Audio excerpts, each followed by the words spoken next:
running towards it. Shots are coming through. Top so low. There it a is. vehicle's over the top. And Alex takes him.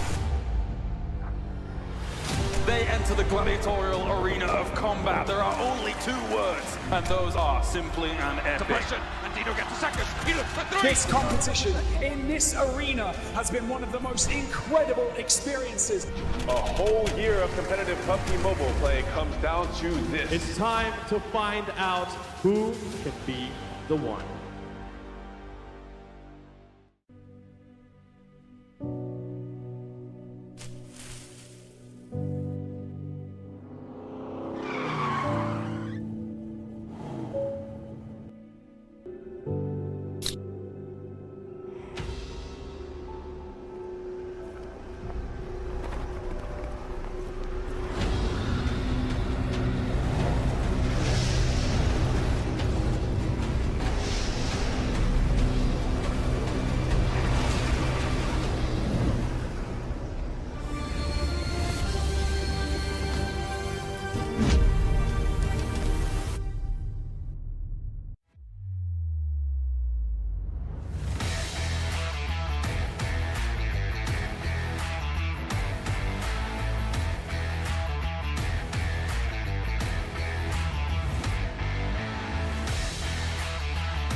just a fad. 1,000 airdrops keep falling down. Yeah, I'm going in and flying carpet on the wind. Baby, I can barely see the ground. Driving me, yeah, I can feel the rush to be the one hit is enough. You got my head above the clouds, my feet above the ground.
Welcome in and welcome along to the PUBG Mobile Campus Championships Spring 2024 Semifinals, powered by NA Star League and brought to you by, well, us. I'm Time to Light. That right there is DK for our semifinals. We've got 2 lobbies on the cards, 3 maps per lobby, and a heck of a lot of teams vying for a final spot in just 2 weekends. DK, I want to get your opening thoughts on things. As per usual here, what are we thinking coming into the semifinals?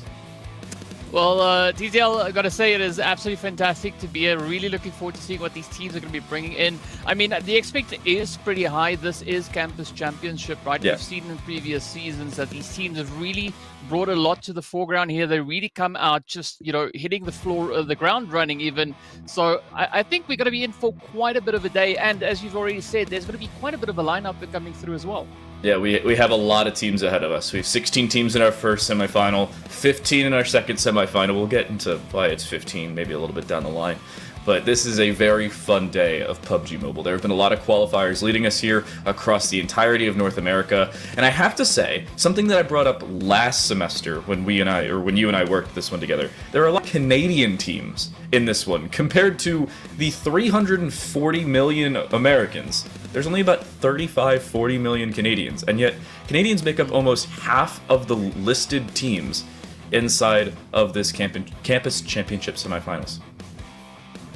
I mean, maybe it's got something to do with the maple syrup and all that's happening up north. Who knows? Maybe that's the secret sauce that they use. It makes sense, right? It really helps you kind of stick your fingers to the phone. I just don't know how you really navigate after that, but it makes sense. Maybe there's something to it.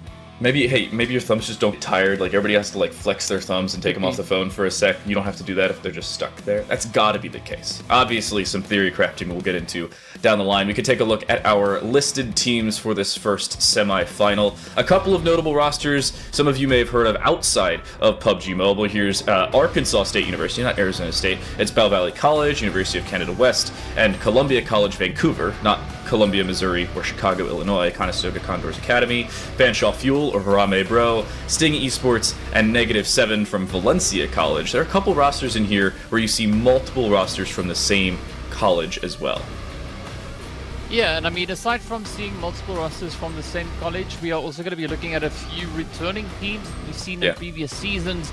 But I think the thing that I'm going to be looking at the most here is, of course, going to be the new faces, right? Teams that we've not really had the opportunity to see what they can bring to the table and how exactly they are going to be looking to perform here. Of course, the schools that they represent, we've seen them time and time again. But now we want to see if there's maybe that extra little bit of special something coming through alongside with it.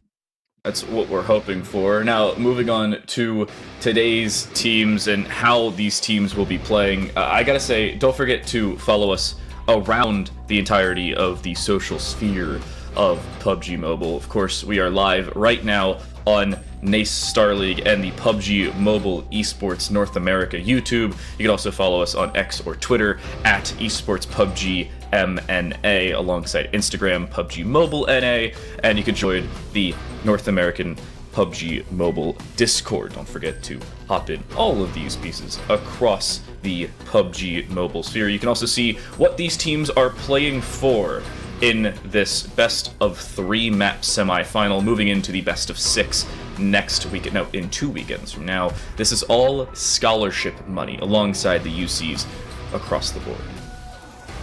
Well, I gotta say, it is a very impressive prize pool that is going to be going out to these teams. I mean, I like that for first place, 6K up for grabs. I think that could definitely take a team quite a long way. And of course, the added bonus feature of having a lot of UC comes through with that. I mean, there's just going to be so many fun things that they can do in-game with all of that UC. So, yeah, I'm low-key kind of jealous, if I'm being honest, right? I would love to get my hands on a bit of that UC as well.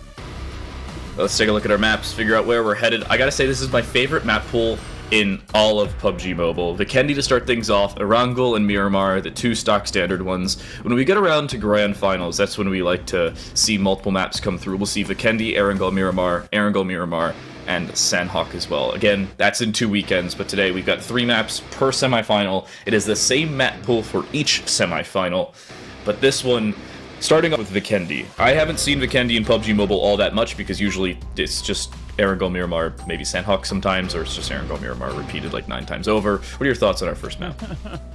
I mean, I like the addition of Vikendi coming through. It is always a very exciting map to see how the teams kind of deal with that. And I think we've got size-wise, right? We've got a very good balance with regards to those maps. Vikendi, Erangel, both fairly sized maps. And of course, then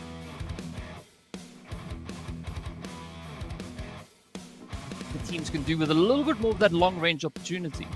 So we were talking about some different rosters for multiple colleges coming into this one. We're seeing a couple rosters from Seneca. I think we'll see 2 separate rosters from Fanshawe between the first and second semifinal. But one thing I wanted to talk about, because I had a few minutes to look between the rosters, there are 6 separate players with God in their name.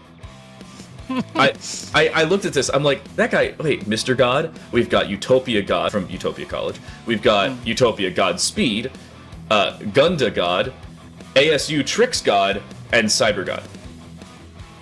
Apparently there's like a recurring deity theme across PUBG Mobile. I think it's going to be the Battle of the Gods today, right? I mean, as we know, we're going to have Lobby 1, Lobby 2 playing it out, and eventually we are going to be making our way over towards that grand final. I think the big question here is whether or not any of the gods are going to be making it through into the grand finals. Just imagine if we have a grand finals just full to the brim, right? It is going to be maybe out of this world. Who knows? All I'm saying, there's also a god in the second semifinal. There's only one though. It's from Lambdid College. It's Beast God. So you know we've got a lack of deities in semifinal number 2. So hopefully some freedom for everybody else to traverse as they please. But we're starting off with Vikendi. I believe the same map size, but different map movement ability. I'm gonna say the river that really cuts things down the middle is the most awkward thing you have if you have to traverse on either side. That's kind of the same thing on Erangel, but it's really only onto the military island and back with 2 bridges. On Vikendi, I think there's like 14 bridges to traverse east to west across the main river, and it just seems like so much more freedom and flexibility should things get down to the wire. I mean, speaking about flexibility, I also want to see really how the teams in Lobby 1 are going to fare here, because if you look back at the qualifiers, right, the teams that got the chicken dinner when it came to Vikendi, out of all of them, the biggest concentration, I think there's 4 of the teams that are in this lobby, right, that are participating here. So I think we're going to have a few pretty strong contenders when it comes to potentially getting the winner chicken dinner once we make our way through. Of course, then taking a look over at the second lobby, I think that's where things could maybe ease up a little bit, but all my focus is going to be on this. And of course, we've got a few strong contenders like Sting Esports coming through. We got Shadow Gamers, who also want to win a chicken dinner, -7, as we saw, also being one of our returning teams. Then, of course, we got the Haram Bro NA team that are also going to be trying to get their hands on that juicy ticket. So 5 teams up for competition. Yeah, I think it's going to be a very, very spicy start to the day. So talking about format as well, just to clean things up and make sure everybody's aware of where we are currently heading. This is 3 maps. It is the top 8 teams from each semifinal over the same 3-map span. They will go play in the 16-team grand final again in 2 weeks' time. It's April 6th and 7th, Saturday and Sunday. And you have to point out, this is a little bit more of, I'm going to say, an odd finish between a couple of these teams. You're looking for top 8. A lot of times teams would have to contend for top 4 or top 5 between other qualifiers. There are so many qualifiers to get teams here. They've got a little bit more flexibility. If you lose and do poorly in game number 1 or just game number 3, you've still got a little bit more time to make up. But because we're not playing the stock standard 6 minimum maps in most semifinals or qualifiers, that does not leave as much room for error as maybe these teams are accustomed to. Well, speaking about error, there's also a little bit more for these teams to try and play for as well, right? As we saw in the previous season, there's also 2 slots that could be potentially available once they make it over into the grand finals, right? Yeah. So there's always that opportunity for this to then feed teams into the pro scene. So, I mean, based on what we've seen in previous seasons of the Campus Championship, there's been a very strong, consistent build coming through these teams, right? They are showing that improvement, showing that tenacity. So I'm really curious to see actually who's going to be those teams to make it through, because last season we had Team Queens and the Hitless actually managing to make their way up into the PMSL qualifiers. Yeah, and playing for PMSL, I think PUBG Mobile is one of the few games or titles that has abilities for the officially licensed collegiate championships per region or in general to then feed into the professional scene. I haven't seen it. I've seen it a little bit in Counter-Strike, where the Face It Counter-Strike tournament then feeds into like some ESL Challenger event sometime down the line, but that's not nearly as important as going into a league such as the PMSL. And if you get to that point, not only have you made it, but you've really set a name for yourself outside the collegiate scene, which is really difficult to do, especially in an esport like PUBG Mobile. Yeah, and I think that is going to be a very interesting one to see just how many potential contenders we'll have, because of course we are going to be thinning the herd, right? We are going to be starting with 2 lobbies here today, essentially progressing over into that quarterfinal. So I'm really looking forward to seeing the progression as to how the teams are going to be looking to push their way through. And as you said before, right, we're down to only 3 maps. That's it. Yes. So if they can't do enough, it's going to be a pretty tough day. So I'm expecting a lot of chaos, a lot of carnage, and a lot of potential mayhem to come through from these teams once they set foot on that battleground. And speaking about battlegrounds, I mean, hopefully we're going to be making it into that. I mean, Vikendi, it's nice to add a little bit of that icing on top, right? Usually you leave the icing for last, but, you know, sometimes you're going to have the icing first and then have the rest of the cake. So most of North America has focused on a statistical principle called the law of large numbers. I don't know if this is like a worldwide recognized thing. It could be translated to different languages elsewhere. But the law of large numbers, the general instance of it is, if you are a good team and a consistently good team, over longer periods of time, you will more often than not find more points than your opposing teams. Let's say you played 100 maps, you are 75% likely to win. About 75% of those 100 maps, you may make it. But over just 3 maps, if you are 75% likely to win, you've got a pretty decent chance at not winning a single time. Or you could drop into a team that is just as good as you into one of these drop zones because they're still very much contended long term. There's not as much time for you to make up some shortcomings, because if you don't do well in game 1, then magically don't do well in game 2 because of something that may just not be good for you or may just not be easily impacted by you. Then going into game 3, you basically need a win or you're not going to qualify.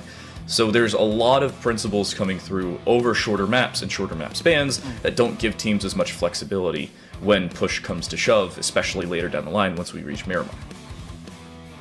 Yeah, I think that's definitely going to be a very interesting one. I mean, even just looking back at what these teams have done coming through the qualifiers, we've seen one team that has hit the highest amount of points in one particular lobby. Unfortunately, they're not in our first lobby. They are going to be playing over in lobby number 2. That is going to be Kent State, that were able to secure themselves 62 points just in that day across 3 maps. Wow. That is pretty insane to look at. But of course, you know, we are in here for a pretty exciting play. In this lobby that we actually have the players from the Wu1C Community College that were able to secure themselves a pretty insane amount of points as well, coming through on 57. That was all the way back in the first qualifier. So I want to see how all of that is going to translate moving into the semis, because as we've seen in previous seasons, right, sometimes teams perform to a certain extent when it comes to getting themselves into the semis, and then when the semi comes around, things either go phenomenally for them or they have a little of a bumpy ride. And I'm hoping to see that change, right, for teams to have the consistent phenomenal performance come through, right? We want to see them try and just elevate the overall gameplay, because at the end of the day, the good thing is once they make it from here over into the PMSL, of course they take that with them, right? It demands that extra bit of a push to come through. No, also something to remember, absolutely nothing carries over between today and grand finals except for the binary code of whether you've made it or whether you haven't. You could qualify 8th, you could qualify 1st with 190 points, which I don't think is mathematically possible, but I mean, certainly you can try and go for it.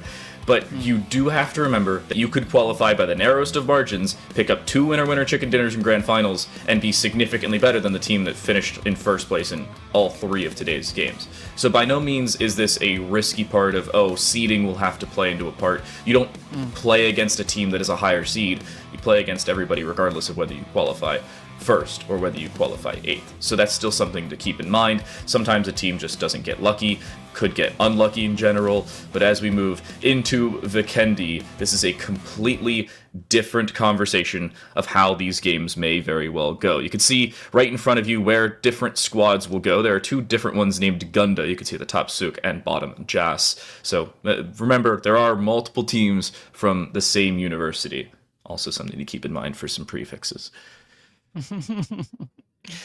Well, I mean, I gotta say, starting off though, it looks pretty interesting with the flight path coming in a little bit further down towards the south to Jas.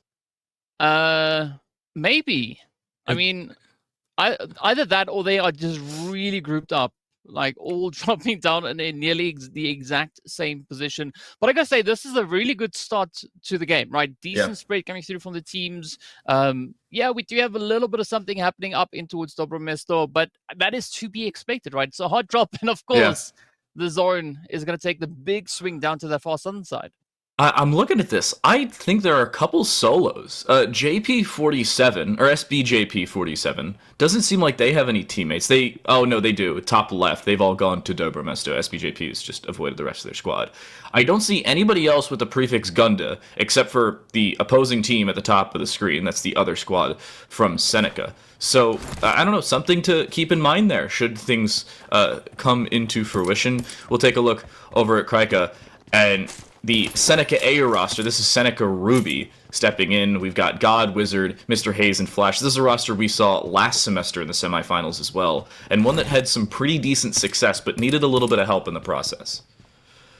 Yeah, they did need a little bit of that help, but hopefully the help has arrived. As we can see, Wizard now, of course, just in the vicinity. I'm curious to see how Seneca are going to look to play this one. Surely they've got a bit of opposition here, and looking at the spread, I mean, they do have quite a few of these angles covered, but now what makes Krisha so challenging is, of course, the different levels to it, right? You got to really plan how you want to take that play, and we can see a similar kind of thing playing out here for Utopia, or the players there from Sheridan as well.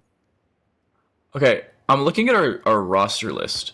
From what I could see, Jas and Sook are on the same team, yet they had different colors on the game. Were they loaded into the wrong roster or something?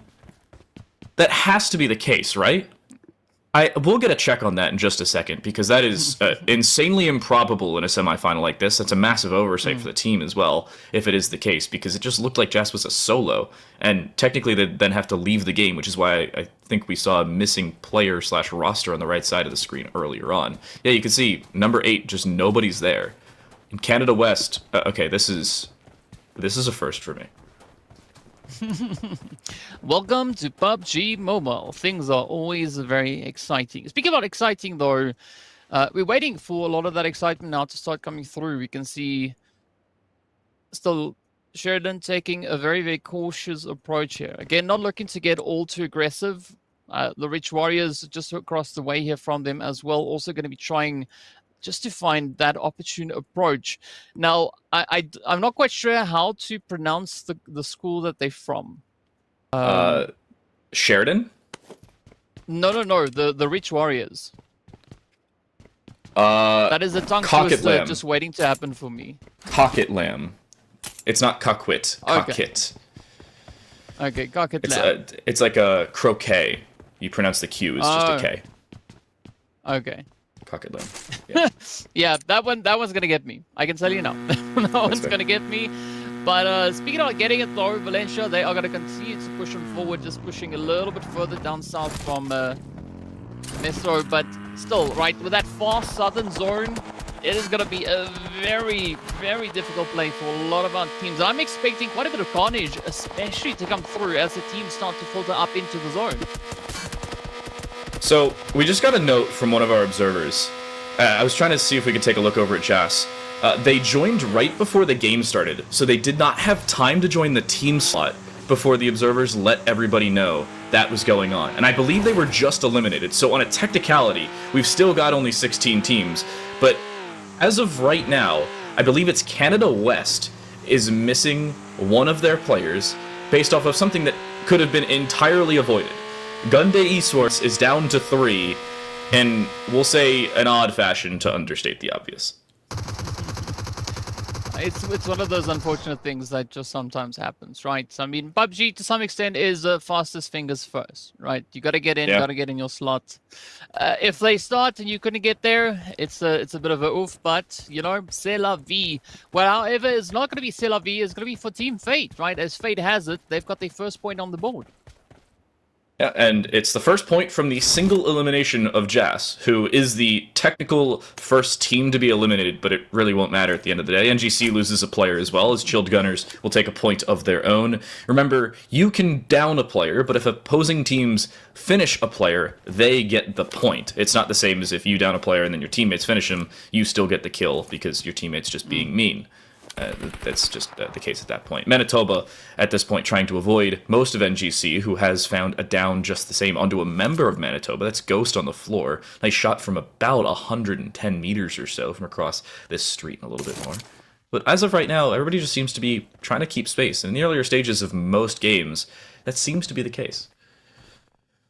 Yeah, I mean, Vikendi is a very interesting map to look at. You know, you've got a lot of terrain changes as you make your way through, but I think especially moving down towards that southern side, that is where a lot of the challenge to the terrain is going to be presented, right? Because the teams, the sooner they can get themselves situated, the more of an opportunity they have. And hopefully we are going to be looking over at the Vineyard as well, right? I want to see a little bit of that play potentially moving into those lower territories, but yeah, we're going to have to wait for that one to come through. Island Polytechnic. Hustle's just walking up the backside of this rock here, close range. Somehow the UMP missing. So too does the DBS. Somehow Hustle's still alive, taking 2 DBS shots. Point blank range. They need a little bit of help with that one. And Richland loses 1. That's a down you're going to want back, and one they won't have the opportunity to retain. This is not like traditional PUBG, where in all the 8x8 maps, you do have your blue cards to regenerate your teammates. So that's a loss early. It is an unfortunate loss indeed, but they're going to have to try and bounce back with this. Now, I'm curious to see how Quantlin are going to look to play this one. As we've seen out of the map rotation that they played through the entirety of the qualifiers, yeah. Erangel was definitely the preferred map. They performed exceptionally well on that. Vikendi, I can see a little bit of the similarity being drawn between those two maps, so I'm really keen to see how they're going to look to apply their Erangel strategy potentially over on a map like Vikendi. So notably enough, Team Fate, as mentioned earlier, is Quantlin Polytechnic. They found the open kill into Jas, who was the unintended solo from the rest of Gunday. And on the other side, they're currently up against Cocketlam College, or the Rich Warriors. Shot from distance, Manitoba finds a down from, what is that, 200 meters? Talk about a shot from far away, and NGC will steal the kill. That's just so rude. Alright, now, it's all down to Vulcan here, at least on the front line, to see if they can potentially maybe push back. Maybe just provide a bit of an opportunity for the rest of the team now to start pushing forward. But for no green card, that is a decent position though, right? As you can see, Manitoba, they're having such a tough time trying to reach all the way across and get a good line of sight. Instead, Vulcan is going to get hit. Now, no green card from the University of Guelph Humber. And Manitoba, they are bringing in the Chilled Gunners. So a lot of these will see the team abbreviation before the name, but still the university or college they attend as the listed roster name. So keep that in mind as we get into not only the later games here, but into our second lobby. Everybody's name will refresh and we'll all be confused for about 5 minutes once more. I do have to say that this is a very odd interaction. We've got close range Fate alongside Rich, and far away Utopia is just trying to like clean up where they left off. It doesn't seem like they want to join the fight, but at the same time they don't want to give away the free space either. But I think there's a good strategy coming through from Utopia. Of course, we can see their spread coming up on that mini-map as well. So they're taking a beautiful kind of single file approach, clearing the compound out as they move through, coming through from that eastern side rather. So there is going to be a little bit of pressure, seeing whether or not they can actually find the elevation to accompany the approach that they're looking to take. Of course, speaking about elevation, right? It's the exact same thing that we see play out here between all our teams positioned down in towards Milner. With, what, 4 now teams close range? Cyber's at I'm going to say a somewhat decent distance away, but still within the realm of could involve themselves into a fight should that become the case. Our first zone started to close. As mentioned earlier, it was pulling so far down south, it would have had an accent if it was in the remaining part of the United States. But as of right now, it just seems like no teams are too perturbed by it. We're still sitting at 15 listed and comfortable teams as of right now. Nobody's had any difficulties getting around, and we've only had 4 total kills, so nothing notable to write home about. However, I do believe we were missing a team coming into the lobby, so maybe somebody didn't show up. I'll get a check as to who that is in just a second. Well, while we get things checked, Still going to be up to Valencia to see if they can maybe find themselves a bit of an opening moving forward here. Again, like looking at Vikendi, there's going to be a lot of movement going through the compounds. You can see also then the players coming through here from the Rich Warriors, also just taking a very, very cautious approach, trying to play a little bit of hide and seek. It could maybe even be an angle that could work out quite exceptionally here. But now, Quantlun, they're not going to be waiting around for much longer, starting to mobilize themselves, and now they're going to be forced to play their hand because we do have even more pressure now starting to apply, being applied rather, coming in from that northwestern side. Yeah, and it's mostly because of how limited this zone is. With how much of the water was still in play as the first zone closed, a lot of teams were forced either into the same 100 or 200 meter square zone, or into the same general parts of each compound. Right now, Bow Valley has Devil just trying to lock in shots onto different vehicles, trying to make sure everybody's life is difficult. Seneca B is down below with Dragon, and it seems like, as of right now, at least, Bow Valley's down to 3 members. They did not lose a teammate. They only joined the game with 3. And as far as I can see, the team we were missing is Waubonsee Community College, or Team Aces. And they just didn't join the game. Well, maybe they have a bit of an ace up their sleeve, right? It's going to be very, very difficult to determine that at this point in time. But now we've got to also then see how these players are going to progress forward. We're nearing the end of phase number 2, about to see where phase number 3 is going to be getting itself situated. And I'd love to see exactly just how much of a movement and a bit of a shift that zone is going to bring along with this transition over into phase 3. So Bow Valley was trying to shoot at some opposing cars, and it turns out Seneca B is returning the favor in their general direction.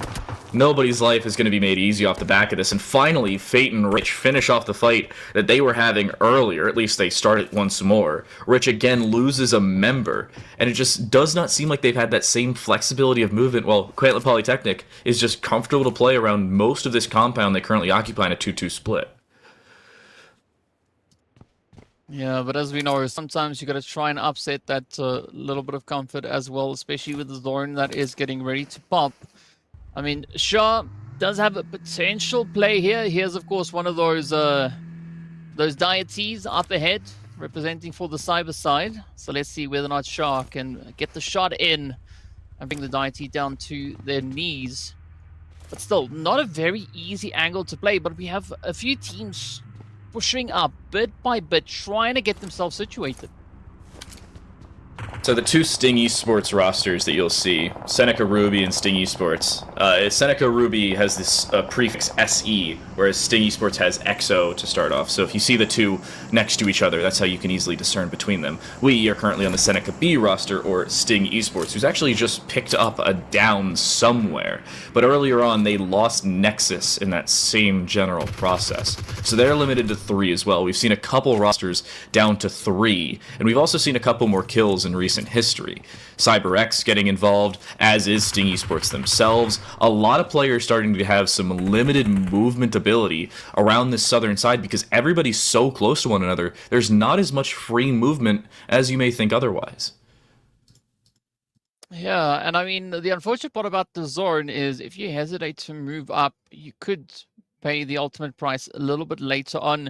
But again, looking at the congestion coming up in towards this northwestern side of zone, it does explain why the team seemed a little bit more reluctant to move forward. But as you can see, just pushing further and further forward, it doesn't improve, right? You've just got team upon team upon team just waiting up ahead. And either we're going to have to see someone try and potentially bulldoze their way on forward, or something has to change. At this point, Stage 3 getting ready to start closing. A lot of these teams still very much in the zone. A lot of it's pulling from southwest up to northwest, and southwest, luckily for a lot of these squads, is already out in the water, so it wasn't playable to start with. So there may not be a heck of a lot of movement to start in this zone. You got 1 minute and 20 seconds between us and Zone 3 closing, and I'm going to be honest, I think maybe we'll see one team drop, but other than that, not a lot of things are going to be happening on this side because all of these teams you currently see in your line of sight right now are not only in the zone, but comfortable with their position. All of them have reasonably good spots to hold down right now. Well, let's see if that is going to improve. Still 50 seconds and a bit of change left on the clock. Ooh, nice hit though. A little bit of a connection being made there. But again, just looking at the range, looking at the amount of coverage that these teams have, it is going to prove to be quite challenging.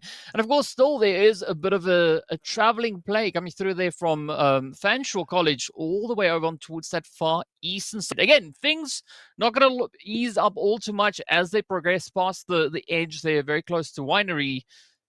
And the congestion is going to, I think, potentially maybe even spill over. But the big one is going to be where this next phase shifts to, right? If it stays up on the dry land, it does open up a few opportunities for the teams to start taking positions up, maybe more towards the northern side. But if it takes a shift further down south, ooh, we're going to have a pack of sardines just spilled all over this map. So right now, the only three teams that Fanshawe University may walk into are Conestoga, who you see in yellow. Next to them is Manitoba, up above in red, and Arkansas State in red above them as well. So a couple rosters still within that realm of normality, but nothing really notable. This is no green card, again from Guelph Humber. Very amazing name considering it's a Canadian roster. And they've just been gifted a care package. Just nobody's here. This is the most free real estate I've ever seen since the meme itself became a thing. Yeah, I think free real estate is going to be a very crucial thing to try and get your hands on at this point. Fortunately, as we did see, the zone also took a shift a little bit further up on towards that northeastern side. So with that, it does bring quite a bit of relief, at least positional-wise, right? Space, the teams have a lot of that now to utilize. But the big question, I think, is going to come through whether or not these teams are going to actually get down to business and get themselves into those positions ahead of the competition. I wouldn't be surprised if Cocket Lamb could be the team that plays gatekeeper on this west side. Columbia Vancouver has lost at least Shadow for the time being in a separate fight with the aforementioned Gunda squad that lost Jas earlier on. Again, Jas did not join the roster because they joined the lobby late and did not have time to do so. So quite literally shooting yourself in the foot on that one, and they couldn't do much about it. As of right now, Valencia, Arkansas State, Manitoba, Conestoga, Fanshawe University, all on this eastern side of the map are actually in more comfortable positions than we thought they would earlier. But as Cocket Lamb and Rich Warriors have to take on Team Fate close range, they don't have as much space to work with as they may have thought they did earlier. And now on the north side of the zone as well, Sting Esports is getting involved just the same. Well, at least the action is now starting to build up. Milner receiving a lot of attention. I just love how these teams are so closely clumped together. But now still, for Cocket Lamb, it is going to be a very, very tough position to try and push a little bit further on towards that northern side. Zoran also getting ready for the shift. We're about to hop into that phase number 5. And with that, I think it's going to be quite a bit of carnage. Because look at it, we still have 52 players alive. 15 teams just running around all over the place, and well, they're bound to find each other at some point. And I love this congestion right here on the eastern side. Only 7 players have died thus far. If I've done my math correctly, it's either 7 or 8. But either way, that is an absurd number considering the fact that we came into things with 15 teams. And we're already into Stage 5, and everybody's just playing close range with one another. Meow will reload and try and play around the far side of this building, taking advantage of the third-person perspective. And Nate is pulled around them, but they're being flanked. Meow had absolutely no idea. Headphones on the wrong way, it seems, as they've been encroached upon. And it is no green card to lose a member early, but Harame has also done the same. And Dabbler seems to have all the information they may need, trying to lock in the player that took down their teammate and avenge their fallen comrade as quickly as they can, as another member from Columbia Vancouver will fall, and the team itself is down to just 1. Yeah, but I think this is going to be a golden opportunity now for Guelph Humber to potentially just fall back, get themselves a good lineup, and they're going to have, I think, a potential play here. Yes, there are a lot of players just waiting in anticipation for them to pull up, but as you can see, Manitoba now getting dealt with, as we do see Vulcan getting dropped down. Utopia actually putting in quite a bit of a save now for the side there of Guelph Humber. Yeah, Guelph Humber was really going to run into multiple teams, and they just still have. However, Manitoba is contending with Utopia, and on their north side, they also have to be a little bit more cognizant of squads that could have the line of sight they need. So this is really helping out Guelph Humber, who have decided to exit stage left in a different way, and it is Gunday Esports to be the first full team to fall, that being the University of Canada West, down in 15th, and no green card, losing a member as well. This is finally that chaos you were predicting here, DK. see even more of it now come through. Another hit does find its way in. Vulcan now trying to see if they can maybe bounce a little bit of a response off of this. But looking at the sheer number, the absolute chaos that we have just waiting to erupt here. You got to watch every single angle from this point moving forward. Zone will finally finish closing, so maybe things will slow down. But members have been lost left and right. You can see the kill totals on the right side starting to fill up just a little bit more. Guelph Humber's down to just Dabbler, as no green cards lost a couple members. Arkansas State the same. Harame's lost a few members. Everybody's starting to drop down to individuals rather than full squads. But yet, full teams are still sticking around. Arkansas State will exit in 14th, so they're gone, mostly at the hands of Haram. So, that's a lot more space for Fanshawe as they may be able to resurrect some of their fallen comrades.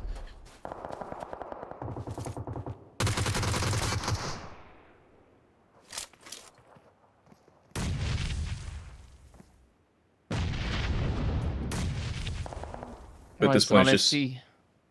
I mean, this is looking like a pretty tough situation, especially over on towards the east of the zone here. I mean, it has taken a little bit of a shift again up towards that northern side. Ghost is going to be found there with a beautifully well-placed nade. But as you said, right, we've seen a lot of solos now having to try and defend the honor of their team, and Twisted being no exception. A very tough angle to try and defend. What? What is Limit doing down here? Have they just avoided everybody? Can they get back up this mountain? I mean, I haven't put on my climbing shoes in a little while, but that looks way too tall to traverse. And that's assuming they're not seen. They've somehow avoided fate.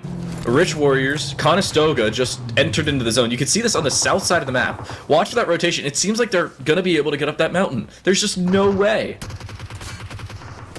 Ooh, well, they're definitely going to try and tempt fate here. Conestoga now having to defend as they are going to get rushed. So much rotation. Arambe trying to just play along the edge here, but again, it's not going to be that easy. Ooh, Devil gets dropped and down they go. It's up to Doodles. So much pressure coming in here. And it just looks like Shadow Gamers have finally fallen down as well. Something they're going to want back. But that's Columbia, Vancouver. Drop down. Great nade into close range. Conestoga cleaning up, but it's Conestoga Condors Academy to be the squad that goes down in 12th. Seneca Esports losing a few members, but as of right now, it seems like they're more than comfortable to play for the position they've picked up. Hard cover is the name of the game as of right now, and it seems like Seneca's got it.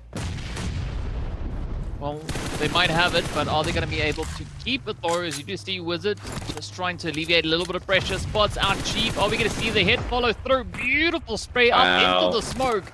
But still the pressure is there. Mr. God also in a position to try and lend a bit of a helping hand, but can make the magic happen here. Cocket Lamb falls. They're down in 11th. Many rosters falling around the windmills as nobody has the full space they need to exist as a full squad. Harame Bro losing a couple members as well. Seneca's dropping to Utopia from distance, and it just seems like they've started to drop down smokes in their own presence, trying to stay alive as long as they can. Astounding nade from Harame close range will drop them low, but by no means into risk of dying. Team Fate, the team we were following for most of this game, is dropped, but Mr. Hayes caught the Molotov. There's just no way to survive through this one. They will fall either to the molly or from the spray. It is indeed the Molotov from close range to drop them down. Well, that is a very unfortunate play, but now let's see if more is going to come through. Crack taking their play, trying to find a bit of an angle to move forward. Sanskar also just quickly trying to get themselves prepped before they dip their toes in the absolute carnage. But now Dazzler, beautiful push up the staircase, does find the shot, but are they going to be able now to continue this momentum moving forward?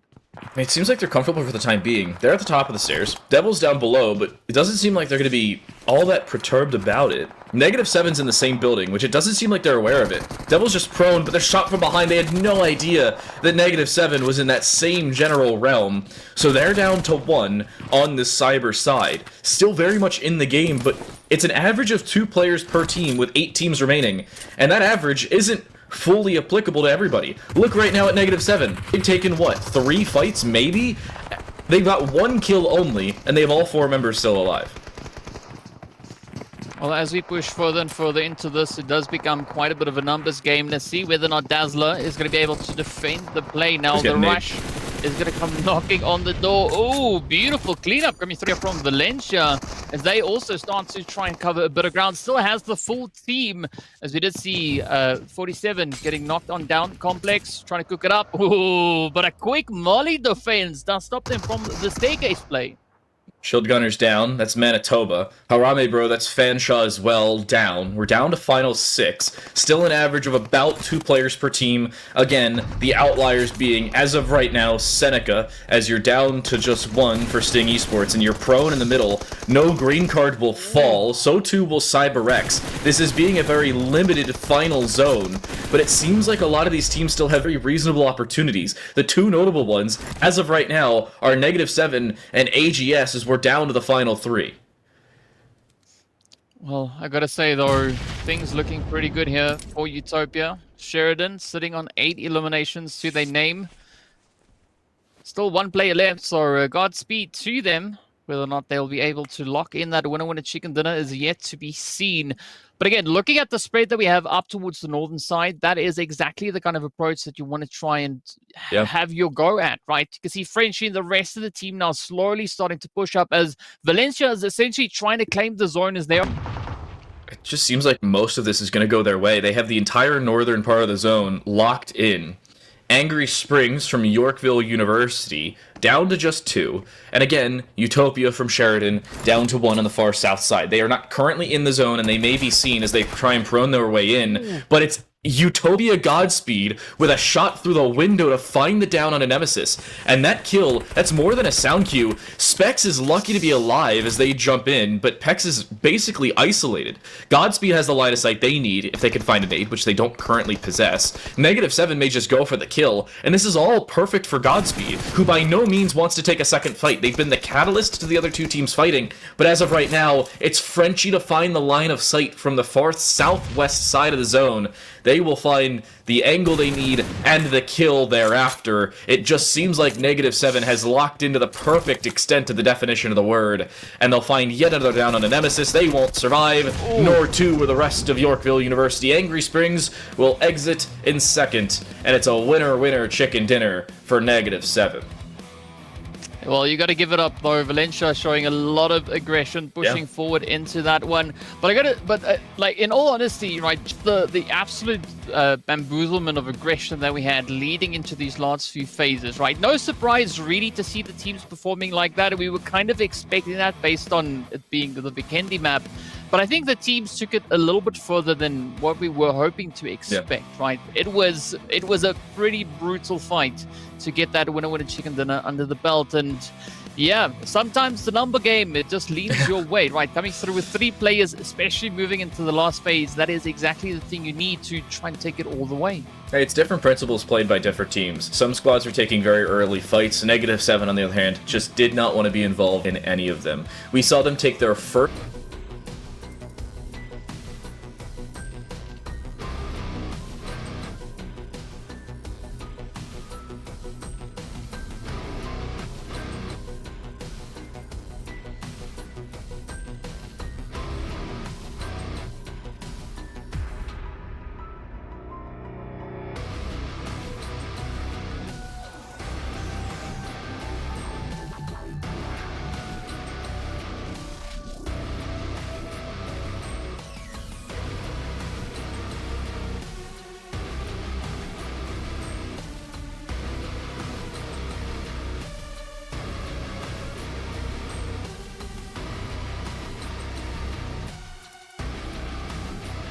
I mean, great way to kick off our first lobby, right? First match for the day done and dusted. But I think now the big question is going to come in as to whether or not -7 will be able to continue with that momentum, right? Push it all the way through to essentially the last match of the day. Yeah, you were talking about this earlier. Some teams are just individually better on different maps. And that could be the case here for -7. It also helps when you just don't participate in any fighting and get a lot of favorable zone pressure for half the game towards the end of that game. It's a little surprising to see they just didn't have to take a fight towards the later stages. They had a pretty decent split. They got to recover themselves as a full squad. They picked up some straggling kills as well. Overall, good real estate control from -7, and sometimes that's all you need in a game. When you have the mechanical skill, it just comes down to the real estate control that you needed. and they had it. That's why they picked up such a clean winner chicken dinner. And I mean, it's quite interesting to see them get the winner chicken dinner on a map like Vikendi, right? As we know, qualifiers, they took a chicken on Murmur and on Sanok, so maybe Vikendi is kind of the best of both, right? As they want to combine the strategies from both those maps. It paid off. They got the chicken, they got the eliminations to boot with that. But aside from them, we did see quite a few high digits coming through with regards to the eliminations, right? Even Utopia, they were also hitting quite a bit of an aggressive play coming through into this match. I mean, you pick up 8 kills and finish off in 3rd place. You're very comfortable with your position after game 1. I think they may be either at or around the top of the leaderboard, regardless of their, we'll say, less than ideal finish when Godspeed was kind of isolated. But the fact is, Godspeed played very good strengths on their own. When you're isolated in a 1v1, v2, v3, I think there was an extra straggling team elsewhere, you really just don't want to take fights. You want to try and set up opposing teams to take fights with each other, but you don't want to take fights. And yeah, they were kind of forced to do so. They were forced out in the open. There was not much they could do to stay alive there. They died at the latest possible place they could have without killing any other team. And sometimes that's just unfortunate. You get caught out of position, you get caught while prone, or in this case, you get caught while prone, rotating back into the zone that's still closing. Just an unfortunate string of events, but Utopia can be very comfortable with how they finished the game. Yeah, definitely good play. We did get some word from production as well. I wasn't able to hear all of that. But yeah, we are going to be taking a quick break, heading into the replays. We'll come back with even more of a breakdown that we potentially saw in this game happening. So be sure to stick around and we'll see you back in a short few moments.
Vikendi done dusted down the drain. We move to Erangel as our second map here. Welcome back to the PUBG Mobile Campus Championship Spring 2024, sponsored by Nace Star League. I'm Time to Light. That right there is DK. And I gotta say, fairly contentious game 1. A lot of patience and waiting and holding and nothing. And then, as soon as we got to like the 5th zone, everybody died. Yeah, that's just the way it goes. That's the way the teams push their way on through. But speaking about that's the way it goes, right? We've seen some pretty hefty hands being played here. I mean, like Sting Esports, rather, if it helps if I pronounce their name properly. Well, they got quite a bit of a stinger in this first game, coming through with double-digit eliminations. So a very, very strong representation from their end. And yeah, when it comes to points, it is looking pretty exciting. Yeah, and in terms of points right now, -7, as we kind of expected, top the leaderboard in terms of kills, or in terms of overall total points. They get 10 from the winner chicken dinner. They get 6 in terms of kills. It wasn't 7, so I was 1 off. That's not terrible. You gotta say, though, Seneca or Sting Esports picking up 10. A little bit of a sleeper pick. We watched them for most of the early part of that game, and then as soon as we go away, they just pick up like 9 kills inside of all that chaos with the windmills. They just seem to find every moving team and all the moving parts they needed. They don't pick up nearly as many placement points, only 4 to write home about, but Utopia also involved. You've got a pretty close top 3 with -7, Sting, and now the Utopia squad picking up 3rd place as well, and 3rd place in terms of placement as well. Yeah, and I mean, it's interesting to compare the finishing results of this first match with how these teams kind of placed previously, right? A nice little bit of a change-up that we've had here, but still -7 being able to maintain that pole position ahead of course, trying to kind of catch up here. But the first map, right, we've got that one down, we've got that one dusted. Of course, we are going to be venturing into even more maps. We still have 2 more to go for this lobby before we are going to be heading over into lobby number 2. So this is where I got to ask you, TTL, what are your expectations rather approaching our second match of the day? I'm saying that this game will be a lot quicker, I think. It also, of course, depends on the zone, but I feel like this one's going to be a lot more difficult to occupy on the earlier stages. Again, Erangel doesn't have as closely contaminated points of contention and POIs for a lot of these teams, so those rotations will be a little bit more difficult. You'll most likely be caught out earlier on your rotations, so those fights will still very much happen, but it's probably going to be towards the tail end of Zone 3 or tail end of Zone 4 rather than like the very end of 5. I don't think we had a first full team elimination until the earlier part of Stage 5, which is, I'm not going to say unheard of, but astounding to say the very least. Well, I think there is at least a little bit of a sigh of relief when it comes to our teams that we've got in lobby number 1. And of course, then also looking at the map of Erangel. The teams that we've seen showing quite a bit of dominance when it comes to Erangel, we've got all of them just crammed over into lobby number 2. So again, that opens up the floodgates moving into our second match as to who will be the team to step up and lock in that performance, get that winner chicken dinner in their hand, and of course, well, just strengthen their positioning on the overall leaderboard. And based on what we've seen out of the first match, -7, off to a good start. But again, we got to see that consistency being pushed all the way through. I'm also looking at the tail end of this game for Sting and Sing. A lot of these times you can see individual teams pick completely different principles of playing. I said this towards the tail end of our previous part of this show, I suppose, and I'll say it again. Some teams just like positioning, and they take advantage of the fact they have numbers down the line. Other teams like to take advantage of mechanical skill much earlier, and will take those kill points much quicker in the game. And sometimes it's what you like to do, just to lock in your own principles. A lot of other teams, however, like -7, just don't like third parties. So you avoid the possibility of being third-partied earlier in the game, or if you get third-party, it's by teams that have already lost like half their members. Again, we had, I believe, 8 teams with 16 members remaining. Even though the team as a whole only accounted for 12.5% of the teams remaining, they accounted for 25% of the players remaining. That is a complete statistical difference from what some other rosters were kind of expecting going into the tail end of that. And I want to see whether or not that is going to also come over onto Erangel. Of course, the playstyle for teams is going to shift up, right? The way that you play Vikendi versus the way that you play Erangel is going to be quite a bit of a difference. So I want to see if there is going to be something that could potentially translate into more chaos that we've just seen happening here. The teams definitely proving that they can hold their own. We've had a few heavy hitters, several teams actually hitting in excess of 5 eliminations for the entirety of the team. So yeah, we want to see that getting played all the way in. But still then, Arkansas State University, I want to see a bit of a play from them come through into game number 2. You could say the exact same about Columbia College Vancouver. Right, we didn't see all too much from them in game number 1. But maybe game number 2 could be the one where we have them start to pop off. So I believe I've properly tallied our scoreboard as it stands. Unfortunately, we had some technical issues in the back line, so no definitive scoreboard right now, at least to show you. But as of right now, -7 from Valencia have 16 points. Sting from Seneca have 14. Utopia from Sheridan, 13. Angry from Yorkville have 9. Harame Bro from Fanshawe have 9. CyberX from Bow Valley have 6. Seneca Ruby from Seneca College have 6. It is no green card from Guelph Humber with 4, Manitoba Chilled Gunners from Manitoba with 2, Conestoga Condors with 3, Gunday with 2, and everybody else except for Rich Warriors from Coquitlam have 1. And then Team Fate from Quantla Polytechnic have 4. But there are a few rosters that come out of Game 1 with a flat 0, and they're certainly going to want that one back. Also, we were told this mid-game. I figured I'd wait till the tail end of that one to wrap this up. Team Aces, the aforementioned roster we said just didn't show up. They withdrew from the competition. So we are down to 15 teams in our first semifinal. Well, that is definitely going to make for some interesting gameplay across our remaining 2 matches. So we, of course, still have Erangel and Miramar yet to come. So we are going to be essentially upping the ante as we do approach that game number 3. But the time is also slowly starting to run out. So especially looking at those teams that weren't able to secure themselves as many points as they wanted in the first game, now they only have this match and the next one. That's it, right? Whatever they can't accomplish by this game, it's going to be quite nerve-wracking to be in this lobby then. So, surprisingly enough, as long as Arkansas State actually stuck around in the few downs they picked up, they didn't pick up a single kill or placement point. They finished with 0.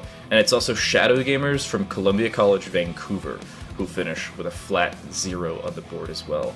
There are a couple of rosters that you saw for most of that game, and we're saying, oh yeah, they were involved in like 4 or 5 separate fights, somehow not either A, finishing off any kills, or B, staying alive into the top 8 to pick up any points at the end of the day. One of those, you're going to want that one back, but at the same time, you got to make up for it in your own way. Not everything's going to be handed to you on a silver platter, like it kind of was for -7 as everybody else died around there. Well, it's going to be all down to what the teams can bring in, right? Whatever they can muster moving over into Erangel. I think where I feel hopeful for the teams is Erangel is a map that they know exceptionally well. It's a map that's been around since the dawn of time, right? So they've really had the opportunity to hone their skills, hone the angles, the approaches, the strats, everything that they want to get in place for this map. So I'm looking forward to it. Really curious to see how these teams are going to look to play it out. And yeah, all we got to do is, hop over into the action to see exactly what these teams will have in store for us. And with game number 2 now on the cards, Erangel is up and just about ready. You gotta say, Erangel is the point of contention that a lot of teams are waiting for. Some teams really like Miramar. I've seen some like regular PUBG, not PUBG Mobile, but like PUBG, the PC game, teams just love Miramar. Other teams absolutely despise it. So here's really where some individual teams can set themselves apart. Or when we move into Miramar to close out this first semifinal, that could be the difference maker for this semifinal. I'm in a very odd spot for some of these squads, though. You're in a weird position because you've already lost one member or one opposing team. So as we head into Miramar, or head into Erangel, Miramar's later, I'm getting ahead of myself. Erangel could just be that difference maker for some of these rosters. We'll take a look at where some of the teams decide to drop. I gotta say, I'd be very surprised if nobody goes Novo here, just because it's honestly within the realm of droppability. It's going to be a little bit of a stretch. I mean, potentially maybe dropping just to the coastline north of Novo and then trying to rotate across. That could be something for them to try. But or not. I do expect the teams, to try and drop relatively close to the flight path at least. And then if they are going to be trying a bit of an extreme rotation, of course, that is going to happen thanks to the vehicles that they have at hand. Yeah, and vehicles are a little bit easier to come by here on Erangel. It's also going to come down to where the teams want to go after picking up the early start of this zone. Arkansas State seem to drop towards the south side of Farm. Alpha and company want to go more west. But it's only Utopia, Fanshawe, Fate, and somebody else who's under Harame who are heading straight north. I think every other team is dropping south. And, hey, good news. Jas is on the rest of the team. So, we've got a roster of 4 from Gunda. Well, that's what you need, right? You got to have all the guns locked and loaded. Speaking of which, we do have a little bit of opposition heading over in towards Yasnaya, over in towards Pachinki as well. So, we are going to be looking at quite a bit of action in the early stages of this game. But now, how is this one going to unfold, right? Are these teams going to get right down to business, or is that only the quick stopping over point before moving into the position of choice?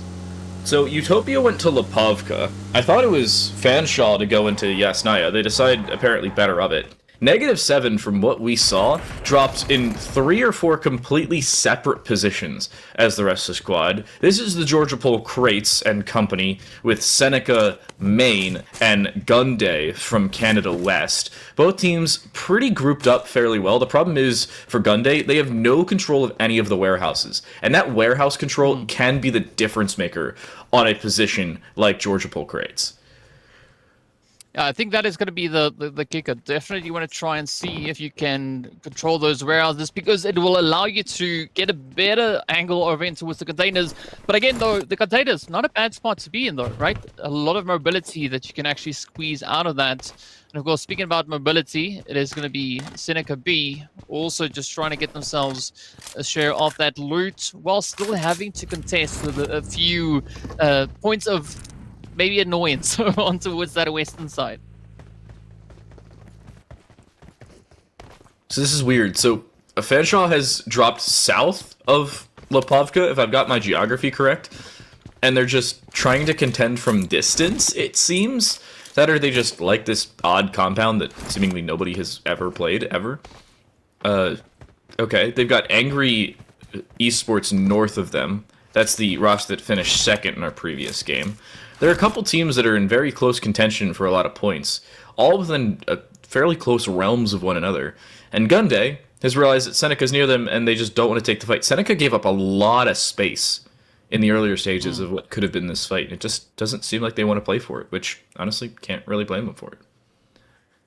But wasn't Gunday one of the teams that got sent back a little bit early on? Yeah, they of course only got those 2 eliminations in the previous match, so there's a lot riding on them, especially coming in towards Erangel. So I'm curious as to what their approach will be, and maybe we'll see them dial up the aggression a little bit.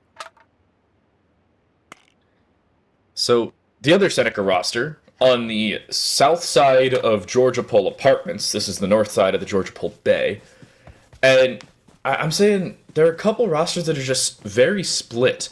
Vulcan from Manitoba has nobody on their team within 300 meters of them. That's around towards Ruins. Again, I'll say it, -7 didn't have a single roster member landing at the same spot, which is what we saw in the previous game as well, and yet it worked nearly perfectly for them. So a lot of teams just have different principles of dropping and playing. Some teams like to play for early engagements, some teams like to fully split early, others like to play very close to one another and avoid everybody like the plague for the calendar year of the game. I love the difference in playstyle. Well, let's see if that could maybe be their magic touch, right? That extra little bit of something that they're bringing onto the battlefield. Of course, looking over on towards Mr. Hayes and Wizard and Co. all now starting to retreat a little bit further over on towards that western side. I think that is actually a big brain play coming through for them. Gunda now has that entirety of the container yard to themselves. I don't know if they are fully aware of that, but we can't exactly say the same if we look a little bit further down. Of course, it is going to be the players here from Bow Valley, CyberX, looking to get themselves up on the roof, and this is such a good spray coming through on their end. Oh, Devil's at a perfect spot. Remember Seneca? They were playing on the west side of the crates. Now they're trying to play towards the east side of the apartments, and Flash is caught out. No way to know that Devil is there. Devil, a part of CyberX, which is from Bow Valley College. This is one of the 2 teams coming into this match that only has 3 players to open. Everybody else has 4. CyberX is one of 2 that only has 3, and they've made sure that Seneca also now only has 3, but not because of their own doing. Yeah, just evening the playing field, right? That is what you got to do. You got to keep that balance, that feng shui going as well. Now it is going to be up to Wizard to see if they can make the magic happen right here. Yeah, I think the initial approach, moving a little bit further over towards that western side, at least to where they halted, I think that was a good angle because it did award them quite a bit of elevation, a good angle both sides, right? The one over on towards Gunda and of course the other one down on towards Seneca, but now, ooh, we did see the hits connecting up and, well, that is Gunda's opportunity. The heck out of dodge. And it seems like some Seneca-friendly fire as well. Mr. God has fallen. They are the second member of the Seneca main team to drop down, and they die because of Sting Esports. Seneca B found the kill. I believe the kill, by the way, came from the north side of Georgia Pole. Yes, it was from the north side across the water from Drone Arcaria. That is an insane shot for Sting Esports, and that's just so brutal. You just have no way to predict that. Seneca's already down to 2, and CyberX and Sting are the first 2 teams to pick up a kill apiece onto the same roster, who just seemingly are between a rock, a hard place, water, and 3 teams. It sounds like a good place, especially on the map of Iran. Yeah. Speaking of which, we are going to be taking a quick look at that. Of course, as we have it there, the zone is beautifully centered up on towards farm and the surrounding area. No one currently holding on to Potato Hill, but that could definitely start to change, especially looking at Conestoga that we have just over on towards the western side of it. And it looks like No Green Card and Utopia are both rotating into Columbia, Vancouver, which is Shadow Gaming. It's a very weird spot to try and hold around the entrances to a couple of the shelters. So if you get caught there, it's very easy to be between very difficult positions to exit out of. But we were talking about -7. They're just occupying that north side of the bay, or the channel, I suppose, the military channel. Conestoga, between them, Gunday, and Rich Warriors. It also seems like Manitoba has finally grouped up a little bit just north of that, towards Pachinki. There are a couple bits of this map very much in contention. And last game we saw Fanshawe as the late rotators. This time it seems like it's going to be Angry Esports from the far northeast side of the map. They went further north. They dropped because they can. Yeah, I mean, if not, why not, right? So just try and get all of that going. Speaking about getting that going, we do have a little bit of a UC up on screen as well. So it's going to be a first come, first serve. So, well, pause the stream, write the code down, claim it as quickly as you can. And, well, if it gives you any errors, it means that someone beat you to the bunch. So, another note, by the way, if anybody happens to be curious, I believe it is Chilled Gunners from the University of Manitoba are the other roster that started this game with 3. So, Manitoba and Chilled Gunners, alongside CyberX from Bow Valley College, are the 2 rosters that started off game number 2 with 3 members instead of the traditional 4. And Seneca, they are the other roster that just does not have half of their team because they took 3 fights to start off the first 9 minutes of the game. Probably not the most ideal thing when you don't have positional advantage. Well, it just also applies so much more pressure down onto the players that have actually made it up into this game. Speaking about players, though, it is going to be up to the Sheridan squad, Utopia, now trying to get a bit of an assessment on the noises they hear off in the distance. And, well, again, not a lot of opportunities to really make it all that much of. As you can see, first player here from SG just pushing further and further upwards. And again, right, moving closer up in towards the city. That is where I think we could maybe have a little bit of a surprise lying in wait. Now, I said towards the tail end of Stage 4 is when a lot of this fighting could occur. I'm gonna stick with that. However, it does seem like a couple of these teams could be taking some original engagements very early. Utopia just watched an opponent go so far northwest, it seems like they'll have rain for the next calendar year. That's a North American weather joke. But it just doesn't seem like Utopia has so much space. So Utopia has so much space, but as of right now, they're in a very prime position to just be encroached upon, and they just don't want to take any fights. Everybody's either running away from them, or eventually they'll end up running straight to them. Well, I mean, looking at their spread, I think they've got a really good setup there, right? Taking that 2-2 split, having 2 over at the bunkers, the other 2 holding onto the compound. That is going to allow them quite a bit of flexibility should someone rush into either of those points of contest. But now, for Guelph Humber here, it is going to be a little bit of a dicey play. They are essentially moving much, much closer to that entire setup. Guelph Humber close range with Shadow Gamers. And it seems like they want to take the fight. One will exit, one's already down, as Shadow has, ironically enough, fallen. Alpha close range does not catch Meow and is downed, while a jumping PP Bison shot will put them to the floor. It just seems like Shadow cannot catch a break at this point. Maybe they have a player live at the end of this. They do find a kill onto Baby Boy from No Green Card, and that the rotation has started to work, but there goes Utopia getting involved in the fight. This is the risk of taking early engagements, as No Green Card has lost one member, they've had a second down, and they still haven't even finished the original fight they tried to be a part of, much less started a second one with Utopia. And two Dacias are kissing. Okay. Yeah, that's the thing sometimes, right? That comes through. But I think there's a lot of pressure now, especially onto the side of Utopia. As we know, they did exceptionally well in the previous season, and they are going to try and defend for a similar position moving into this one. Now, Canada West, Gunda also trying to see if they can maybe make up for a little bit of that lost time. Good spray onto Devil, but it's not going to find its way all the way through. So Utopia has finished off the kill they had started earlier, and they're actually trying to encroach on a No Green Card. Conestoga has had Shockwave downed by CyberX and actually finished off by Dazzler in the same process. So CyberX, the other roster starting off with 3, is starting to get involved in some of this fighting. But at this point, it seems like all that space taken earlier on by No Green Card has just had to be given up, and Utopia is going to reap the spoils of all these death boxes around him. Ooh. Well, let's see whether or not Yorkville can also reap a few of the benefits. Of course, we do see Seneca now just pushing on here as well. It is going to be quite a bit of a play. Nemesis might have met their Nemesis, and this is definitely not the kind of split that you want to have this late into the game. Yes, we are already in stage 2, but looking at that opposition moving in from the northern side, Nemesis really has got to hope that they can actually make a safe rotation back to the rest of the team.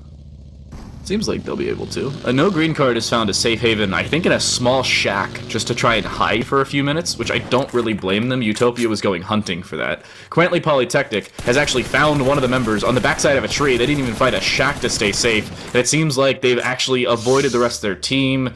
Von 99K will be downed and subsequently finished off by a car. Seems like some vehicular manslaughter on that one. Or in this case, intentional murder, but no charges will be filed, it seems. Yeah, they'll get the green light because it is PUBG and that is all part of the game. Oh, yes, yeah, we saw that. A little bit of a self-nade oopsie, or team-nade oopsie coming through as we saw on the feed coming in. But now it's nice and tranquil over onto the side here of Chief. Can't say the exact same about Dabbler, but let's see whether or not the follow-through will be in. The rush is up, and oh, yep, absolute devastation. No Green Card will exit in dead last place. They do find a couple kills, so at least there's something going the way of 12 Humber.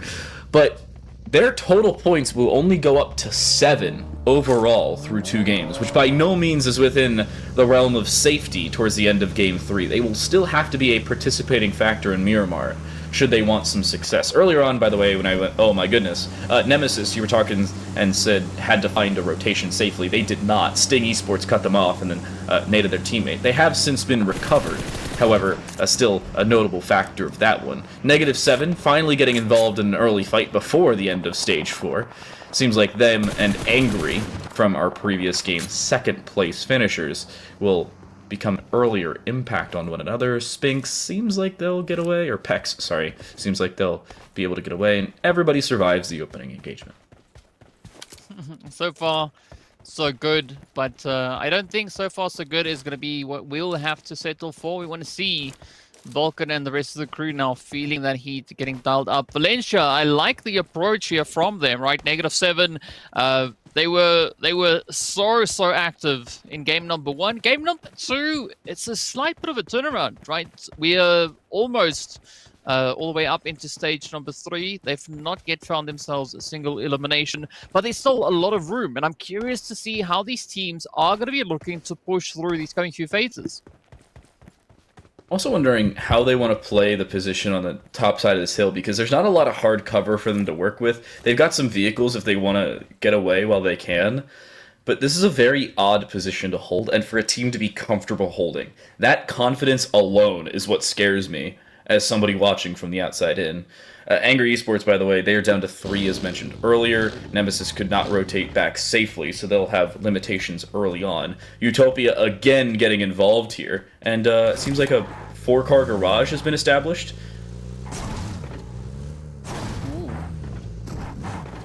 Well, it could just be part of the mousetrap. As you can see, Mezesh just trying to push that one out.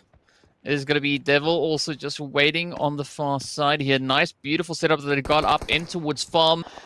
I like this grouping coming through here from Conestoga, but unfortunately it does limit their vision. You can see up towards the northern side, can't really see through those compounds. And all the pressure is going to come through here from CyberX over on towards the west. So they have found a finish onto a member of Arkansas State. So that's at least a step in the right direction.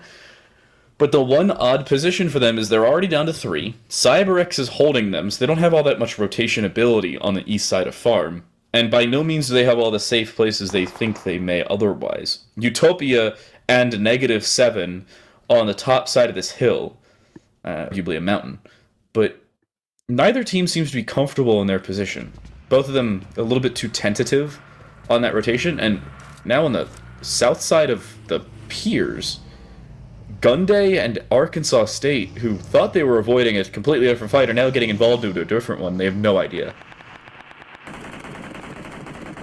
Well, this is going to be a tough one. Up comes Sook. Now searching for a bit of an opportunity. Oh, no. Easy clap. That was easy. I mean, Roshan, not quite sure what they were trying to accomplish with that one, but oh, no. Yeah, if they were trying to play chicken, they lost. Now it's going to be up to Sook to see if they can find a few of the swimmers out in the drink. It seems like there's only one person swimming. The car has been seen, but the player, I don't believe as much. The only reason they've taken damage right now is because they were in the water for too long. It didn't come up for air. So they took a little bit and then went back up, and since they've popped a extra heal, but they have now been seen. You can see the bullet tracers going into the water, but nothing consequential. It seems like they may get out of here, I'm not going to say alive, but they may at least make it to land with health intact. Oh, it's going to be tricky though, because as you can see, Sook, now they've spotted them out, just got to follow it up. Frenchie, in the meanwhile, is going to be waiting just here on the edge. So -7 or Valencia, definitely going to be taking a much more reserved approach into game number 2. But, well, you can't really fault them for that. And you got Harame just waiting in the compound. Beautiful 2-2 split. But look at that, right? Shinchan hits the shot through. That is Patrick down on their knees. And now Frenchie has a golden opportunity. Frenchie right now is just going to play passive, as will most of -7. Utopia is getting involved in a fight, but I don't think they're aware that -7 is here. And that could be a completely difference maker. Look at the zone as well. -7 could not be in a better position. They've got positional prowess on both Fanshawe on the east side and Sheridan towards the northeast as Utopia. There's just no space going to be given over here. And if I'm -7, I am rotating a small army in this direction. There's a down. Will they find the finish? I don't think I'll have the angle. Nope, just barely. MR5 will stay alive. Well, this is a golden opportunity now for -7. They've got the angle. All they got to do is just defend it. Harame are going to face quite a bit of a challenge pushing forward, as you've said already. And to add to that, we've got even more teams just slow building up on the edge. But Frenchie, making the very decisive call here, is instead going to be looking to fall back towards the rest of the team, trying to strengthen their numbers here. And Sting Esports may get involved in this as well. They are very far away, but by no means are they safe. This is -7. On the northeast side, they've got no, that's CG. SBJP has been downed on the extra engagement from Manitoba. Fate is getting involved, and they've actually found the finish. -7, over spacious, and just caught off guard. They weren't expecting so many teams to get involved in this high position, and because of it, they've been caught out. Well, they might have been caught out for a brief moment. They still have 3 players up. Yes, JP47 did get finished, but now is going to come the next follow-through. It's going to be Utopia knocking on the door, trying to see if they can land a few hits of their own. Fate just trying to hide in the trees behind the boulders as Hassel now flies back and over the crest of the hill. This opens up quite a bit of an opportunity for the rest of the Utopia team now to push forward up into zone. Still being finished there, step in the right direction. Nade prepped, does that get through the window? The Molotov doesn't seem like it will. The nade perfectly timed. Frenchie eats that one and drops down to about 50 HP. Needs to get off a heal, but unfortunately, the walkout into the Molotov, battle will fall and be finished off by Utopia from distance. So, more prowess going the way of Sheridan, and -7 had so much positional prowess, yet have barely taken any advantage of it. They tried to go for a drive-by with the buggy. No kill coming of that one, and Jaw just needs to escape. They cannot play for this anymore. They need to get out in the -7 side. Yeah, well, there's not going to be a lot of wiggle room moving through here. Quite a bit of congestion now starting to build up towards the north. The zone also getting ready to pop, and this is going to be the play. Ooh. BSS? But look at this. Rich, I mean, no cap, just holding nice and steady.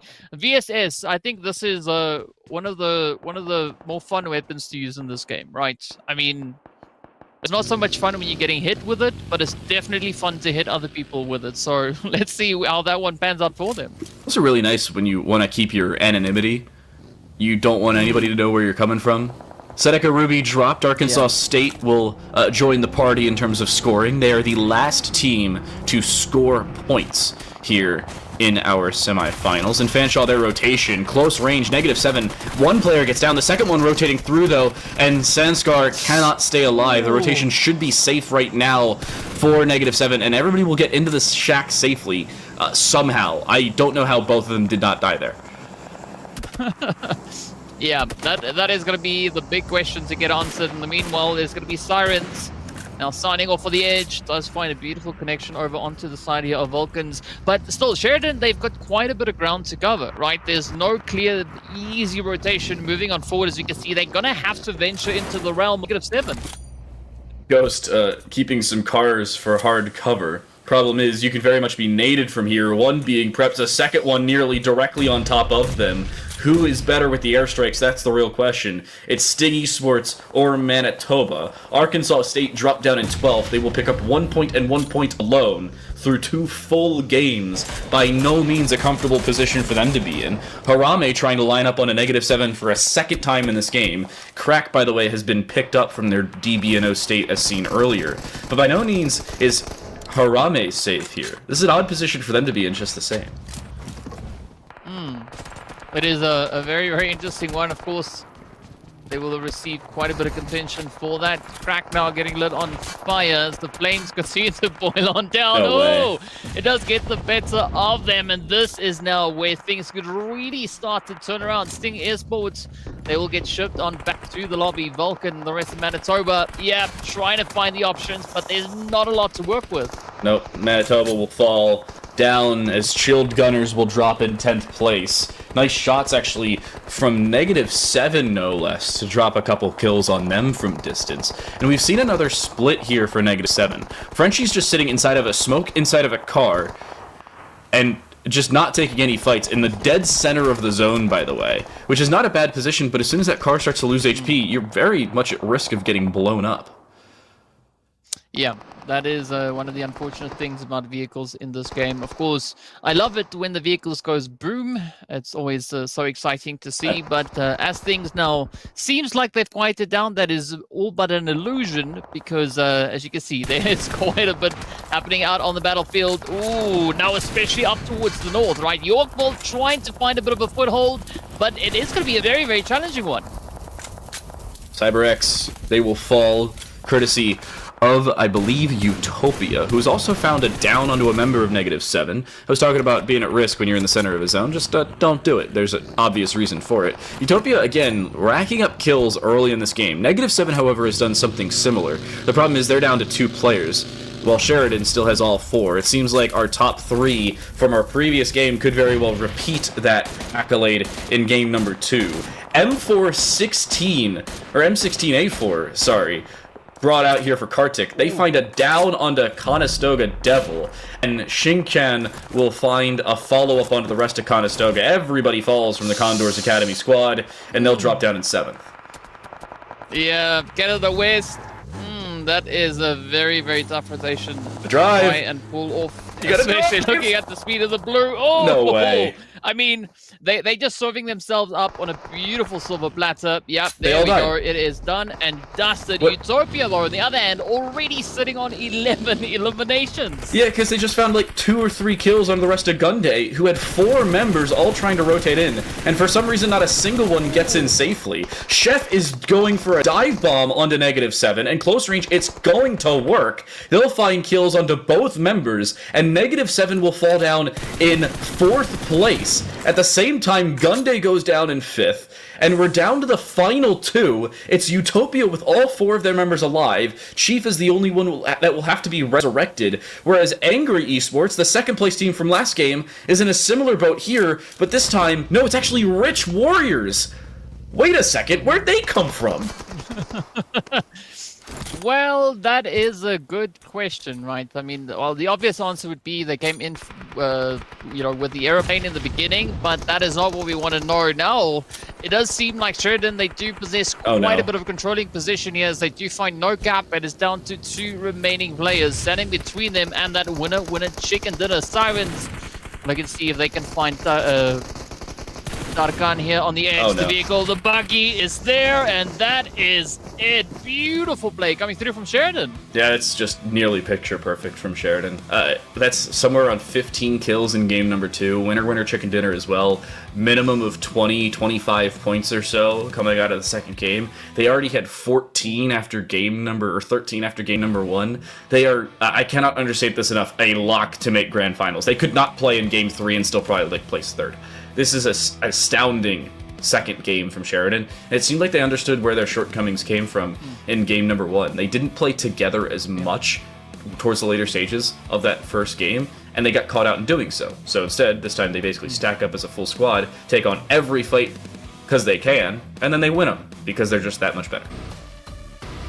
I mean, it's really difficult to argue with the performance that we saw come through here from Utopia. I mean, this is very reminiscent of the kind of plays that we had from them in the previous seasons. It's really, really good to see that continuous push coming through. And of course, ain't nothing wrong with a beautiful winner chicken dinner to boot with that. Oh yeah, that is a great first game into a second game string for Utopia from Sheridan. And it just seems like they're so comfortable in their playstyle. They could do no wrong in that game. Chief goes dive bombing -7 and it works, only getting down because they had to take too many fights at the same time. The one good news I have to say for Rich Warriors is they do find a kill before all dying. They end up finishing off Chief, who was downed earlier, so at least there's a step in the right direction, but then Tarkan gets driven over by a buggy, which was just so rude. Well, I mean, sometimes, a few things just need to happen, especially like Chief here from Utopia getting themselves that MVP award, locking in 7 eliminations as well as 600 plus damage. And I mean, this makes me very excited to see what Utopia is going to bring in on their very last game. I mean, looking at their performance last season, they performed exceptionally well on Bikini and Erangel. So seeing this play out coming in here, it's no surprise, really. Yeah, this is just Chief playing so much better. And ironically enough, the only player to die for Utopia is also their MVP in that second game. The team as a whole, though, really stepped up in a big way. And I want to take a look at the numbers alone, because Chief picked up 7 eliminations as an individual. What's the number for the team? Because if it's anywhere 14 or 15, that's absurd coming out of game number 2. Here's the team full numbers. Verdict is 15 eliminations, 2,000 damage. That's just statistically unheard of. That's heavy. I mean, that is the equivalent of 20 eliminations with damage that they were dealing just in this game. And I mean, it serves them right, because looking at how they kind of just space themselves moving through these zones, managing to control a very dominating presence within these phases, especially leading up to the later half of this game. It's pretty evident how Utopia were able to claim that much damage, and of course have those 15 eliminations coming through on that. A lot of aggression, especially nearing the end, as we did see Chief was taking that beautiful plunge, just rushing in towards that southern side, trying to help alleviate a little bit of the pressure coming through here. So Utopia, I've got to say, they played this game exceptionally well. Yeah, they just could do no wrong. They took so many fights at the same time, yet just did nothing incorrectly. Here's a leaderboard from game number 2 alone. Utopia pick up 15 elims, and the total points... Oh no, this is overall from game number 1 and 2. 15 elims in game number 2. Placement points of 25 total. They pick up 40 points out of game number 2. This is a great position for them to be in, whereas a couple teams that were on the lower side, Arkansas State has only one team. Shadow Gamers in this, 1 point total, sorry. Shadow Gamers in the same boat. Chilled Gunners up to no green card are split between 4 and 7. There are a lot of teams that are just on the outside that could very well completely change things with a good showing in game number 3. Yep. Yep, and as we know, there are only so many seats available to make it up into the grand finals. So whoever finds themselves over on that right-hand side, right, like no green card, Team Fate, Seneca, Ruby, they're really going to have to try and find that last bit of a performance, especially moving over in towards Murmur. And I think that's the beauty of the map of Murmur, right? It does change up the playing field ever so slightly. Different scene, different setup that we have moving in there. So I'm really curious to see how these teams are going to try and make their plays moving into the last match, at least for this lobby. Yeah, there's two very different principles moving into a game like this. You have, hey, we need points, let's do absolutely nothing for the first 15 minutes of the game, and then try and either take fights or play for placement points. And then there's the other principle that Utopia has been playing of, hey, let's go hunting for every team we can, become headhunters and bounty hunters for as many kill points as we can pick up. I mean, 15 after just one game. They picked up even more in game number 1. I think it was 8 was the total number there. It's just unheard of.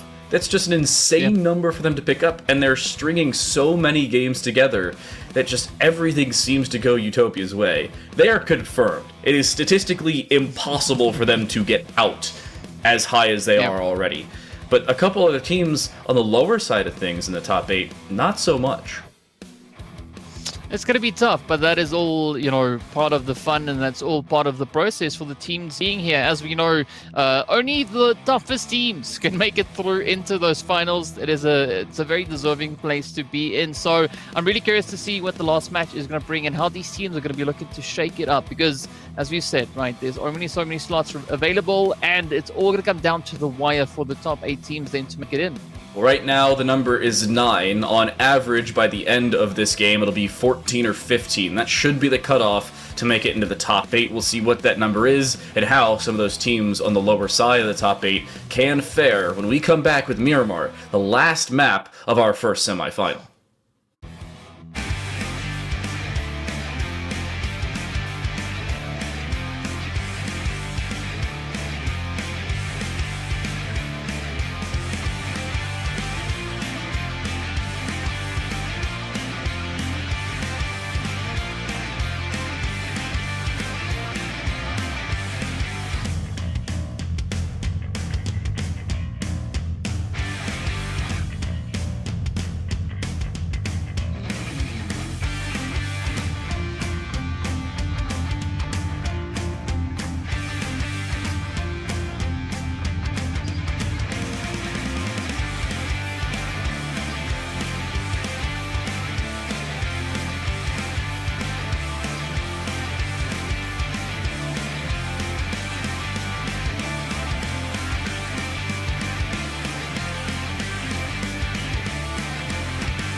2 maps down, still 1 to go, and arguably the most different of our 3 maps played in our PUBG Mobile Campus Championships North American for Spring 2024. Time to light that right there, is DK and Miramar on the cards here, DK. A lot of differences for a couple of these teams, and different playstyles have to be presumed for at least everybody other than Utopia, because they can do whatever they want. Yeah, I mean, the competition definitely starting to tighten up a little bit as we near, the top 8 position. As you've said, the teams at the higher end of the leaderboard, they don't have all that much to worry about. I think the focus is now going to shift to those teams, in and around the top 8, because that is going to be the deciding factor as to who will be making it through, at least from this lobby, into the lovely grand finals that we'll have coming in. But yeah, the pressure is on, the heat is there, it's starting to rise, and I think that is quite fitting then to have Miramar be game number 3, because, well, it's in the desert and there's a lot of heat. So, I don't think the teams will be feeling too much of the heat, because they'll have to face off with whatever the map's going to throw at them. So, some conversations about kills alone through our first 2 games. Utopia, according to our current stat tracker, has 25 total eliminations, with 15 placement points through 2 games. -7's up to 12 eliminations with 14 placement points. They're in a very comfortable second. The next closest team is actually Harame, bro, from Fanshawe College, with 11 eliminations and 7 placement points.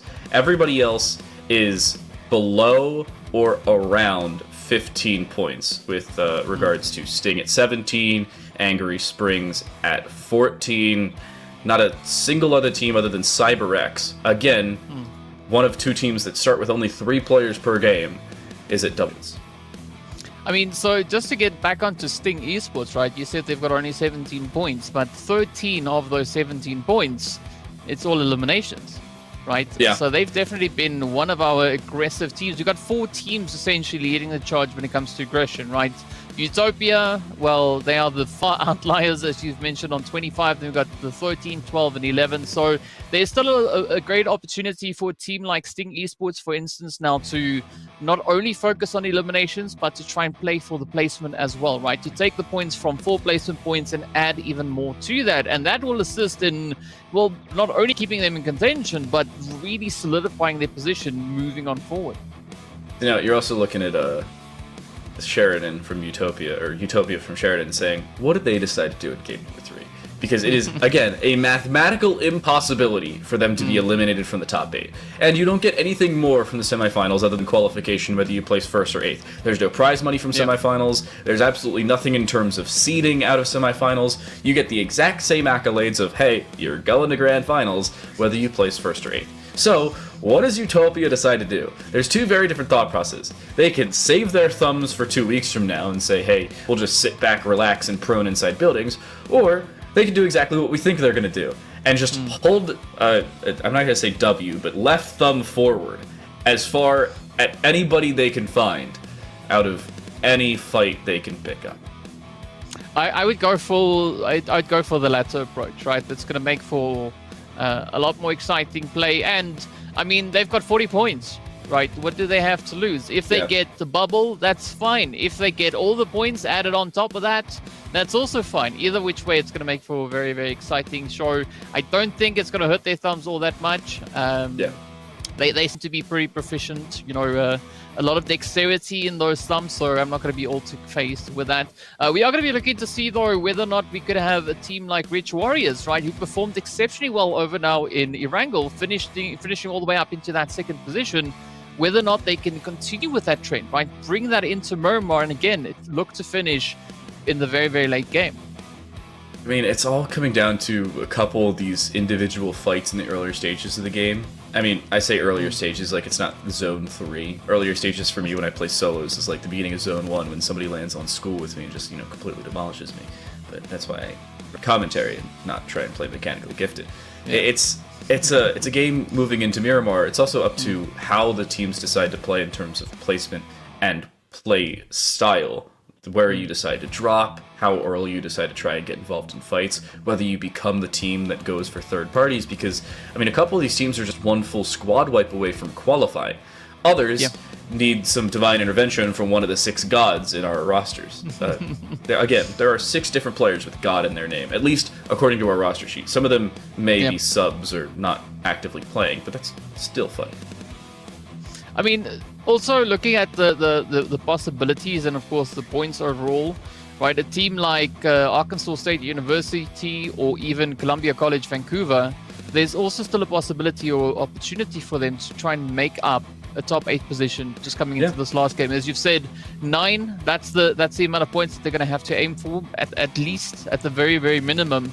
So looking to still kind of grab a seat, I mean, it's up for grabs, right? I think it's all going to come down to just how eager these teams are going to be to secure that position. Because, as we know, once we're done with this lobby, we are going to be looking at a whole different lobby of teams that are going to be doing exactly the same thing, trying to secure their seats moving into the grand finals. And from what we saw at the beginning of the show, right, there's so much up for grabs. Not to mention only the share of the prize pool, but also then those seats and the seeding positions up into the PMSL. Or the qualifiers for that. Top 2 at grand finals take PMSL opportunities and move themselves up into the qualifiers for that. Here, though, this is a completely different story. As we move into Miramar, our final map of our first lobby here in the semifinals, 15 teams all vying for that top 8. 4 of them are about mathematically locked in. The remaining 11 or so are still very much in that bubble, in the realm of will they make it, will they not. Some of them need full squad wipes, multiple of them, plus some decent placement points. Others could just take out 2 or 3 teams towards the top side of that lower 8 and say, hey, we're comfortable, we're in. Yeah. Again, the cutoff will most likely be anywhere from 13 to 15 points for that top 8, depending on how some individual teams do and whether Utopia decides to wipe out 15 players again. But a lot of this is still unknown, and some teams just cannot leave their fates in the hands of their opponents. Well, yeah, it is inevitable to at least some extent, so it's all going to come down to the looking to see who's going to be the ones packing the much heat. Speaking about heat, it's time for us to hop into the desert. Of course, the map name is Miramar. So here we go. Let's see. Beautiful flight path is going to be starting on that western side. And I mean, it's almost cutting straight through the middle here. So the teams are going to be quite happy, right? We got El Pozo, which is very accessible. Positions like Los Leones, not so much. But as we said before, quick hop in a vehicle and it can get you right to where you need to go. So a lot of teams decide to do when they need more placement points. They just completely avoid as many teams as they can in the earlier stage. They drop towards a vehicle rather than a location, and they drive outside the realm of droppability for the flight path. That's what a lot of teams you may see do here. CG seemed like they're heading so far south, they may end up across the other side of the border from North America, or in their case, they're from Manitoba, so they may just head to the United States from that point. Everybody else seems to go about where we'd expect. Chumacera, very much in the realm of normality. Columbia, Vancouver, and Arkansas State, 2 teams just on that bubble. Arkansas State needs a lot of help in this game, and landing next to another team is not going to be assisting them by any means. I mean, you were talking about the CG pushing far south. If they continue much further with that, of course, we could even see them pull all the way into Sanok. So they need to be very careful. But in the meanwhile, we do have now the action starting to come on in. Our last few teams starting to push on down. We're not seeing as many hot drops. Yes, we do have a little bit of a something happening up in towards Monte Nuevo, but that is kind of to be expected at this point. Seems like no green cards headed towards the military camp. CyberX is no. Oh no. CyberX God is AFK. That could not be worse. As they only have 3 players already. Now they're down to technically 2, depending on whether CyberX God can rejoin the game. Manitoba, on the close side of the military camp, or towards the prison, actually, on the southwest side of the map, they are fairly far away from the far east zone. 2,000 meters, or 2 kilometers as well. Yeah, that's going to be a pretty tough one, but maybe they playing that kind of position as part of the strategy, right? Maybe they want to fool us into thinking that they play as AFK, and instead they're actually there. And speaking of being there, of course, it's promo code time. As you can see it now just flying up on screen, so be sure to get your hands on that. It is going to be fastest fingers first, right? So if you're the first one to claim, the code will work. If you're not the first one, it's going to give you some kind of an error saying, whatever it might say. And, well, speaking about which, it's going to be up to Trigger now to see if, they can get enough loot before they start their trek further up into zone. So, notably enough, I didn't know chickens could throw footballs as well as they do. That's got some pretty good arc on it. Nice spiral. I mean, just numbers and letters flying out the back of it. It's a very innovative football. Yeah, you got to wing it, and that's the way. Notably enough, I talked about this last game. Either CyberX or CGX has picked up their full squad. No, it is Manitoba. So Manitoba's up to 4 players again. So it is only CyberX that is down to 3. And again, CyberX is missing a player because God is AFK, so they're technically down to 2, at least as of right now. We'll see if God decides to, I don't know, walk back to their phone anytime soon. But this is a very weird position for a couple of these teams to be in. We're in our final match of this semifinal. A couple of these squads, including both CGX and CyberX, need some points towards the tail end of things. CyberX is currently only sitting at 11. By no means are they safe, and down to 2 players, they're even less so. It might be an intended play, but yeah. Another team that we spoke about as well is going to be the Rich Warriors. We can see them just up towards the north here. Let's see whether or not Fanshawe is going to try and potentially maybe test the waters, because all the way up in towards Cruz del Valle, there's, again, not a lot of terrain technically to make too much use of. Yes, we've got a building, so yes, we've got a bit of high ground over on towards that eastern side. But aside from that, that's it, right? If you get spotted, it's pretty much done and dusted. So, MR5 playing at least the omnipotent god, not to be confused with the other gods in this lobby. At least looking for as many eye lines as they can find. Tarkan prone in a building. The rest of Rich Warriors are so far away, I don't even think they could be included in this conversation. But both of these teams need points. Fanshawe, again, they're in a decent spot, but they're not guaranteed. They're still probably going to make it, but they're not guaranteed. Rich Warriors, really good coming out of game number 2, but they needed a lot of help in game 1. They just didn't find it. And both these teams, I'd say, if either one of them sees the other, it could very well either A, be one of them trying to initiate the fight, or B, both of them just sprinting away in a different direction. Yeah, I mean, it's definitely going to come down to how they find themselves situated within the zone. I think with the MR5 now looking to get a little bit more elevation, it's not necessarily the worst decision to make. But again, you have to be quite cautious, because if you expose yourself too much, right, instead of you getting the upper hand, you could potentially be giving that away. And well, speaking about hands, of course, there's still quite a few teams that need to get themselves situated. I think no green card up in towards Campo Militar is not going to be too much of a concern for them. They are in a spot that we don't see occupied all too often within the lovely map of Miramar. So there's a lot of play, but I'm going to be looking down towards that southern side. As you can see, a lot of vacancy on that southern edge. Nobody drops towards Los Leones, which I thought was going to be a fairly occupied position. Again, both Columbia, Vancouver, and Arkansas State are within general realms of one another. Manitoba's staying so far away from everybody, I think they forgot they're playing on Miramar. They tried to land on the close side of Erangel, which is so far south that it's not even involved in the map, but that doesn't count. And -7, again, playing very spacious. You can see this on the right side of the map. -7 and Utopia somehow are right next to each other again. Yet I don't think either of them is going to see the other. And CyberGod is still AFK. You can't make this up. But they are in zone, and that counts, right? It ain't over until the blue zone gets you. There's no way they actually come back in time, right? And MR5's just been seen. No Cap should have a free kill. Oh no, they start shooting as soon as MR5 starts to prone. Does the nade land? How likely is this to land compared to the chicken through the football earlier? Nade. Oh my goodness, could not have been better. What a toss from No Cap. Sign him already. I mean, maybe they had a little bit of that chicken before the match, right? It all makes perfect sense.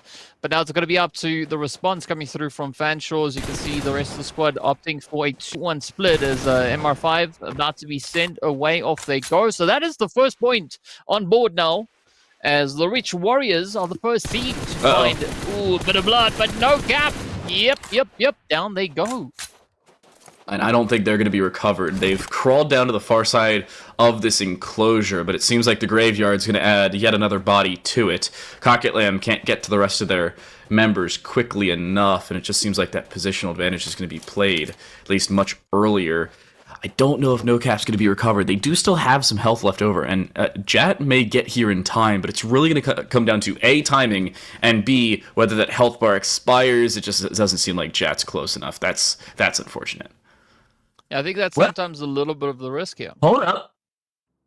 Does NoCap get caught here? I think he's going to get picked up. Oh my gosh, he will. Yep, that's it. Wow. Talk about a saving grace.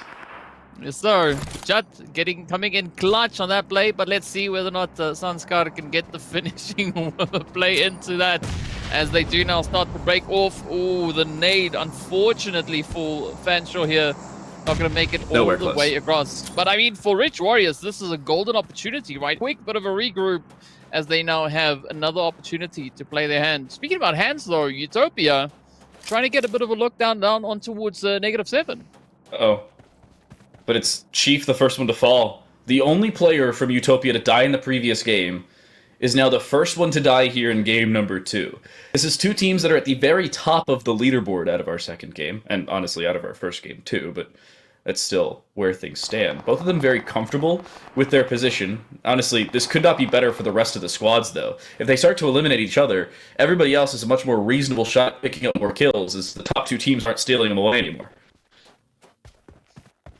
Well, let's see whether or not they can maybe regain a little bit of the position here. I mean, it's unfortunate that, you know, you lose the same player twice, game, you know, match back to back.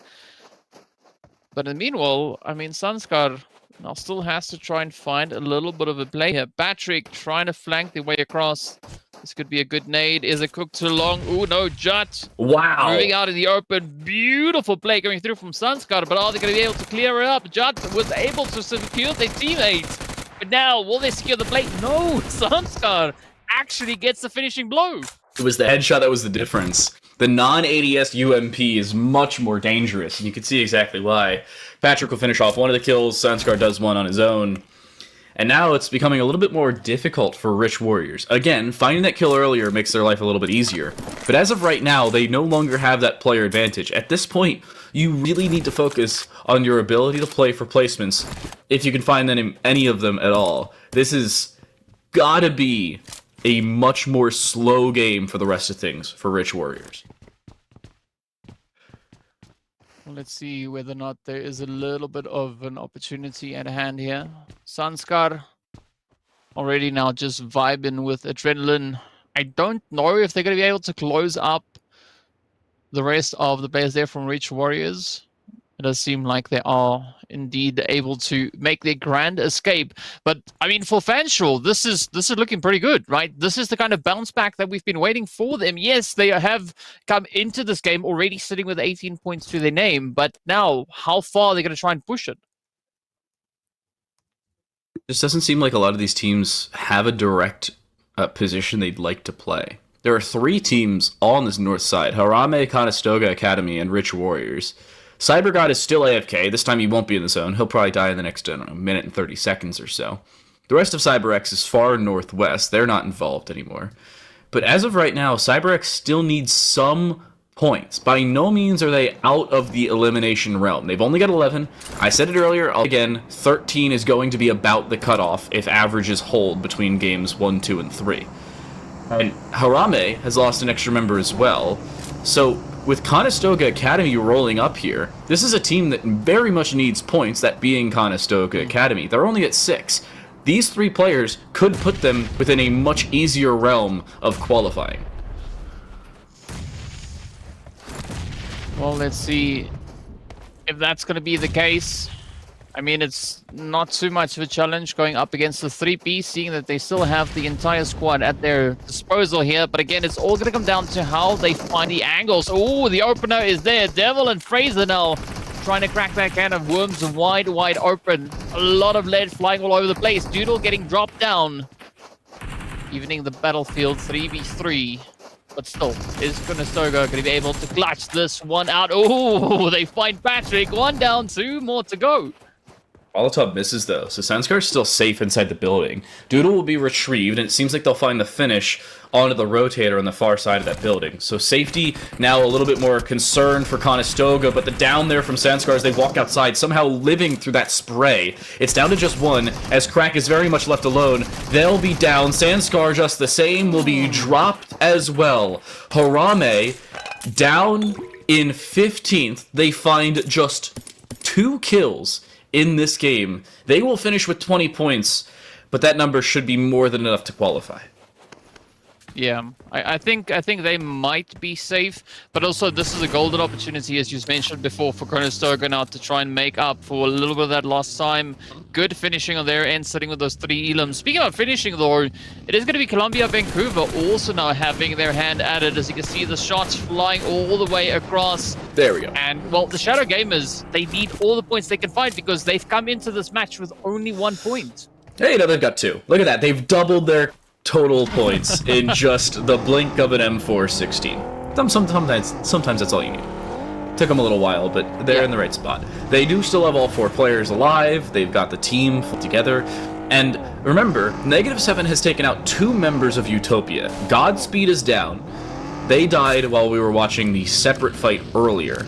And a couple of these teams just on the outside of the top 8 are getting a lot of help from some of the top teams that are not allowing those bubble teams to pick up free kills.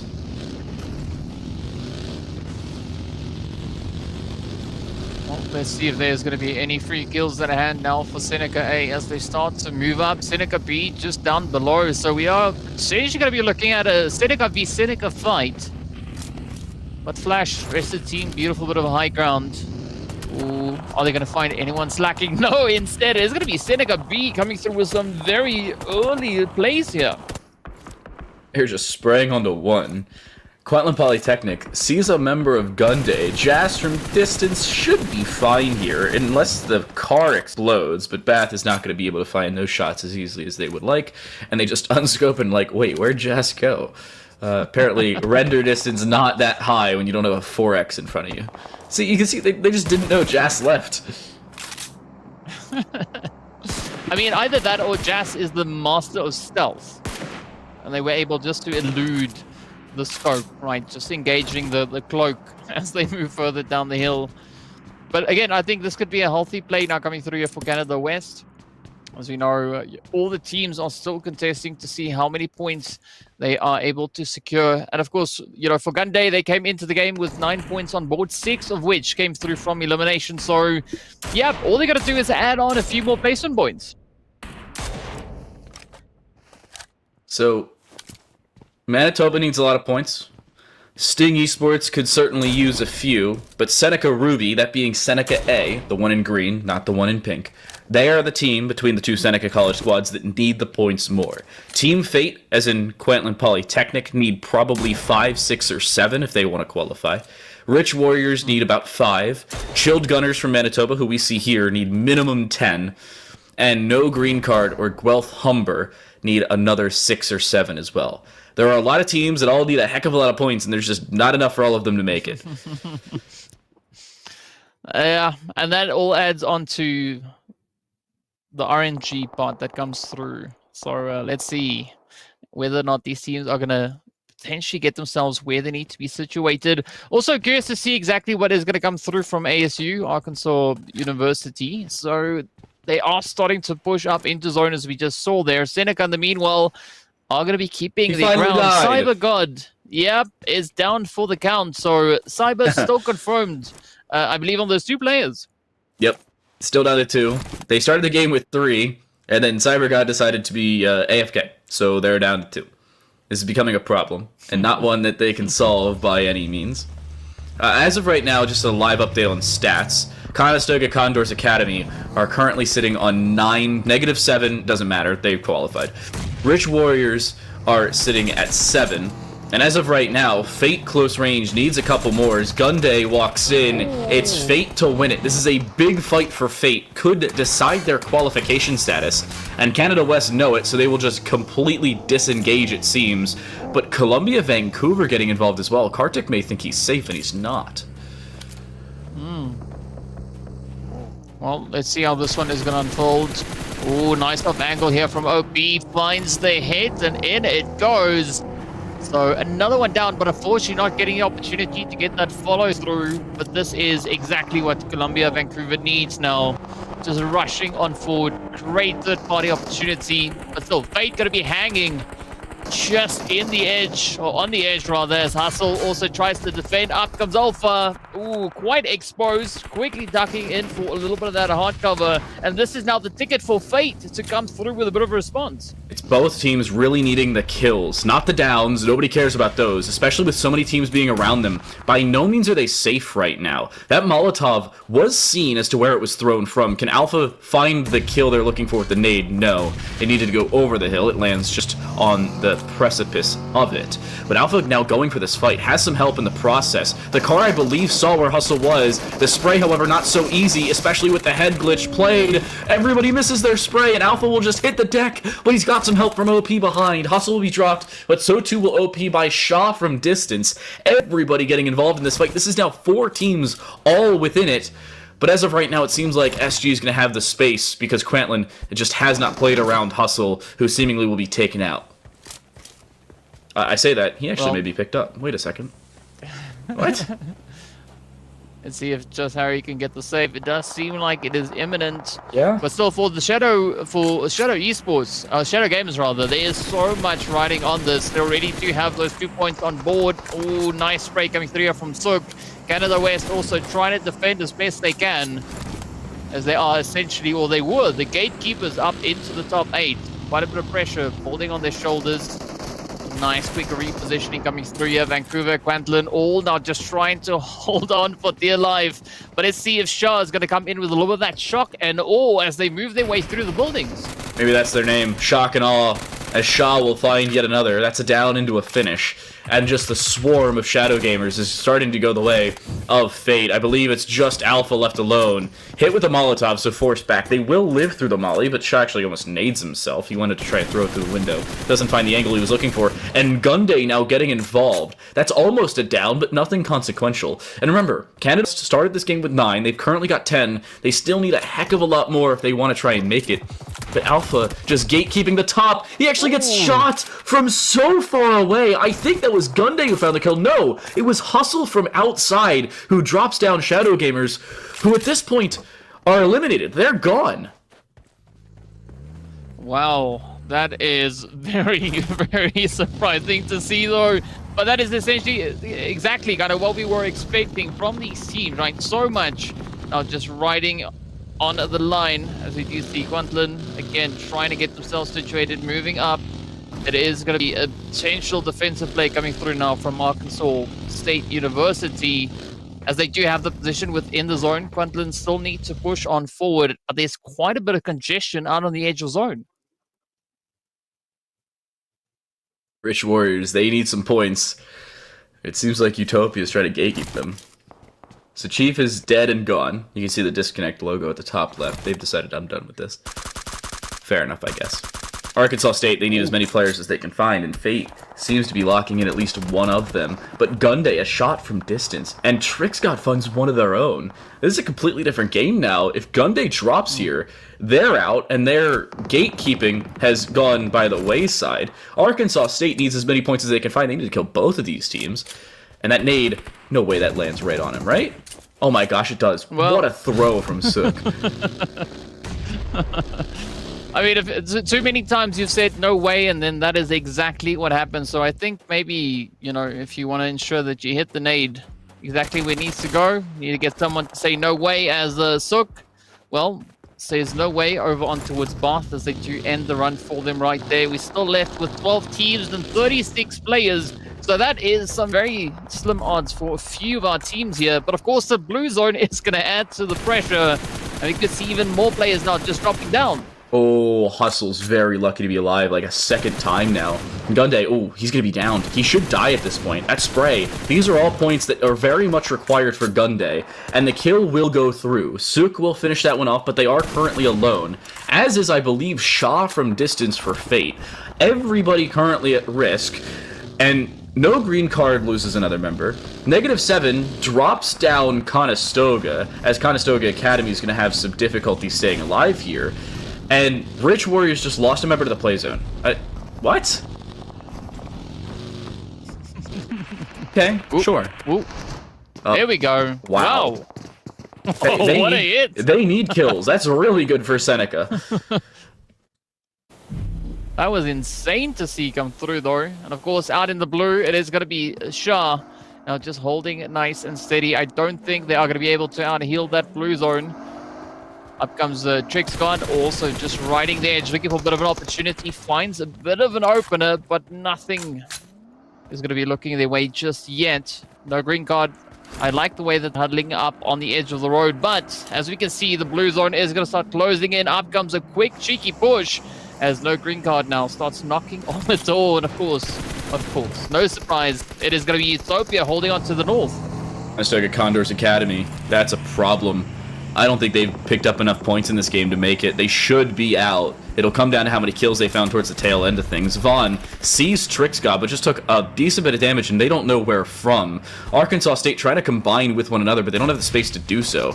Rich Warriors were the next ones to fall. They're just on that precipice. They were the gatekeepers. Now they may be gate kept as they'll go down. We're down final 9, and points now becoming a factor. Next team to go down will be the last one to exit without points coming out of game number 3. Well, Meow definitely coming through with a beautiful follow-through on the plays there. Oh, yep, there we go. Roshan also getting dropped to their knees, so things not looking all too positive here for the Arkansas State University squad. But Guelph now has the opportunity to get themselves resituated back into the safety of the zone. Seneca doing a little bit of off-roading as they try to make their way on in. But again, the buggy does what the buggy does best in PUBG. It throws the spanner in the works. Beautiful right now coming through here from Guelph Humber. Well, the Molotov into close range. I don't think you're going to survive through this one. 99K trying to lock this one in. Nemesis will fall. Angry Springs down in 9th. They will be the last team to exit without points in terms of placement from game number 3. Nade explodes at the feet of Guelph Humber. They'll survive, but Arkansas State, you can't say the same for them. And Shaw dies to the play zone. I think that's Fate exiting in 6th places, or at least maybe 8th place as well. There are a couple teams now exiting here, and a lot of them all need points. Seneca included, that being Seneca Ruby, not Sting Esports. We currently look at Seneca Ruby, they've got 2 of them, plus a couple placement points. They are just on the outside of qualifying. Ooh, and of course we have a bit of an exchange now coming through between Seneca B and the players then all the way from Sheridan. But Seneca A, still just riding the edge, going to be surfing that blue zone as best they can. But let's see whether or not Seneca B can maybe sneak their way up into even more points. It's going to be quite a contentious play. A lot of danger, a lot of noise being made in the vicinity. Manitoba, as we can see, also just on that far southern side, are feeling a lot of pressure getting dialed in as -7 hits the shots, and that is it, right? Dropping the players now down to potentially 2 from what we can see. It's all up to Trigger and their teammate to find a safe haven up into zone. Trigger and Twisted very separated from one another as well, and they're not in the zone. That's the biggest issue. Even if they hop in a car, everybody's going to start to look for them because they have to traverse an entire valley. Sting Esports now in a pretty good spot. Seneca Ruby also needs some points to write home about, as does No Green Card. This is a very odd finish to a game where a lot of the teams now remaining, all of them are currently on the outside of points, outside of maybe -7, and there goes Trigger. Why are you jumping in like that? Twisted's died. Shield Gunners are out. They will not qualify. Wow. I mean, talk about the competition getting exceptionally challenging. That is just Seneca's what we've out witnessed here. We've now, we're down to only 4 remaining teams. It's going to be -7, trying to see if they can pick up 47, get them back on their feet, come through with a bit of a fighting chance. But now it's going to be Seneca B trying to lock down at least that northern approach. Still 3 other teams for them to contest against. You can see everybody now essentially starting to huddle up towards the northern approach. Down to placement points as well. -7 are comfortable. They don't have to worry about it, but they've still got 3 players alive. Sting Esports have all 4. Utopia are down to 2 on the outside of things, and they're in between 2 teams. They will not survive through this one. Sirens won't even find a follow-up kill. Great couple of kills from Sting Esports as it's down to now 3. No green card has just 1 member alive. It's a 4v3v1 to close out Miramar. We'll talk about some tough odds. That is exactly what we are going to be looking at here. Sitting B, though, sitting with a healthy dose of eliminations, sitting on a very comfortable 5. Are they going to be able to secure even more? Well, it is going to be a bit of a nade-off. Frenchie sending out the mollies, the utils. You can see -7 already sitting on double-digit elims and still so many more victims for them to try and, well, just abuse on their way to potential chicken dinner. There's another down. They've got to step in the right direction, but this is all working for No Green Card, who is not getting involved in any of this fighting. Unfortunately, he's been seen on the outside. No Green Card will die in 3rd, but the placement points alone should put them into qualification. We'll get the final numbers towards the end of things. This is just for bragging rights, an extra few points on top of things. It is 4th place for Sting Esports as of right now, plus whatever kills and placement points they found in this game.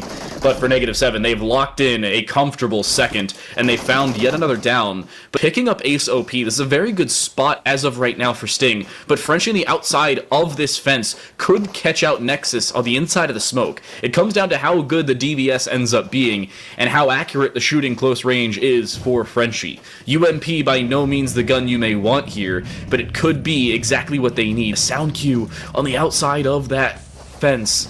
Frenchie wants to go for the kill instead. Everybody's seemingly trying to hop in cars as Sting Esports are trying to play for that unpredictability. There's the jump over for Frenchie, trying to play on the backside of Nexus, who turns at the perfect time, but SJP will fall just the same. 3 separate games, 3 separate winners. It's a winner-winner chicken dinner for Seneca B and Sting Esports. I mean, that was a sweaty fight leading up to the end there. -7, you could see they looked very, very confident. I would almost say they looked a little bit cocky pushing into that.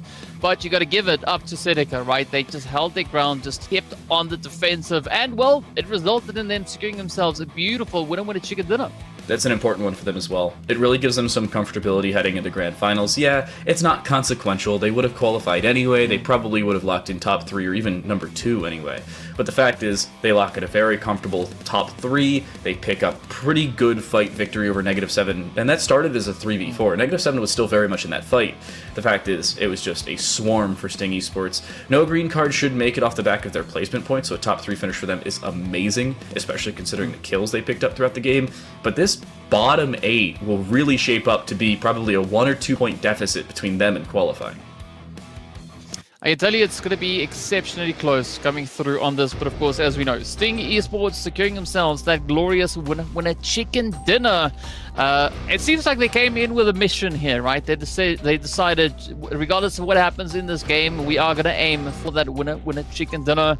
Mission accomplished, and they did so with style as well. I mean, there was some pretty aggressive performances, as we saw, right, just near the end there. That DBS, it's absolutely devastating, right? I call the DBS the don't be silly, and it's for good reason. Because when I hear that sound, well, I try not to be silly and I go the opposite direction.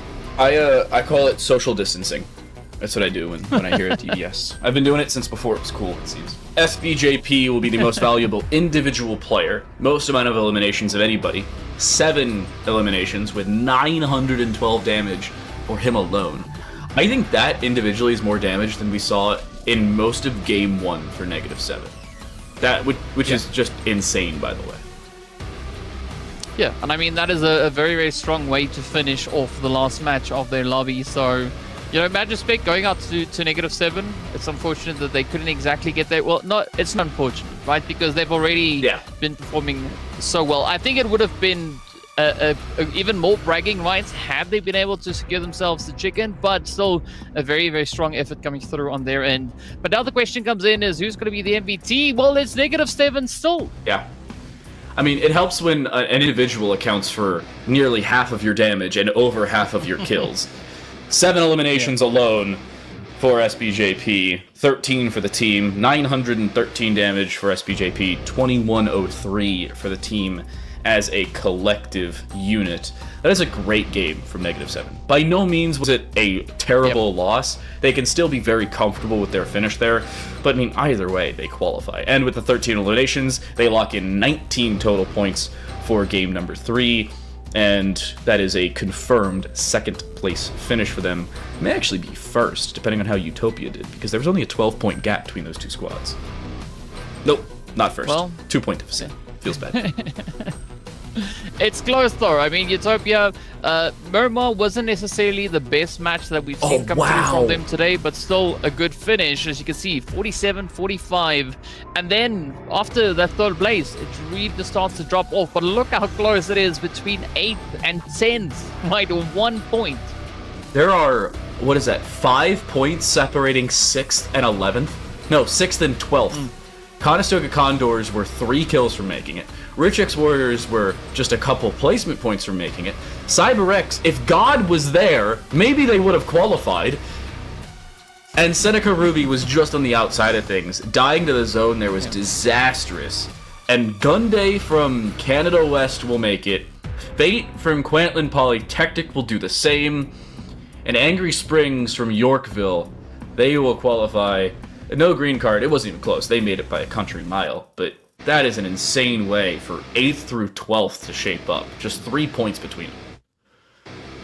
I mean, it's been a very, very exciting first half of the day here. I mean, this entire lobby really packing quite a bit of a heat into the game. But I gotta say, it's quite surprising to see where the Rich Warriors ended up. I was expecting maybe a little bit of a higher finish there.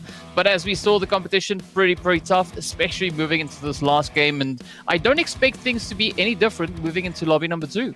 I said 13 points was the number they need to make. Turns out 12 was just barely that difference maker. And a reminder for later on, should it become a notable point. Placement points mean more than kill points. If you're tied with an opposing team and one of you has more placement points, the team with more placement points gets the tiebreaker first. So keep that in mind when you're going for maybe some more aggressive plays like Utopia. When you're Utopia, maybe it doesn't matter, but they'll take up first, it's -7 with second, and Sting Esports with 35 points in a nice comfortable third place position. It's a great way for this first semifinals to shape up. Yep, it is indeed a great way for it all to shape up. But speaking of shaping up, we've got to shape out at least for a little while as we get ready for lobby number 2. So be sure to stay tuned. We'll be back after a quick break. I say quick break, but it's not going to be exactly a quick break. But you'll see us back soon enough. Yes, about 15 minutes, and we'll be back with lobby number 2. We are going to be playing exactly the same maps, but we'll see you guys back in a short few moments.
PUBG Mobile Campus Championship Spring 2024 for North America return with our second semi-final of the day. 3 maps done, still 3 more to go, and now 14 new teams to introduce. Some time to light. That right there is DK. We've got the same map pool, we'll get to that in a little bit, but honestly, some fresh faces, and some that we saw just about 6 months ago.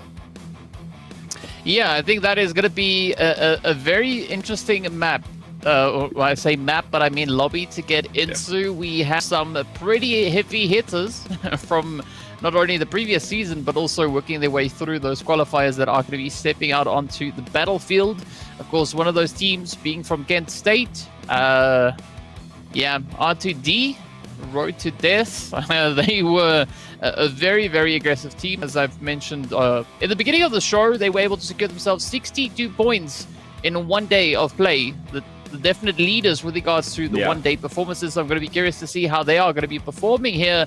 But aside from that, I think we are going to be in for quite an exciting show. The first lobby already action-packed with a lot of teams bringing a lot to the foreground. But as you've mentioned, we do have new teams stepping into this lobby. Yeah, and you'll see Neverfold. If you recognize that little insignia, there's a pretty good reason for it. That is also a member of Coquitlam College, one of 2 colleges to play in both lobbies. The other is Conestoga College with Rollin. We'll see them just a little bit later. Some notable rosters for all of you who are in the PUBG Mobile collegiate scene a little bit more often. Algoma University has 2 rosters here, Centennial College has 2 rosters here, St. Clair College as well. Lambton College is actually the 3rd separate roster that has a team in both Fanshawe College Toronto campus. This is not the overall same Fanshawe College that we saw earlier.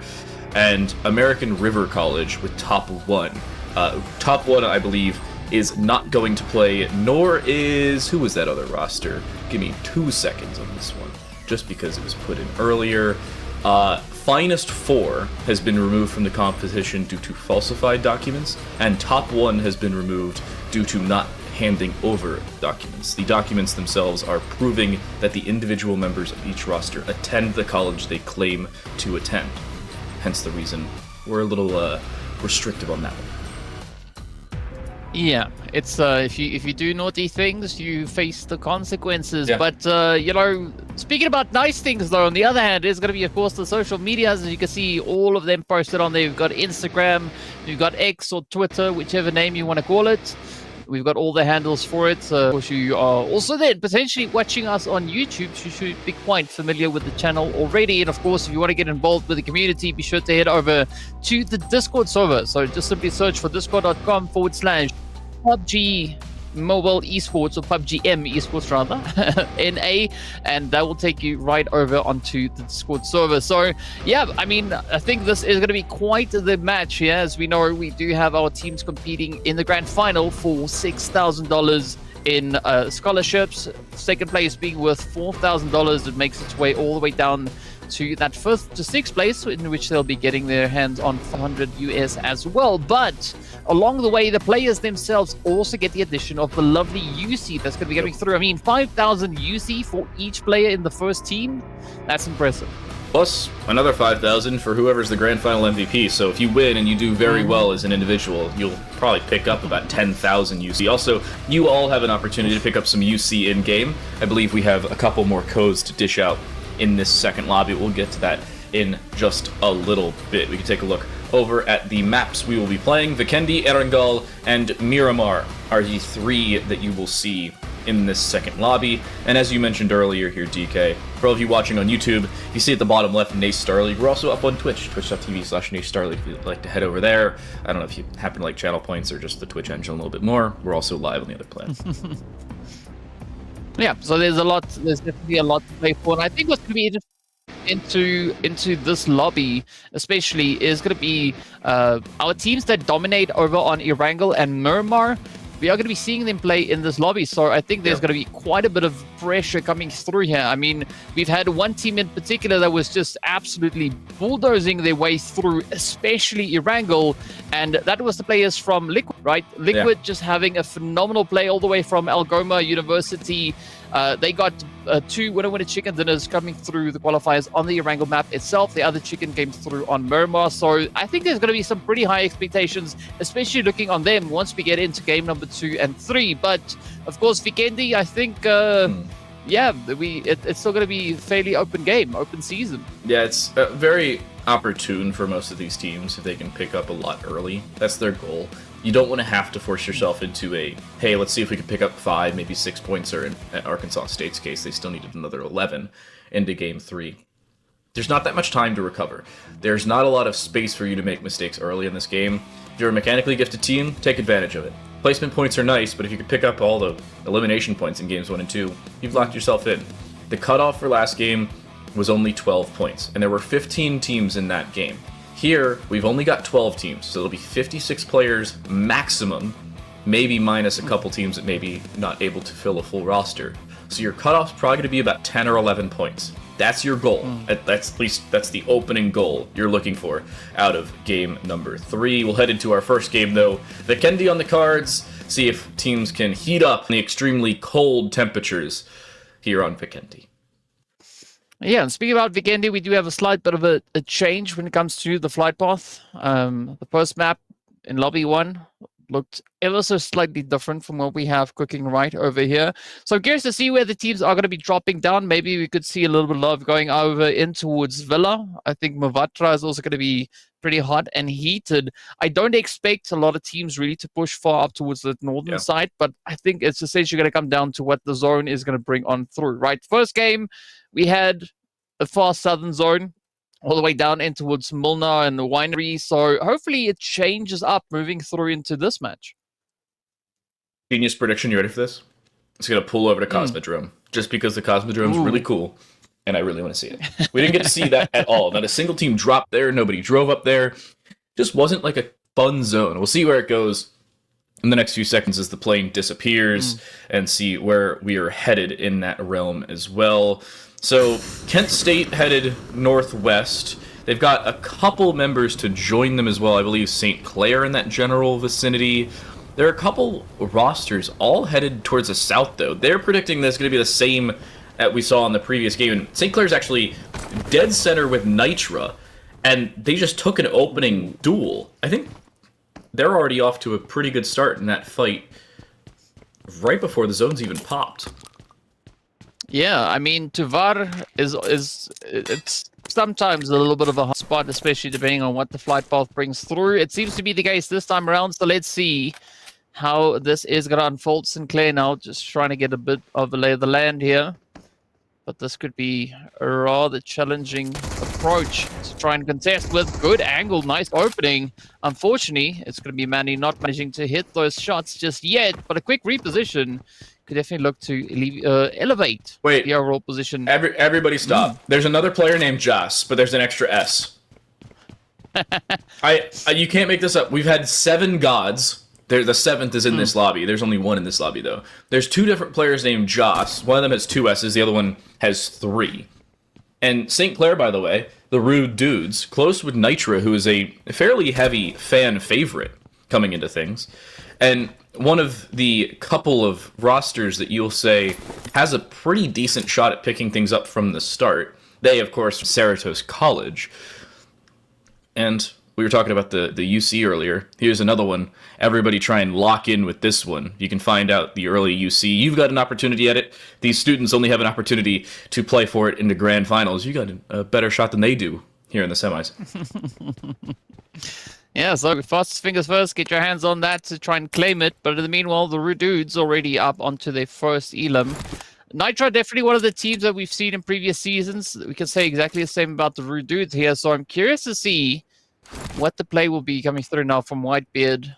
Just trying to psych themselves up. A little bit of the Bruce. Maybe we could see a bit of a quick dash coming through here, as they do hold, I think, a very well-placed position within Tuvar here. You know, I gotta say, though, this second lobby is stacked with some notable teams. I mean, Kent State, Algoma with Liquid ESP, Centennial College with Region 8 Infinity, Never Fold from Cocket Lamb, Old Gangsters from Humber, Rude Dudes here from St. Clair, Team Nitra from Cerritos. And honestly, if the Finest Four was in here, I'd say they're a pretty scary roster as well. Beast is being walked in on. The entirety of Rude Dudes just expended 3 magazines inside of an empty building. But Beast on the backside here is by no means safe. They could just be walked in on. But a DBS in hand could certainly change things, assuming they are not caught out. Nade thrown in the building. That one misses, though. Well, let's see. Behemoth, Beast, keeping it nice and quiet. Rude Dudes. Yeah, it's interesting how this whole situation is slowly turning on its head, right? Cerato's, I mean, they started off with a rather wide spread, and now, as they start to pull it a little bit tighter, Eagle finds a potential play on towards Behemoth, but it's not going to go anywhere just yet, right? Behemoth still has an opportunity to fall back, and now it's up to Beast to see if they can maybe crack open a bit of the action here. And over a shot onto Dark Esports, Fanshaw has at least had a player down for them. Not finished off just yet, but Beast just still waiting. I don't think they've even taken a step. They don't want to risk nothing in terms of a sound cue. Whereas Whitebeard is nowhere near this fight. All 7 players are maybe within 100 meters of each other. Whitebeard alone is 100 meters away from it. They don't want to be a part of the fight. Centennial B here involved in a duel with the aforementioned Dark Squad. And Fanshaw just needs to be a little bit more cognizant of that. They'll mostly avoid it. Well, let's see whether or not they can avoid the fight for much longer. Now it is going to be Eagle up high. Ooh, Behemoth. Fortunately having some beautiful coverage to work off of here. But I'm curious to see how Sinclair are going to look to wangle their way through this one. And of course, they need to be rather quick about it. As we can see, we do have players there from Lambton pulling up on towards that northern side. So make too much noise into VAR, and we will definitely see a bit of that contention coming through from the Intimidators. I think actually that's quite a fitting name coming through on their end, should they decide to engage. Yeah, I was going to say, their presence alone is intimidating me. A brief note, by the way, a lot of these players will have their prefix or the start of their name as their team name, not their college name. However, the college name itself will still be their logo and their listed roster name in the game. We talked about this at the beginning of the previous game, or previous lobby. We'll talk about it here. For instance, the Rude Dudes have the prefix RD, but they're from St. Clair College, and the SCC you see on the left side is the logo. Just something to keep in mind down the line if you're looking at things and saying, why in the world is that the case? Trust me, I said the same thing when I started here last semester. Alright. Will Behemoth be able to clutch it out, though? Ooh. I like this coming through, though, from the Rude Dudes, right? A lot of activity and mobility on their end as well. Up comes Heat. Oh, DBS getting met with a DBS, and down they go. Whitebeard with a follow-through. 1 down, a few more to go. Oh, no. Beast not moving for the entirety of this fight, catches Eagle 69k, who was the one outlier. Jazz is trying to find a refrag there, but doesn't have the space to do so, and Beast is just turned tail and hidden. Whitebeard is still at the top of this, so there's still very much an opportunity to pick this one up. They'll pick up Nani, and they've got a decent chance. The problem is, still with 2 players alive makes things difficult for St. Clair, and you have to remember, they want to try and keep as many players alive. Yeah, they can take the fight and win it, but they don't want to try and go trade for trade and lose more members, because they still have the rest of the game to play. Well, as mentioned before, the Intimidators holding on towards the north, now definitely starting to get drawn closer and closer to the action. Jazz coming through with a beautiful strafe around the corner, finds the opening.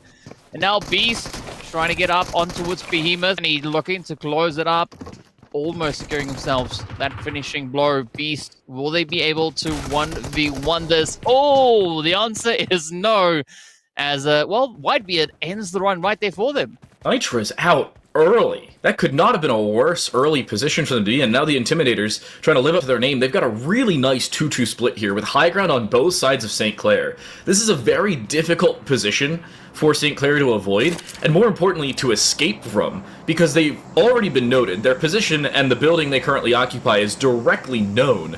And if they go outside, remember, that's a death box on the tree directly in front of Arpit right now. If they can pick up a kill, that's basically 2 members gone already for St. Clair, and the first zone hasn't even fully closed yet. There's still 2.5 minutes on that. Well, at least this time around, there's been a lot of action coming through here. Let's see whether or not Lambton are going to try to push a little bit more. Arpit now just doing the due diligence, ensuring that there's no surprises coming through. Manny, though, getting spotted out. Down they go. Easy pickings coming through for Arpit, but now this is where the Rude Dudes really needs to do quite a bit of work. As you mentioned before, we still have Jas and Whiteboard holding in the compound, and maybe that death box down below could be enough for Arpit to get lured in. Now, I'm going to say this right now. If I'm Rude Dudes, I am either sitting in this building till the end of time, or I am getting away from this fight as quickly as humanly possible. I just don't think this is a good position for Rude Dudes to be in. Yeah, they've already got 4 kills. Yeah, they've got 4 points, but by no means are they safe. They're being completely enclosed upon. The Intimidator's now doing more than intimidate. They are encroaching. And on the other side, now we swap to Algoma with Liquid ESP trying to get in and trying to pick up early kills, close range. What a drop. Man is completely annihilated. But there goes Destin. Dropped just the same. By no means is this a comfortable fight, but the DBS makes it just that. Yeah, I gotta say, Liquid, they are just flowing through this whole compound. And now it's going to be up to Sandaho to try and hold the ground. Meanwhile, Beast, rushing forward. Still such a defensive play coming through here. But there we have it. Yep, Rudude's just narrowly missing that one. I mean, look at this, right? Lambton down to 1 remaining player. Yeah, luckily they'll be able to pick everybody up. Breaker, I think, was down by a different team. There's a separate roster all within the realm of this one. I think, is that Centennial? Yes, it is. It's Centennial's C Squad, which, if I'm correct, is the Centennial Colts. So this is a pretty decent position for them to now be in. A different third party. Breaker was downed by, I believe, Hod. And I'm going to say a very awkward position for a lot of these fights to happen. Remember, this lobby has 1 less team than our previous lobby did, yet there were still 15 teams alive going into the 5th zone of our first of Vikendi. Here, we've already lost 2. Yeah, man, it's like, you know, the teams, they know what's at stake. They know now where the kind of limiter has been set, and they are potentially going to try and beat that moving into their own lobby. In addition to that, the blue zone has just closed up. It has delivered us with our 2nd stage. But let's see whether or not Liquid ESP are going to be able to find a bit of a response. A lot of action, a lot of utility flying all over the place. Re-Roller now getting reduced by 1 more player. And Ding Ding now going to be looking to find a few of those hits, connect them up, and maybe lock in even more points now for the team. Seems like Sadu will be picked up in there, so Sandu at least gets retrieved. But Liquid Esports already losing 1. Levels went down, so that makes their life much more difficult. And they try and go for these kills sooner rather than later. They don't want to allow Roland to get creative or comfortable up on this top floor. First nade set up, that's one we'll miss by a complete distance. But the utility absolute dump into an isolated building. Roland... I think they may need a name change. They're going to be dying in just a second. But Liquid, I mean, they're just looking so aggressive. The confidence of them just working their way through, just finding angle after angle, absolutely phenomenal. But of course, you got to add the OGs into that, right? The old gangsters now reaching in from that southwestern side. So things now starting to change here for Liquid. Let's see whether or not they can get re-rolling and find the rest of them. Oh, no, instead, Neon is going to find a little bit of lead in their back. So it's actually a 1v2 now. Somehow Roland has gotten some immense help from old gangsters from Humber. And now, those 2 players could at least either stay alive right now or completely avoid this fight entirely and just pretend they don't exist. Because remember, that information is not available for old gangsters. It is, however, for Liquid. Levels will die. Neon will do the same. It is Ding Ding alone. But there's still 2 players inside of this building, and I don't know if Roland will be noted here. If they are, it's terrible. If they're not, this could be perfect. And Ding Ding is isolated inside of a building, has no teammates alive for them, as 4 Deadly Snakes is actually the team to exit in 12th, and there's that information. At least another kill will be picked up by Liquid, and that's a much more comfortable position he could be jumped in on, and he's got much more of a comfortable spot to play. Nade being he could die through it. He's got to avoid this position. He could be naded out immediately. But he's got some help. Wait, Roland is actually getting involved in this fight still. They haven't left it yet. This is now a 2 versus 1 on both sides. Roland still has 2 players alive. Ding Ding avoids the Molotov and gets out alive. What is this fight? Does this nade land on him? He's got to avoid it. Oh, he does. Oh, and to add to that, yeah, Self-Made also now looking to pull up to the party, so things are going in all directions. Oh, Ding Ding hitting yet another hit. Beautiful play with DBS Oh, No way. there we have Oh my it. Ding gosh. Ding clutching it out. What? He just 1v3'd while we Roland helped with the other isolated player. And somehow old gangsters find 2 kills on the Liquid, go encroaching onto them and Conestoga's we Roland. And yet, as a full squad, they die to a 2v1v4. And now they've got a different v4, as you mentioned it, another squad's pulling up. This is insane. Yeah. I mean, this is going to be pretty crazy. University of California, Davis, just up on the edge there. As you can see, Self-Made now starting to lurk as, well, all the numbers start to roll on through. Yeah, They're just numbers. So you got 9, 6, 7, and 3. And that's a whole bunch of them. Ooh, the nades. The nades coming in the direction here of Ding Ding. I'm not quite sure if Guru is going to be able to find that. I mean, we just saw that we Roland, they chose to keep themselves a little bit more reserved instead of getting too involved in that 1v4. So this is the start of Stage 3. I think before Stage 2 even closed, we were down to 10 teams. We've already lost almost a quarter of the lobby. No, over a quarter of the lobby at this point. And we have already dropped down. We roll into 2. The Intimidators were down to 3, if not less than that at this point. Centennial got involved in a couple of kills. Liquid Esports has 5 kills already. Self-Made has dropped an entire squad on their own. Everybody seems to be getting involved in different fights, and I don't know why Unmo's just sitting there. They need to start driving away, and seems like they will survive through that fight. Very lucky to do so. Well, that's going to be up to the players here from Region 8 Infinity to see if they can maybe find a bit of an opportunity, but it doesn't seem like Road to Death is going to provide them with much of that. We did see another team not too far away. It was a little bit too quick for me to see exactly who that was. Oh, here we go. There they are. That might be Manic now pulling up just on that southeastern side. So again, the players here from Region 8, they need to watch all these angles, right? I still want to see, now that I've spotted Ting Ting off in the distance, I want to see Ting Ting and Ding Ding having a bit of a showdown. Imagine it's a 1v1 to win the game between Ting Ting and Ding Ding. Oh, that'd be amazing. I feel like my life would be complete at that point. Yeah. I'll just end, like, that's mission complete right there. Casting career complete. We're good. Go live the rest of my life on a farm somewhere. Yeah, 100%. So we're down to 10 teams. 4 teams have yet to take a fight. St. Clair have died early. We saw Nitra die early. Road to Death somehow hasn't been involved in a fight, at least not as a full team.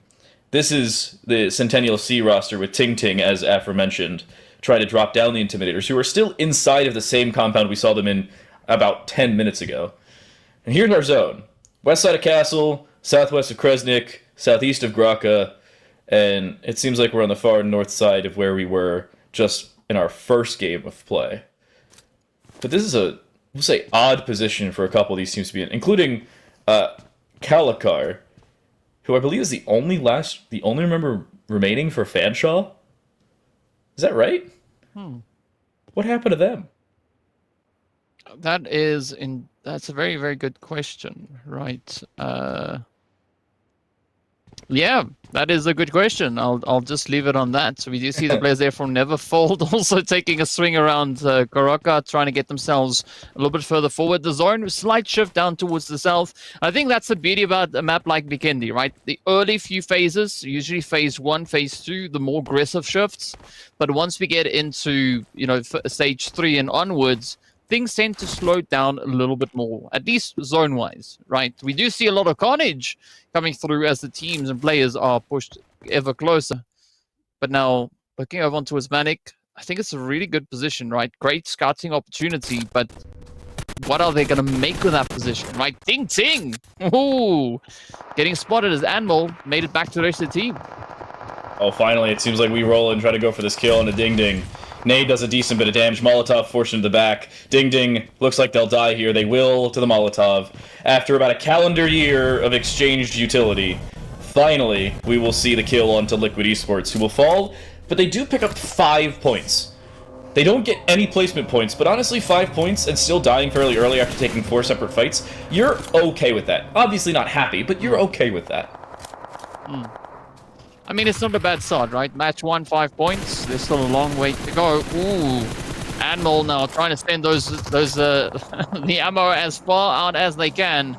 Manic also up on the hill, trying to play a little bit of leverage. Unfortunately for them, we didn't see many teams down on towards the southwestern side of Zone 4.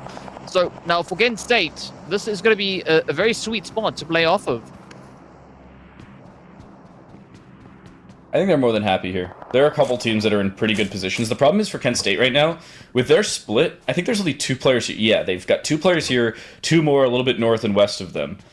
This rotation will be very difficult. I'm curious as to where this zone pulls. Stage 5 will be a big difference maker for probably half of the teams right now, if not more than that. Some of them being forced to move, others happy to sit where they are. And the zone has pulled north and east of our current position with Cocket Lamb. This is disastrous for Kent State. At least based on their current positioning, but as we know, they are able to rotate the living heck out of this. So, ooh, a little bit of noise being made here over on towards the players from Neverfold as they try and find a bit of an approach. Manic holding nice and steady. But now the hard work comes in, right? We've got about 20 seconds less, or less rather, on the clock.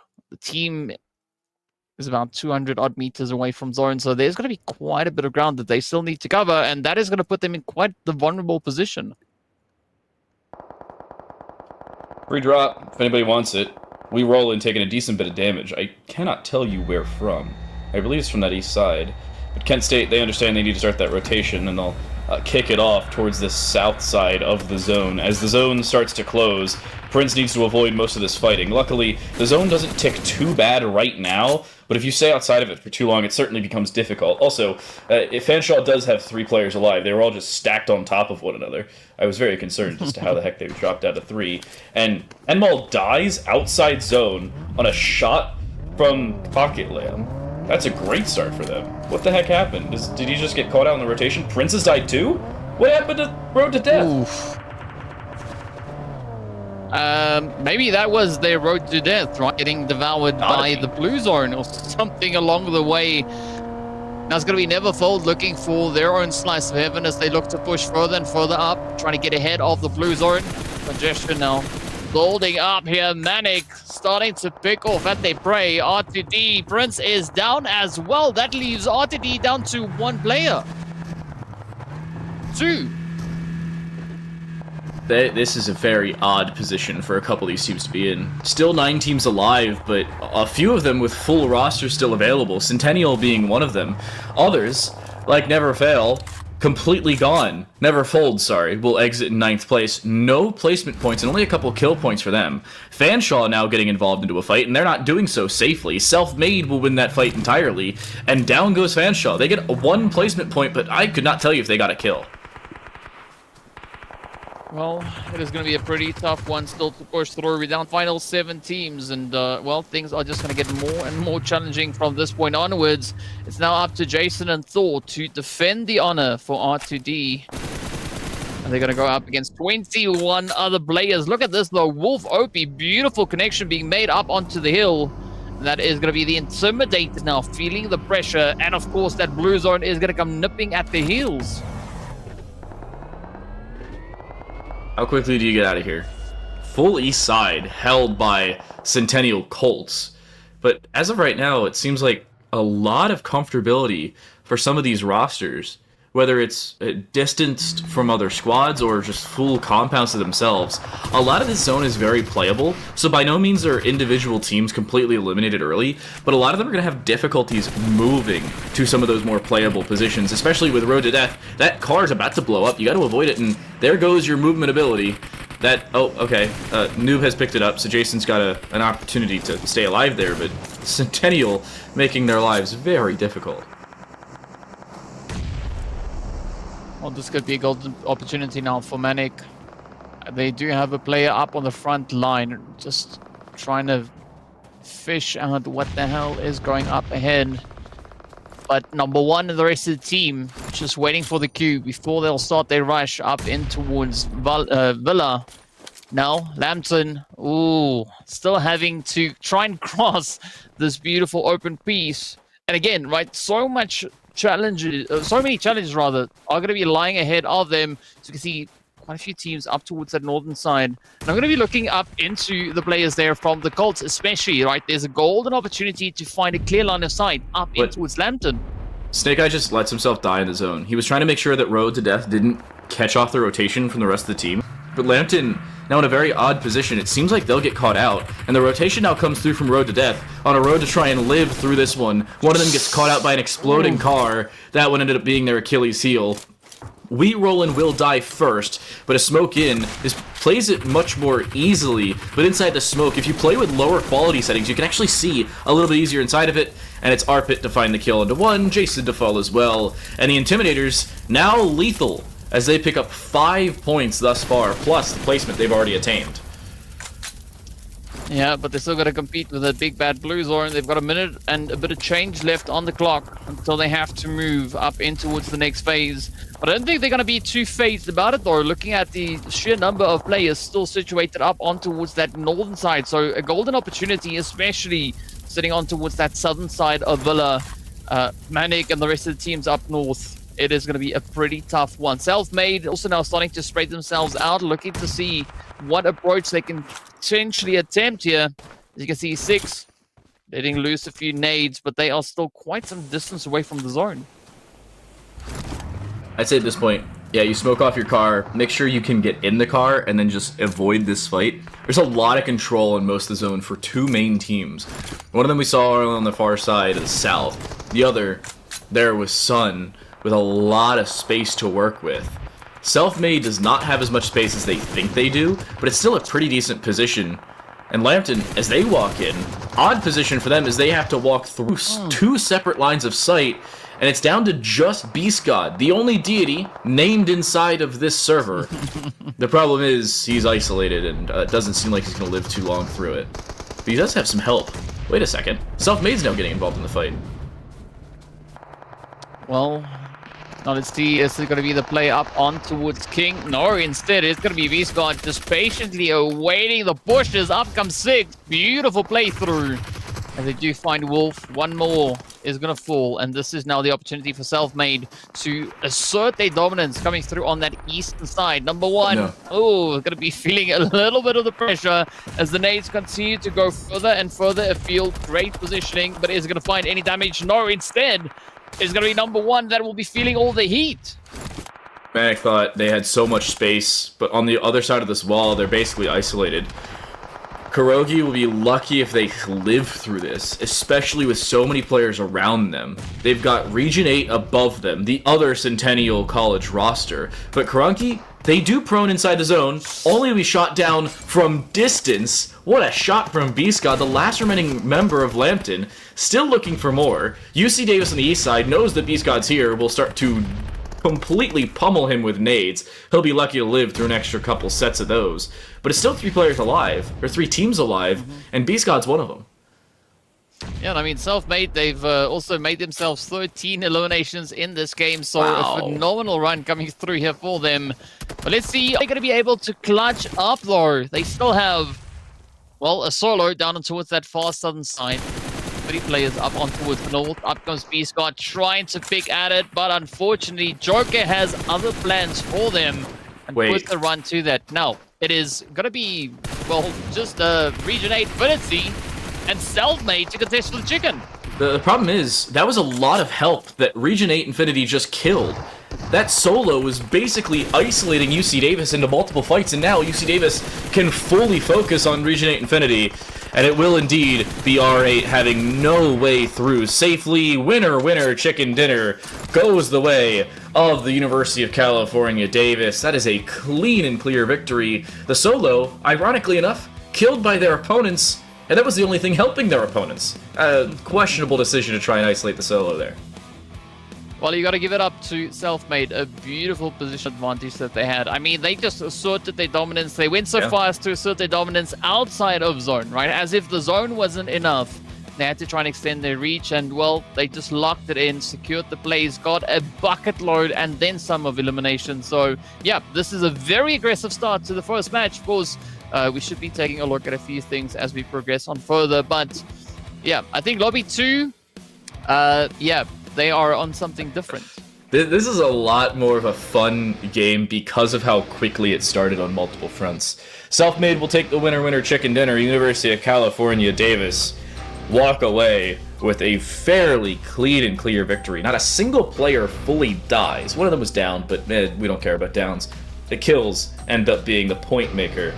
And Self-Made just individually picked up, what was that, 16 kills in game number 1? That is a 26-point game 1 for them alone. Wow. I mean, that also ties in quite nicely with the Let There Be Light, right?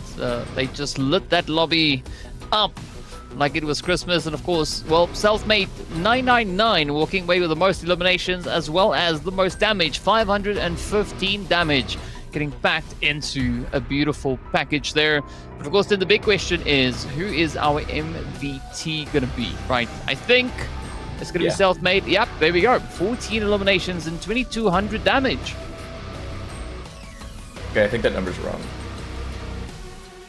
Pretty sure it's 16 eliminations. Mainly because they started that fight with 13. There were 3 players for Region 8 Infinity.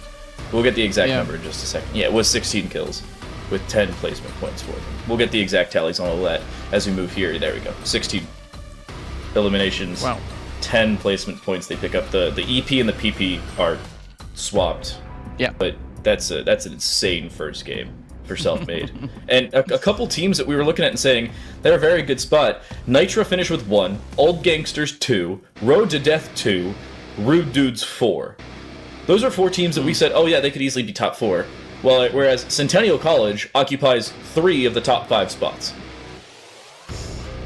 Yeah. Region 8 Infinity, Centennial Colts, and Manic. So yeah, they've definitely sorted themselves coming into this very first match. And as we said in the beginning of this lobby, Vikendi is going to be open for the take, right? Any team can step up and claim it as their own. But I think now, as we are going to get ourselves ready to move into game number 2, game number 3, which is of course going to be Erangel and Murmur, I'm expecting a potential shift to come through, especially for a team like Liquid ESP to step up, right? They have their maps that they feel super confident and super comfortable. Want to see that play, but we could say exactly the same thing for Road to Death, right? They've also been showing quite a bit of dominance when it comes to Murmur and Erangel. Yeah, there are a couple teams that you could say some of them just got caught off guard. Liquid, I think, is the #1 roster in that regard. They were trying to swarm We Rollin'. They end up being completely diffed out by Old Gangsters for like 2 seconds, and then they have Ding Ding find 3 kills on his own while having a slight amount of help from We Rollin'. We Rollin' then swarms him. This is just a completely different game than what I think we'll see for the remainder of this one. Erangel, I think, will be slower. We'll figure out exactly what it is, who wins it, and where we stand after it when we come back from this break.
PUBG Mobile Campus Championships here in the spring of 2024. Our first semifinal done, our first map of semifinal number 2 done and dusted as well. A very close victory towards the later stages, but Selfmade just dominate through and through. 16 elims to close out a winner-winner chicken dinner and 26 points out of game number 1. That alone is our best single game showing all day, albeit by a single point, but best nonetheless. I'm Time to Late. That right there is DK.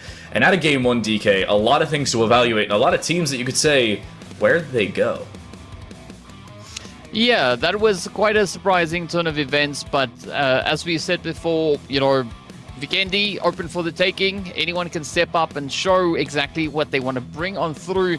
But I think now the question comes is, what will be the response moving into a map like Wrangle, right? We've seen some very, very dominating teams. Of course, Road to Death and Liquid ESP, those are two teams that we've seen quite a bit of a performance, not only in the qualifiers, but also in previous seasons. And I'm curious how they're going to look to find that pacing coming into Wrangle, because they're going to have to make up quite a bit of ground, because let's be honest, the points didn't exactly go their way.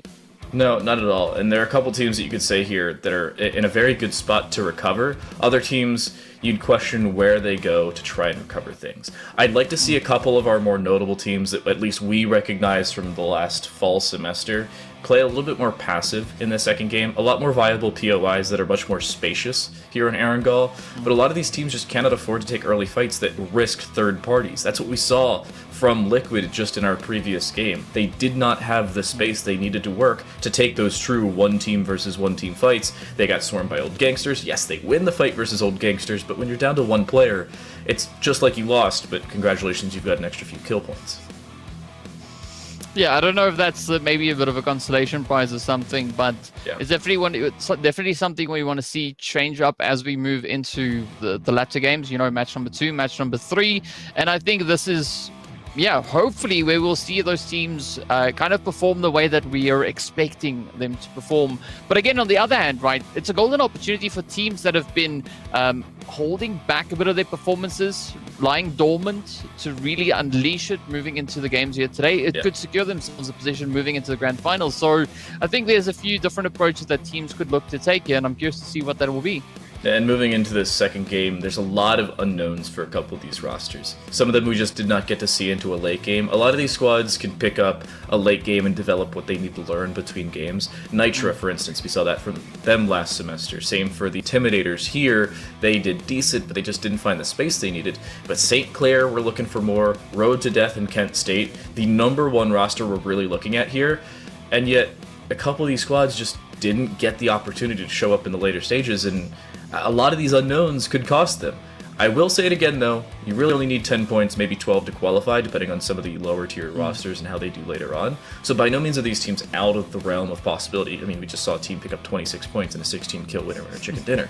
But you also want to make sure that you've got some comfortability moving into grand finals in 2 weeks. Yeah, you can qualify 8th, but how comfortable are you going to be against rosters like we saw earlier, Stinger Esports, or in this case, Selfmade?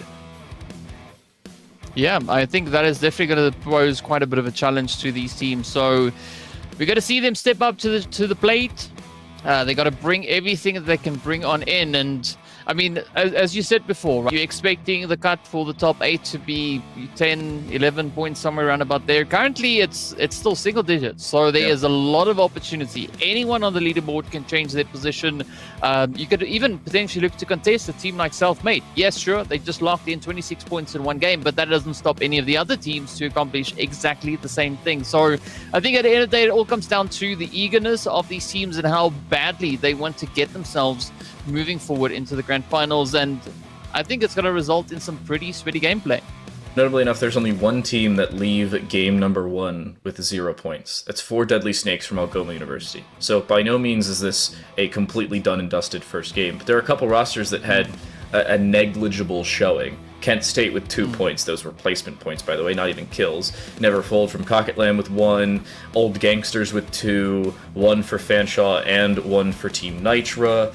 and only 2 for Wee Roland from Conestoga. And both of those 2, by the way, one of them was onto Old Gangsters, the other one onto Liquid. After that, they just weren't involved. The only time that Wee Roland was in any way dominant was when they had direct player advantages, and those were artificial player advantages because they got help from Old Gangsters to get a player advantage onto Liquid, and they got help from Liquid to get a player advantage onto Old Gangsters. Nothing was self-made. Yeah. I'm hilarious. Well, I mean, if you can capitalize on opportunity, by all means, right? Yeah. Try and play whatever is presented out on the battlefield. I think a good thing, especially that we saw now over in Vikendi, is the zone wasn't as aggressive as we had in our first Vikendi of the day. So yeah. I think that also allowed the teams to play a little bit more of a strategic position as opposed to really being too concerned about, gosh, am I going to get myself in zone, or is this blue thing behind me going to devour me on the way in, right? So the team's definitely made up for that, and I think that is a bit of a change. So now I want to see what Erangel is going to bring for these teams. Are we going to have some pretty spicy shifts? Will the teams be dealt with a very comfortable zone? There's only going to be one way for us to find out, and we'll get to see that once we make our way into game. But yeah, this is going to be an opportunity for the teams to prove themselves, right? I want to see the OG, I want to see Manic, I want to see RT, Liquid, everybody that has their stakes in this, step it up, bring it in, and, well, surprise us with your amazing gameplay. Yeah, and I'm looking at some individual teams and saying, how do you space yourself? We'll move into Erangel in just a second, but this is also going to come down to the plane path. We saw in our previous game of Erangel a lot of fighting towards Georgia Port Crates, Georgia Pole apps on the west side of Crates, and then Georgia Pole apps on the north side of Crates. 2 separate Seneca rosters were involved there. We saw a couple teams get involved towards the southwest side of the map, and more than enough over towards Lipovka and company. There's a lot of viable positions on a map like Erangel. All of them could be played, but it really comes down to where the plane heads. If we go south to north, I'd expect no less than 3 teams heading into the military base, but we are going to be heading into Erangel. Second map on the cards. Where does the plane go? South to north. Just not dead center, so maybe not as much military base. Feels bad, man. I mean, it's close. It's close. It's still going to be quite enticing for teams who like to frequent the milli base to get themselves situated. But I'm expecting something to happen, as you were mentioning, over on towards the Georgia Ball Crates, maybe even on towards Yasnaya Poliana. Saverni could also get a little bit of love. But yeah, the determining factor, as you said, is going to be where that zone and the flight path will be taking our players. So we know what flight path will bring. I'm hoping for a zone maybe now over on towards that shelter region. So, for Deadly Snakes, the only current team that is active outside of the Finest 4 and Top 1, those 2 teams have withdrawn from the competition before it even started, are on 0 points. They're also the only team to go to the southmost island. Original Gangsters headed towards school, it seems, maybe Pachinki. Fanshawe alongside Nitra, all headed towards Quarry and the Ferry Pier. There's a lot of opportunities for teams to spread themselves out here. Manic headed east, Self-Made headed east. St. Clair either headed to Yasnaya or school. It seems like it's the latter of the 2. This is, I'm going to say, a very awkward split with, if I count that right, 4 separate teams headed towards Georgia Pole, north or south. But I mean, Georgia Pole is vast enough for 4 teams to be situated there, right? You can take 2 teams south, 2 teams north, and there's no guarantee that they'll even bump heads. But of course, with the zone shift like this over on towards Yasnaya, that could definitely change things up as we move forward. So, seems like only one team headed towards the Georgia Pole apartments. I suppose the Georgia Pole pseudo apartments. I don't really know what some people call this. I call it West Crates, but I don't know. There's no definitive number on that. I do like we call it in Rainbow Six the Skinergy, where the team has the same skin. Synergy, but with skins. Skinergy. Makes sense. I think it's pretty Makes cool. sense. But Conestoga's got that one running. I think Skinergy is important, right? Because it's like a uniform. They should have that, like, on teams. Like, nice uniforms, but just, like... It would be difficult with the different colors. I don't know why you'd willingly make your entire body white when that completely stands out from the green that you're usually sitting on. I mean, it depends on what your strategy is, I guess. You know, if you go for those beautiful white outfits that we saw just now, they would work quite well. Yeah. When it comes to a map like Vikendi, but now moving over onto Erangel, it's not necessarily the same thing in that spray, though. That's gross. Wow. That's self-made 777 down. Nitra close range with Dark. We talked about this earlier. Jump over Heat. Hit with a shotgun. Second opportunity will indeed lock him through. Nitra loses a member already. And I honestly don't think things could get worse for them right now. This is a team that coming into things we thought would be top 4, maybe top 6. Right now, not so much. Yeah. Well, let's see. Maybe something can change. There's still a lot of time left. I mean, we still have 2.5 minutes left on this stage before we even see the blue zone starting to make its way on through. Onion and the rest of the players here. Now it's just trying to find a little bit of loot, a little bit of something while cleaning it up. Yep.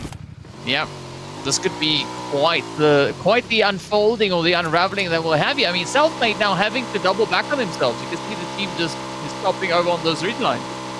So we were talking about the 3 different rosters for Centennial early on. 2 of them have been obviously noted as Region 8 Infinity, and the other as Manic, who we see right now. The third, the team in purple, you'll see a couple times throughout the game. SON is their prefix. It stands for Straight Outta Nepal. I remember that being their old roster, but as of this qualifier, I just got confirmation of it before I started speaking about things I had no idea of. Shout out our observing team for locking this one in. They are known as the Centennial Colts with a roster name change. Each of them all still have the Sun prefix for some reason, but they are still running that same team. And look at the spacing we've seen now. Self-made close to Rude Dudes and Road to Death. Somehow, Neverfold is so far north, I think they are still in Canada. And there are 3 teams around the south side of Georgia Pole, but nobody else is that close with one another. And somehow Self-made 666 is on the far right side of the map in Lipovka, because he can, I guess. Yeah, I mean, talk about, I don't know, trying something different, right? Self-made having a really, really good run, as we saw previously, but now things taking a little bit of a turn. I think essentially trying to take that occupation of Lipovka could be exactly what Self-made needs at this point, especially sitting with only 2 players in their roster, or 2 players left, so that could buy them a bit of time.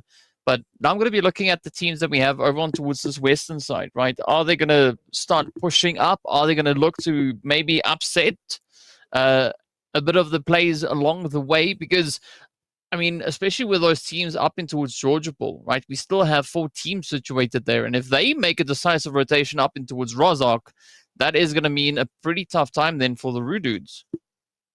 So when did Self-made lose their second player? I see 333 and 666. I know 777 died earlier. No, I think both players... okay, they're in the same car. 333 and 888 are in the same car right now. 999 is in the same car. Oh. I was like, I didn't remember them dying the second time. That makes a lot more sense. So, yeah. Manic and the Colts are somewhat near each other. 4 Deadly Snakes are all still on the south island of the military base. And Fanshawe just didn't get the memo that the zone is pulling as far away as it possibly could from them. They have yet to leave Primorsk and company. But again, maybe there's a method in the madness, right? We could maybe see an absolute OP clutch come through from them at a bit of a later stage. In the meanwhile, it's going to be up to the Intimidators, who now, well, don't necessarily hold the most intimidating position here. They still have 4 players left. We can see what looks like 2 players up on that mini-map. So the rest of the team holding their ground in a... Well, where are they, though? Because we got Breaker here. We've got another teammate. Oh, they're just outside of the minimap view. So they're still relatively close, but... Hospital. Yeah. That's at least where they dropped earlier. But we roll and is more than comfortable. Seems like they're still there. Yeah, there's no reason for a lot of these players to move right now. The problem is they're still 1.8 kilometers away from the zone. Granted, it is stage 1. A lot of teams honestly just don't care about stage 1. A lot of them will even wait till stage 1 fully closes to even start moving towards stage 2. But the issue with that is a lot of times you can gain early positional advantage if you rotate early, and a lot of teams understand that. Others prefer to rotate late, and it costs them. We've seen that sometimes today. We saw that earlier in our first lobby of the day. But here, Lambton could not care less about the fact that the zone is pulling so far east. I mean, sometimes there's they're having a good time. They're having a good time. Like, they've got 2.5 minutes left before they need to cover 2 kilometers in that time. So, you know, let them have their splash. The 2 problems for them. Number 1, Algoma, which is liquid, is on this north side of the Georgia Pole Apartments. The second problem, the Georgia Pole Apartments, it is always so difficult to find a car here. I still remember landing here. Granted, I didn't play PUBG Mobile, I played PUBG on my PC. But I would always land here, and it would take me forever to find a car, to the point where I'd either die to the zone, or I'd die to the only other person looking for a car from that position. It's a big problem. If they take too long to do so, they may only find a buggy, they could find a 3-seater bike, then they'd have to go find a car, drop somebody off at it, go back, pick up their teammate. That's a lot of time that you could find spacing yourself out inside the zone, like we're seeing from Region 8. Yeah, well, it does seem like they were at least blessed with a few vehicles along the way, so I don't think they're going to have too much of a tough time. And I think even every player has one. Yep, there we go. 4 vehicles at their disposal. Yeah, but so, they're already in the it does zone. seem That's like a great position. Yeah, the RNG gods have smiled down upon them. Now, as we shift over on towards the 4 deadly snakes, at least they've been able to make it up onto the edge of zone.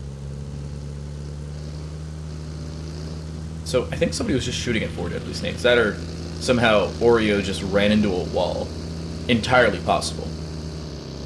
Driving is, we'll say, difficult with exclusive of your thumbs, and Oreo just hit something else as well. But where do you go from here? You could obviously rotate into Delta. You got a lot of space to work with there. Nitra doesn't have a lot of space to work with. And Old Gangster's still in a very decent spot to deal with him. Beast is lucky to be alive right now. I think he's just hopped out on the backside of his car. No, he's in a building. We're good. Ooh, and I mean, they're in the vicinity of Alamo, which is just there over on the side. But I like this push coming through here from Should. Definitely trying to see if they can maybe find a bit of a continuation up onto those plays. But again, right, they don't have to be too concerned with their zonal positioning at this time in particular, as Phase 2 is about to pop. And I think this could be the game changer, deciding where these teams need to rotate towards. Beast is very lucky to still have a helmet attached to his head. Been taking a couple separate fights. So you've got Old Gangsters and Nitra all fairly close to one another. But this second zone, as it starts to close, is gonna centralize mostly inside what was the first. Not too concerning for a lot of these rosters. They seem fairly comfortable with where they are. Kachari, lucky to not die right now, but Beast smoking his teammate's entryway, and they've got most of this compound to themselves. Granted, it's not a very large compound, but it doesn't really have to be. Yeah, it's not the size of the compound, it's what you do with it. Now, ooh, oh, no. There we go. It's going to be the Old Gangsters to find themselves a little bit of a beast play as Puppy popped off the hits and, well, sends them packing. And this is such a good play coming through from the Old Gangsters, right? Just playing at that range and doing it with the M4. That is going to be very, very impressive.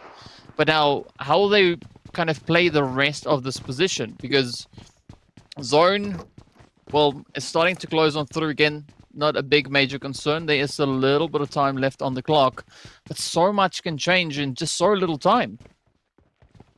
Self-Made took a fight earlier. They had lost 777 to start off the game, we saw that. But since, they've also picked up a kill of their own, so at least a step in the right direction. But, I mean, remember how quickly teams were dying? We had lost 2 teams by the close of Zone 1. Here, we lost 4 total players by the close of Zone 1, plus an extra minute or so before Zone 2 has even started to close. The Intimidators, close on towards Manic, who decides to take the fight, and, yeah, Onion Sir does not want to be involved in this, at least shouldn't want to be involved in this. They'll still try and aim, but they'll miss most of those shots, so nothing consequential to the Intimidators. And Manic, I'm not going to say will pass like ships in the night, but it's like ships in the day, but who can't aim. I mean, that's definitely one way of looking at it. And still now, it is going to be the old gangsters that are going to be feeling a bit of that heat as they will get contested. It's going to be the players here from Liquid ESP just knocking on their doors, sending out the utilities. But what will the response be? Sure is going to be dropped down. Daku, Puppy now having to pick up the pieces. Beautiful rush coming through. Daku taking that damage. You can see the head still flying all over the place. Oh, but DBS comes in swinging. And that is now Puppy left to defend the honor. Oh, and this is a perfect setup for them as well. You can see on the outside of this, Ding Ding was isolated from the rest of the team, and intentionally so. So you had an outside perspective as to this holdout, and it wasn't a true 4v4 directly, but it was a 4v4 from distance. Ding Ding just gets naded, though! How in the world does that work? A mortar strike onto his car. This is a 1v4, by the way, but it won't be successful. A second player is down, and it will be the kill onto Neon. But that is insanity. How in the world does that almost work? I mean, if you want to talk about timing, that was perfection. Right? That's what that was. That was just beautifully played out there. Well freaking done. Unfortunately, as we saw, they didn't get much else from that. But yeah, as we move a little bit closer on towards shelter, we see teams now starting to huddle up. Oh wait, this is not shelter. That's a DP27. I think it's the first time I've seen that in PUBG Mobile. Or correction, the first time I've seen it used properly. Oh, well, that's at Mansion. Oh, wow. I mean, this is a very interesting position going through here for the 4 Deadly Snakes. I mean, they feel at home, right? Up in the grass. Beautiful ambush position that they can play from here. And as we've seen that DB28 just hitting home. But still, they have the 3-piece, and now they're going to have to try and defend it at least from 2 other teams. So they've got Region 8, I think to their east. That's Never Fold. No, that's far northeast of this. To their east, that's St. Clair and Rude Dudes. Self-Made is to the south. So 4 Deadly Snakes are within, I'd say, 400 meters of 5 teams, all on this west side of Mansion. And it's not a very comfortable position for them to be in, because if they try and move in any direction, albeit they've got a decent bit of time between them and having to do so, they're going to walk into somebody. It's just not determined as to who.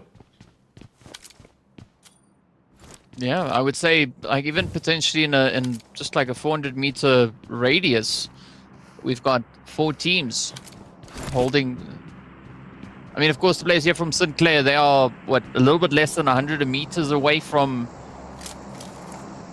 the 4 Deadly Snakes. But Manny doing quite a bit of due diligence here. Got to be very, very careful. I'm curious to see, though, where Phase 3 or Stage 3 is going to be taking us.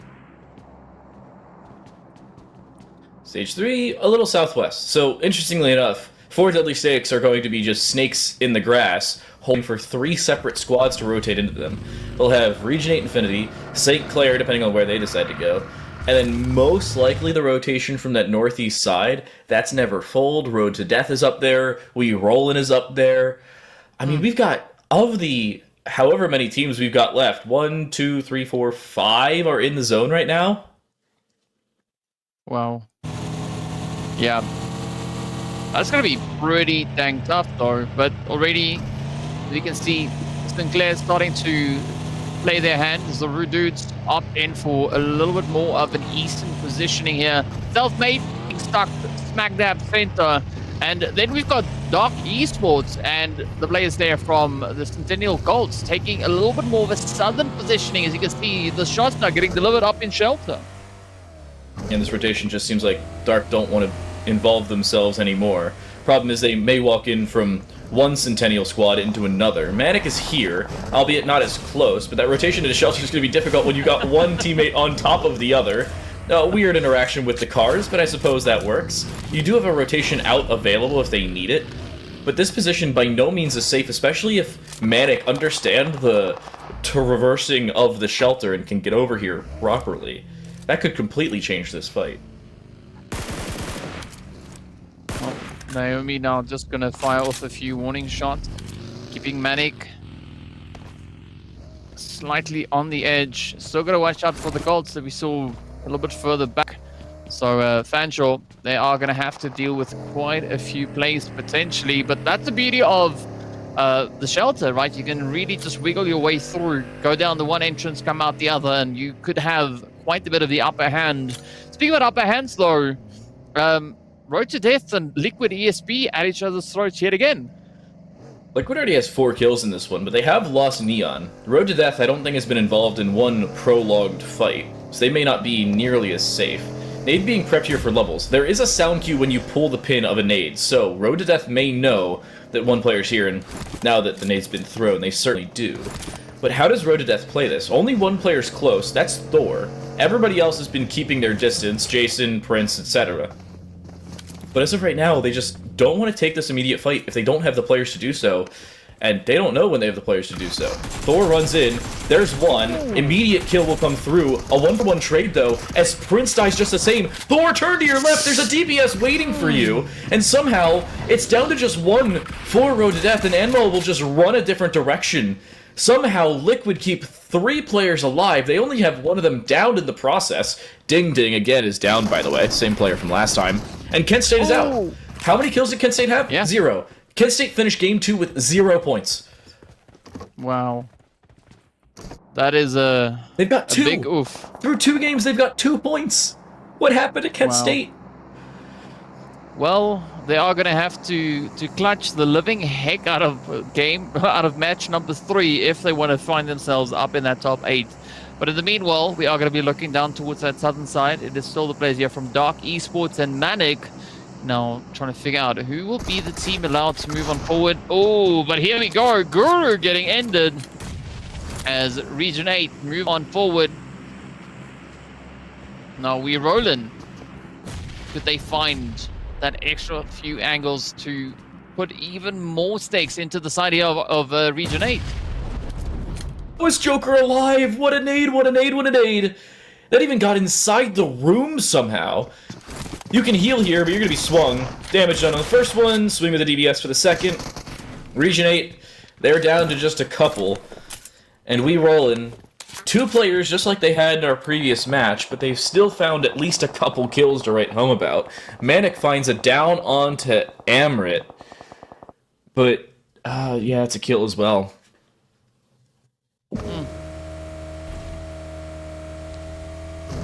A very, very swift elimination getting secured there. Now it's going to be Ajmer also just climbing up the hill, trying to get themselves out of reach. Just hogging the end of this blue zone. Very, very challenging play, especially over on towards the side there. So, we roll in, keeping nice and steady. Sujan City, the last main contender. Gotta watch out though. Make enough noise and you could definitely be sending yourself back into the lobby. At this point, this is where you prone and just wait. You taking a fight here does nothing. At least nothing productive. It will hurt you more than it will help you. Unless you can somehow find a straggler. We Roland, by the way, just rotated farther east, and I don't think that they're aware of it. They should hear the car, and they do, but they can't do anything with it. It's a very odd position for Sujan to be in. You've got a rotation that you've got to go, about 400 meters. You can see at the top right of your screen. They'll head in that direction, but right now, there's just nothing that's going the way of Region 8. I mean, coming out of game number 1, they did pick up 9 points, which is nearly enough to qualify in and of itself, at least according to the numbers that we're predicting right now. But they'd certainly like a lot more, and it seems like they may find it. Oh, so curious to see what the Rude Dudes are going to be doing. You can see them also just chilling around to the edge. Oh, Deadly Snakes out in the open. Onion Stir. Getting pushed upon. There we go, quick reposition. That is not going to be something we can fault. But what will the rest of the team do in response? This is now the opportunity for Manic to bounce back. So John getting on the 3-wheel of doom. They try to make their run back into the safety of the zone, but things are still looking quite challenging, quite tough out on the edge. I think players still haven't left this position. We saw them rotate very early in this. It seems like Region 8 Infinity will also have that far rotation on the south side. Self-Made is further east. Deadly Snakes, 4 of them to be specific, will all fall. And at St. Clair, this position's just comfortable for them. They don't need to do anything special with it. They haven't had to move too quickly. And more importantly, nobody's forced them to do so. We roll in going right by Dark Esports and the former Straight Outta DePaul current Centennial Colts.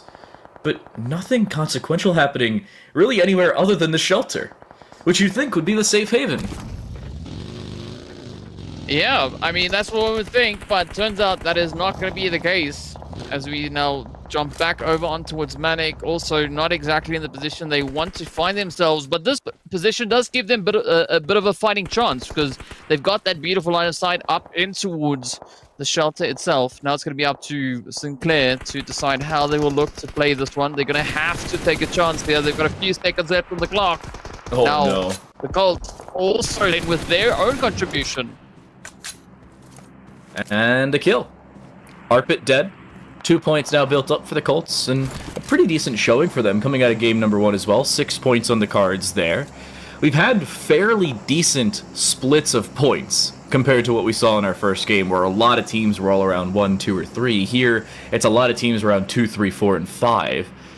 But as this game continues to develop, I think I saw a player from Nitra. I don't know if they're a lone member of Nitra, but certainly a player from Nitra. The average right now is about 3 players per team, couple stragglers on both sides, high and low of that coin. St. Clair are comfortable, so too is Self-Made at 3, but there are a couple teams that are limited to just 2 or 3, and they'd like to have a lot more, or at least 1 or 2 more. Well, as we know, Self-Made definitely not one of those teams that needs to be too concerned with when it comes to the points, as they do find themselves only on 2 eliminations. But also now in quite a bit of a challenging play up onto the edge of that zone. Manic still have a long way to go. Self-Made 999 trying to clutch it up, but instead they'll get dropped down to their knees. 3 also now bringing in a bit of spice, bit of heat. Gets the knock, 1 down, few more to go. Rude Dudes could be in a world of trouble right here. They have only lost 1 player, though. That's not the end of the world, and they know the rotation they have to head. The problem is they're heading between 2 more teams on the far north side of things. That's Neverfold and Liquid up on the north side. Dark has 2 members. Nitro's got 2. The Centennial Colts are at... Manic's got 3. No, Manic has 2, and Intimidators have 2. Self-Made naded, though, from distance. What is that? What a toss from the Intimidators. Seems like the Bombardiers. Well, Snake Eye hitting that that play right on the head now.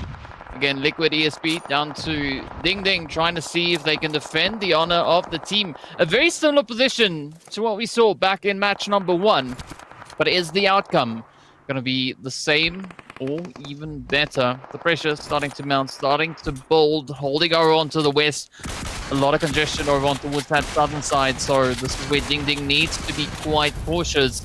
But of course, quickly turning their vehicle into some extra additional hard cover is not going to be a bad thing at this point in time. Still got to watch the angles though. Yeah, you've got a pretty decent spot though. The Molotov luckily misses. You're a solo though. You're playing for placement points. Nitra's lost another member. They should be down to 1 right now. But this is a much more delayed game compared to what we saw back on Vikendi. Remember, just after stage 1, we were down to just 10 teams. We're still at 8 as we lose the Centennial Colts. A drop in onto St. Clair, but they'll survive the encroachment, and Neverfold will be the next to fall. It is placement points for everybody from here on out. Neverfold down in 8th.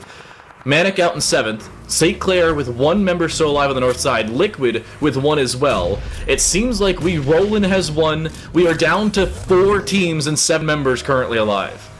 Well, I gotta say, it is looking pretty promising for Dark. They still have 3 players up, some decent eliminations under their belt as well. We still gotta watch out. Up north, the Rude Dudes, Manny, still gonna be packing quite a bit of heat as they find the play up into Dark. 1 down. 3 more to go. Of course, we can see just on the edge here, we roll in, keeping nice and quiet. The Intimidators also going to step up. They want their slice of the pie, but this is where the challenge lies for Manny, because the only way back into zone is forward, and of course, it is going to be Dark being the gatekeepers. Darker on that far side, though, the Intimidators could find a rotation behind them. It doesn't seem like Dark's aware of that. That could be their Achilles heel. It's a 3v2, v1v1, and the two solos are really being the Intimidators. Not the team name, the accolade. But it seems like Lee Roland has been seen. Santu's been naded out of position, at least naded forward. Manny's that rotation, does have some hard cover with the hill, so a decent position for the hold. But Dark really need to be able to find this rotation, or at least find the rotators of the Intimidators on this east side of the zone. Well, let's see if they'll find what a gold at the end of the rainbow. Well, that is going to be the Rude Dudes now getting eliminated down to the final 3. We are... make that two! Beautiful play coming in. And it's now Dark as well as the Intimidators to face off. It is, well, a 3v2. And this could be Dark's opportunity to clutch that chicken. The spray is in, but a quick response from Breaker. Luckily, Breaker's still in the zone. Unfortunately, his teammate didn't have that same positional advantage, but Breaker should avoid this nade mostly. The spray through the zone, though, and the spray through the smoke, the nade lands onto him. A single bullet is the difference, and it will be the difference maker. The Intimidators will exit in second place, and the winner chicken dinner goes to Dark Esports, as Fanshawe from Toronto will take Game 2. I mean, you gotta say, though, Toronto Campus... They played quite a bit of a game, right? Could maybe even call it a bit of a dark horse approach that they brought into this one, right? Yes, the pun was intended, but either which way, a phenomenal turnout coming into Woodsy Wrangle. Very aggressive performances, and Dark Esports, well, they are going to be packing in a beautiful winner chicken dinner. This is a great showing for Dark Esports. Could not have been more picture perfect for them to escape from game number 2 with. And it was really the difference maker coming out of game number 1. They were a team that were comfortable, yeah, but they didn't do anything spectacular to set themselves apart. Coming into game 2, though, not only did they have positional advantage for most of the game, they rotated much earlier than most of their opponents, and they got into a pretty decent spot. They didn't have to move all that much between zones, really 3 and 6 or so. And this was a much slower game compared to game number 1. Those rotations were a lot more important towards the later stages of each zone. You saw that with St. Clair. You saw that with the Rude Dudes from St. Clair, more specifically. And you also saw it from Liquid, who just could not find a safe spot to stick around. I mean, we were down to the final 8 teams, and if I'm doing my math correctly, there were only 11 players alive, or 12 players alive with those 8 teams. Here's your MVP. It's Naomi. 5 elims, only 289 damage for 5 elims. That means their team as a whole was really stepping up. But the squad as a whole, that's where they set themselves apart. Yeah, I mean, you can't argue with the efficiency coming through from Naomi, just capitalizing on all the carnage that we had moving into these last few phases. But yeah, I mean, looking at the rotation that we saw coming through from Dark Esports, it didn't look all too hopeful, right? There was a few instances where I thought they are going to be in some deep trouble, but somehow they just managed to get themselves afloat, right? They just kept on pushing forward, finding position after position, and, well, it resulted in a glorious finish for them. But aside from our MVP, right, we also got to take a look and see who our MVP is. And no surprise, it's going to be Dark Esports with 11 eliminations and nearly 1,300 damage to boot. You know, considering how delayed that game was in terms of how close it was to kicking off in terms of a lot of kills, that was a really good showing for Dark Esports. Yeah. Individually, not a heck of a lot of damage. No beating around the bush. They averaged about 300 damage per player, which is nothing spectacular compared to the other 4 games we've seen today. But as a team, they played their positions much better than they had to play a lot of those fights. So those fights were not as long and drawn out. A lot of times when you see them with, I don't know, 11, 12 kills and 2,000 damage, that means that 800 of that damage was not finished into a kill. Or it was finished into a down, they couldn't finish it into a kill. And that's what we've seen as a difficulty for a lot of these rosters, is getting those finishing blows. Here, not the case for Dark Esports. We'll take a look at our leaderboard, figure out where we are and where things stand. I said total points you'd need are about 10. That's not the case. 10 is only the number through 2 games. But there's less points to dish out, which I gotta say is a little surprising. Yeah, I mean, As you pointed out, we've got 14 teams participating in this one, so not as many opportunities as we would have had over in Lobby 1. But regardless of that, I mean, we are seeing these teams definitely stacking points anywhere and everywhere they can find them. So, well, in all fairness, you said 10 to 11 points, right? 11 is currently what we've got in 7th, 10 is what we've got in 8th. So Yeah. that was the requirement after game number 2, but the pressure is going to be on because, as you can see, right, Nitra, they are not that far from 10. Just need 4 points secured in this game.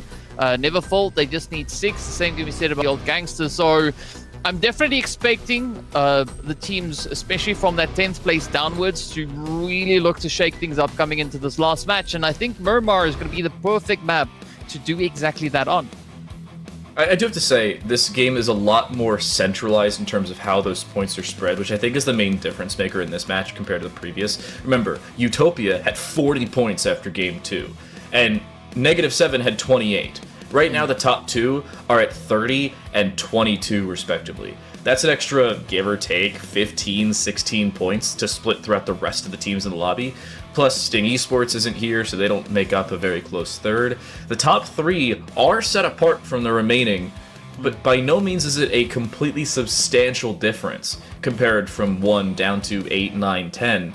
10 points, that's the difference maker through only 2 maps. There's still a third to play. Miramar still very much on the cards. This is a big difference in the type of lobby we're seeing, despite the fact there's only 1 less team. Yeah, it's pretty scary looking at the capabilities coming out from these teams. And I think, of course, taking the top 8 teams that we are going to be sitting with at the end of today, adding them onto the top 8 that we've had already secured from Lobby 1, I think the grand finals, it is going to be super, super aggressive, pretty contentious, looking at how these teams have been playing. And yeah, I think it's going to make for some beautiful gameplay. But of course, in order for us to know who's going to be making their play up into the top 8, well, we're going to have to take a quick break before returning with Murmur. So don't go anywhere.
One game is all that separates us from sending 8 more teams to the grand finals here in the PUBG Mobile Campus Championships in spring 2024. Time to light that right there is DK, and this map of Miramar could shape up a heck of a lot. About 9 teams all on the bubble. Some of them still need to qualify, some of them just need to hold their spot on the higher side. There's a lot to determine as we move to the desert. Well, you were talking about bubbles, and one thing I like about bubbles is the fact that they pop. So we're expecting quite a few teams to really pop it off as we push into our final match of So I the wonder where you're going with that. semi-finals. Yeah, I at first didn't know where I was going with it, but you know, it went somewhere, so I'm happy that one worked out. But yeah, I mean, there's going to be a lot on the line, as you've already said. 8 teams get to move on. The rest of them, well, they can just look on in admiration. And Miramar is going to be the one to prove who will be making their way on through. We have a few heavy hitters when it comes to the map of Miramar in this lobby, so I'm curious to see who's going to step up. Because, I mean, Road to Death, right? They've been on the road to nowhere, going very, very slowly. And hopefully we can see a bit of a change. And this last match, it has to change if they want to get in. I'm curious if we're also going to see a couple rosters as like multiple rosters from the same school that are going to show up. So Dark Esports have basically locked themselves in. Barring some divine intervention from the 6 gods from lobby number 1, they're going to make it. They've got 22 points, they're comfortable. They would be the first of the rosters to make a second appearance for a single university or college into the grand finals. As of right now, Utopia, -7, Sting Esports, Harame Bro, the other one from Fanshawe, but technically not the same Fanshawe, so on a technicality it doesn't count, but we'll say it does for the time being. No Green Card, Angry Springs, Team Fate, and Gun Day Esports. Those are the top 8 from lobby number 1. They are headed to the grand finals in 2 weekends' time. But here, I'd say everybody from Liquid Esports down is still within reasonable opportunities of being dropped to the bottom 8, or I suppose bottom 6, depending on how well they do here in game number 3. I mean, you couldn't ask for higher stakes, right? That is exactly what we're going to see coming through in towards the semis, so it's all going to boil down. Who is going to be those teams to secure the plays? I want to see some surprise angles being brought through here. I'm expecting quite a bit of that to come in. If it doesn't happen for R2D, something's wrong. Right. Yeah. Maybe they're playing with only left hands. Who knows? It could be something odd that's happening on that front. Yeah. You know, whatever. It could be so many things. I was thinking to myself, what do you do with your left hand when you're like on a phone? I was trying to figure. Oh wait, it's the same as like mouse and keyboard. Okay. Movement is the joke there. I do wonder, where have a lot of these teams gone though? I'll list off the teams that are currently outside that top 8 position, just to really give you some context. First, the 3 Centennial rosters make up 7, 8, and 9. After game number 1, they made up 3, 4, and 5. Now they've all dropped down 4 spots to 7, 8, and 9. Team Nitra is at 10, Neverfold at 11, Old Gangsters at 12, 4 Deadly Snakes at 13, and Road to Death 14. Based off of name alone, 3 of those could very well be top 5 teams. But they just haven't had the presence in this series. That's been the main problem they've been running into. And if they have had the presence, so has everybody else. They've been taking too many fights at the same time, their rotations have been too late. I'm going to say it, here on Miramar, you cannot afford to make those late rotations. We saw this back in our first lobby of Miramar. Late rotators got punished immediately. There's just not as much hard cover or buildings that you can build yourself into. And then, honestly, we've seen teams with such good positioning here back on Erangel, at least. I'd be surprised if that changes on Miramar. Yeah, I think one thing here is that you can't rely on like reputation alone to carry you all the way through, right? Because a lot of the times, if you start to build up quite a bit of reputation, the other teams are gonna go hunting for you, right? They're gonna study you. They're gonna become they gotta know everything that there is to know about how your team plays, how you rotate. So you gotta step it up as best you can. You gotta keep the aggression there. And I mean, this is what we want to see for a team like the Old Gangsters, right? Previous seasons, they were absolute goats, right? They were performing exceptionally well. Same can be said for Road to Death. But now, the semi, we are yet to see them really come into their own, really bring that aggression to the battleground. And I mean, they've got 1 map left, right? They haven't had much luck in the previous 2 games. That puts them on an average of either 2 points or 1 point per map. And as we saw for R2D, they got 2 points in 1 game, and the second match, it was nothing but bubbles. Yeah, we've seen 2 separate squads finish with a couple flat zeros. I think now up to maybe 3 if you include 4 Deadly Snakes from our previous game. We've seen 4 Deadly Snakes start out with 0. In Erangel, they had 3, sure, but it's just not enough. The new cutoff, if we're going by averages alone, will be somewhere in the neighborhood of 15. Obviously, that can change if the teams on the higher side will step up in a bigger way, like we talked about with Utopia -7 alongside the Stingers from last game. But if that doesn't change, if we see a more developed middle of the pack, where those kills are more evenly distributed across the board, it could be more than 15 or 16. You could be looking at maybe 18, 19, 20, and a couple of these teams on the lower side would require 4th, 5th place or better alongside a fair few kills. We just haven't seen that from anybody who hasn't already picked it up, which anybody who has already picked it up, they've already qualified, basically. Yeah. And I think that's the scary part, right? There's no clear distinction about between any of these teams, right? The opportunity is there for anybody to make it through if they want it, if they can just kind of lock in the play that they need to lock in coming into this last game. The opportunity is available. I think it's going to be super nerve-wracking knowing that any of the teams can catch up. But speaking about nerves, let's hop on the plane and see what these teams will have to work with. Oh, I love this plane. This is a great plane. Everything east of Power Grid and San Martin is playable. You can go over to Chumacera and Minas del Valle. And basically the entire east side of the map is playable. This is a very even way of how this could drop. You could even see a team go to Los Cigos if they really wanted to, and if you really want to, you could rotate north into the west. Will we see 4 Deadly Snakes do it? No? Where are they going? That's a good question. Well, from what I can see, it's definitely down, right? They're trying to get themselves on the ground as quickly as they possibly can. I don't know if they know something about the zone that we don't know just yet, but that is definitely an interesting starting point for them on that far southern edge. So, Rude Dudes, the Intimidators, Road to Death, and Fanshaw's Dark Esports are all headed west. The only squad it looks like is headed directly east, and I'd say onto arguably the best position they could, is the Centennial Colts. But everybody's going west. Even Region 8. This is a very interesting split where no one's headed to the POIs on the East Coast. Wow. I mean, that is pretty insane. You know what's also insane? The promo code that we've got. Chickens throwing footballs all over the place. Be sure to get your hands on the code. Yes, because chickens need protection, right? As they do run at the speed that we just saw there. You know, you gotta block everything from hitting your eyes. So be sure to get your hands on those codes as quickly as you can, because if you're just slow, you're gonna get an error code and someone else is gonna beat you to it. I still can't believe that this is such a close leaderboard in comparison to what we saw in our previous game. Again, in our previous game, I'll go back into it just because I still happen to be curious. The leaderboard after Game 2 of our previous series, which was Erangel, we had...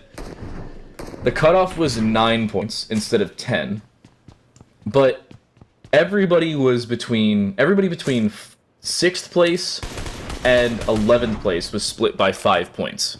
Here, after game number 2, everybody between 5th place and 10th place are split between about 10 points. If you go 5th to 9th, it's 6.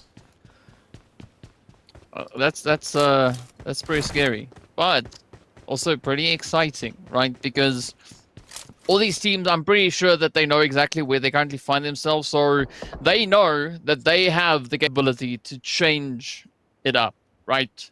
If they choose to qualify, this is the game to do it. And, well, if that is not the way that's going to go, it only means one thing. But now, speaking about one thing, it is going to be R2D, Road to Death, having a golden opportunity alongside the players there from Dark. It is going to be the old gangsters also in dire need of points, now getting hunted down by Nitra. But it seems like Nitra's winning a lot of this. Or on the losing side, sorry, of a lot of this. They've already lost 2 players. One of them should be finished from distance, and they are. Beast is already gone. Heat kind of isolated as the rotation comes around by Hot 3. You're lucky if you live through this one, as that fight goes off. Road to Death is still fairly close with Dark, and Road to Death desperately needs points. Poppy will finish off Heat 16, so that's a second player down and now finished off by the original Gangsters, but Daku goes down as well. That could be a fight to determine who gets eliminated mathematically and legitimately first from this semifinal. Yeah, there's so much at stake here. And the same can be said, of course, then for Kent State, Road to Death, as we patiently await their approach. Kalakar chilling up on the roof. Beautiful Overwatch position that they've got here. Anmol really needs to be careful. And yeah, those Gangsters drops a player down. Well, that hurts. You need that extra player. Luckily, it's only a down, so they could be recovered, but that's a fight that you're certainly going back. I think that's a 2v2 over there. We'll get back to that fight in just a little bit. But Dark Esports and Road to Death, a couple of the players that need to be safe. Poppy does get resurrected, but Behemoth and Modi here kind of isolated. They don't have a way out. They are being watched from two separate angles. Molotov luckily misses, but the nade's now being pelted through. Behemoth will be lucky if they live through the second one. There it is. Could not have been thrown better. Contri will find that one. And Modi isolated. Nitra are the first team eliminated from game number 3, and the first team mathematically eliminated from our second semifinal of the day. Yeah, but I think also this is the old Gangsters slowly starting to pick up the momentum, right? They know they can quite easily make it up into the top 8. They don't have so far to go, and now sitting with those 4 additional points on board. They just need 2 more points to, well, be on par with the Region 8 Infinity. Hey, those 4 points, you're starting to rack yourself up. You're now moved up into 10th. Nitra, we'll say, can be as good as 15th, because there's not 15 teams, and it doesn't really matter. But old Gangsters, that's 8 points. They're 2 points, 3 points away from the direct qualification. They've still got a lot more that they need to do. Placements would be nice, but now is where you can slow things down, because you don't need as many points as you did just 3 minutes ago. And Road to Death and Dark Esports still taking forever to fight. Come on, this is not League of Legends. You can go at each other. Oh, I'm sorry, well, that was a dig at League of Legends more than a dig at the teams. Speaking about Legends, though, the zone is going to be pulling and almost centering up over on towards Los Leones. Not that that has anything to do with Legends, but some say that that is where Legends are made. Curious to see, though, how the teams up north are going to look to rotate in. I mean, there's not a lot of congestion pushing forward into the zone. Yes, we've got the old Gangsters now heading in the general direction of potentially Minas Generales or even Junkyard, but still, Self-Made, Neverfold, Manic, as well as the players from Liquid, and then, of course, the team there from We Rollin', they still have a long, long way to go. In this rotation, I said it earlier, I'll say it again. They need to make sure that you can get into your correct position early. Those rotations have to be a lot quicker than they would. This is a very odd position, considering how some of these teams will have to rotate late. Granted, Stage 1 is still very large. The zone by no means is going to isolate individual teams into one another, but it's still something to be risky about. Amaret, by the way, is isolated from the rest of his team. There are 4 players from Road to Death, all connected, at least albeit closely and not another, whereas Amaret is about 100 meters from his team, if not more. Yeah, that's an interesting approach to take. I mean, maybe Amrit has got something else planned, maybe potentially trying to flank, but based on the reactions here coming through from R2D, they definitely are well aware of that play. Now, if the rest of Dark are going to look to make this happen, now is going to be the time before R2D really gets too much happening on their end. Amaret just avoids it. And there's a Car 98K. I loved the Car 98K. It's so much fun. It is not something that's played all that often in PUBG Mobile. I've noticed that the meta from mobile to PC is really DMRs and ARs versus SMGs and ARs, and then some shotguns for people later on. Enmol takes a decent bit of damage, but nothing to write home about, at least nothing consequential to write home about, so they're still safe, but their car will take a decent bit of damage. And finally, it seems like this fight is going to start to develop. DMR out for AJ, and... Or sorry, Aimer, not AJ. And with an 8x on it, an 8x on a Mini 14. That's a bold decision. I mean, maybe in PC, but in mobile, it works wonders. Oh, I'm awful. 6 so, or 8. You know, either way, it's bad for me. You just gotta dial in. You just gotta dial in the sensitivity, and then it's absolutely amazing. But again, it depends on what your playstyle is. Speaking of playstyle, though, it is gonna be Daku here from the old gangsters. Ooh, risking quite a bit, pulling up alongside the 4 Deadly Snakes. As you can see, Spark, Oreo, and everybody in between now just popping off, and Oreo, well, gets themselves a beautiful Daku elimination. That could not be worse for Daku. They were trying to go hunting for information. Instead, their car gets exploded because 3 separate players with very lethal ARs were shooting at them, and they've died. Original Gangsters need all the members they can. Remember, they're sitting at 8 points currently. They're probably going to need a minimum of about 12 to qualify. It'll come down to how well Region 8 Infinity, Centennial Colts, and we Roland do today, or at least in this game specifically. But it's still a lot in the air for a team that cannot afford to go hunting like that and, well, lose members like they just did. And hold up, Spark. Oh, I thought Spark disconnected. I was very concerned. And exactly the same can be said for the players there from Road to Death, right? Still finding themselves in a bit of a back and forth here. Oh, Dark. Naomi, beautiful playthrough, getting the MVP in the previous match. Now just showing us yet again why they've been able to unlock that play. Jason also keeping nice and steady, but a good jump back over on towards the old gangsters. Things are still looking quite challenging, and I like this play going through here from Oreo, right? Just keeping themselves absolutely glued over on towards the compound. Not only that, but original gangsters, or old gangsters, sorry, are just more than comfortable to stick around, but it seems like 4 Deadly Snakes being inside the zone here don't feel like they need to push. The problem is, remember, they come out with 3 points in the first 2 games. They're currently sitting on 4. They've got half of the old gangsters. They've got about a third minimum of what they need to look a little bit better. In the process of looking away, though, Dark Esports will pick up a kill onto one of the members of Road to Death. So a step in the right direction for Fanshaw, who's already nearly a definitive qualification.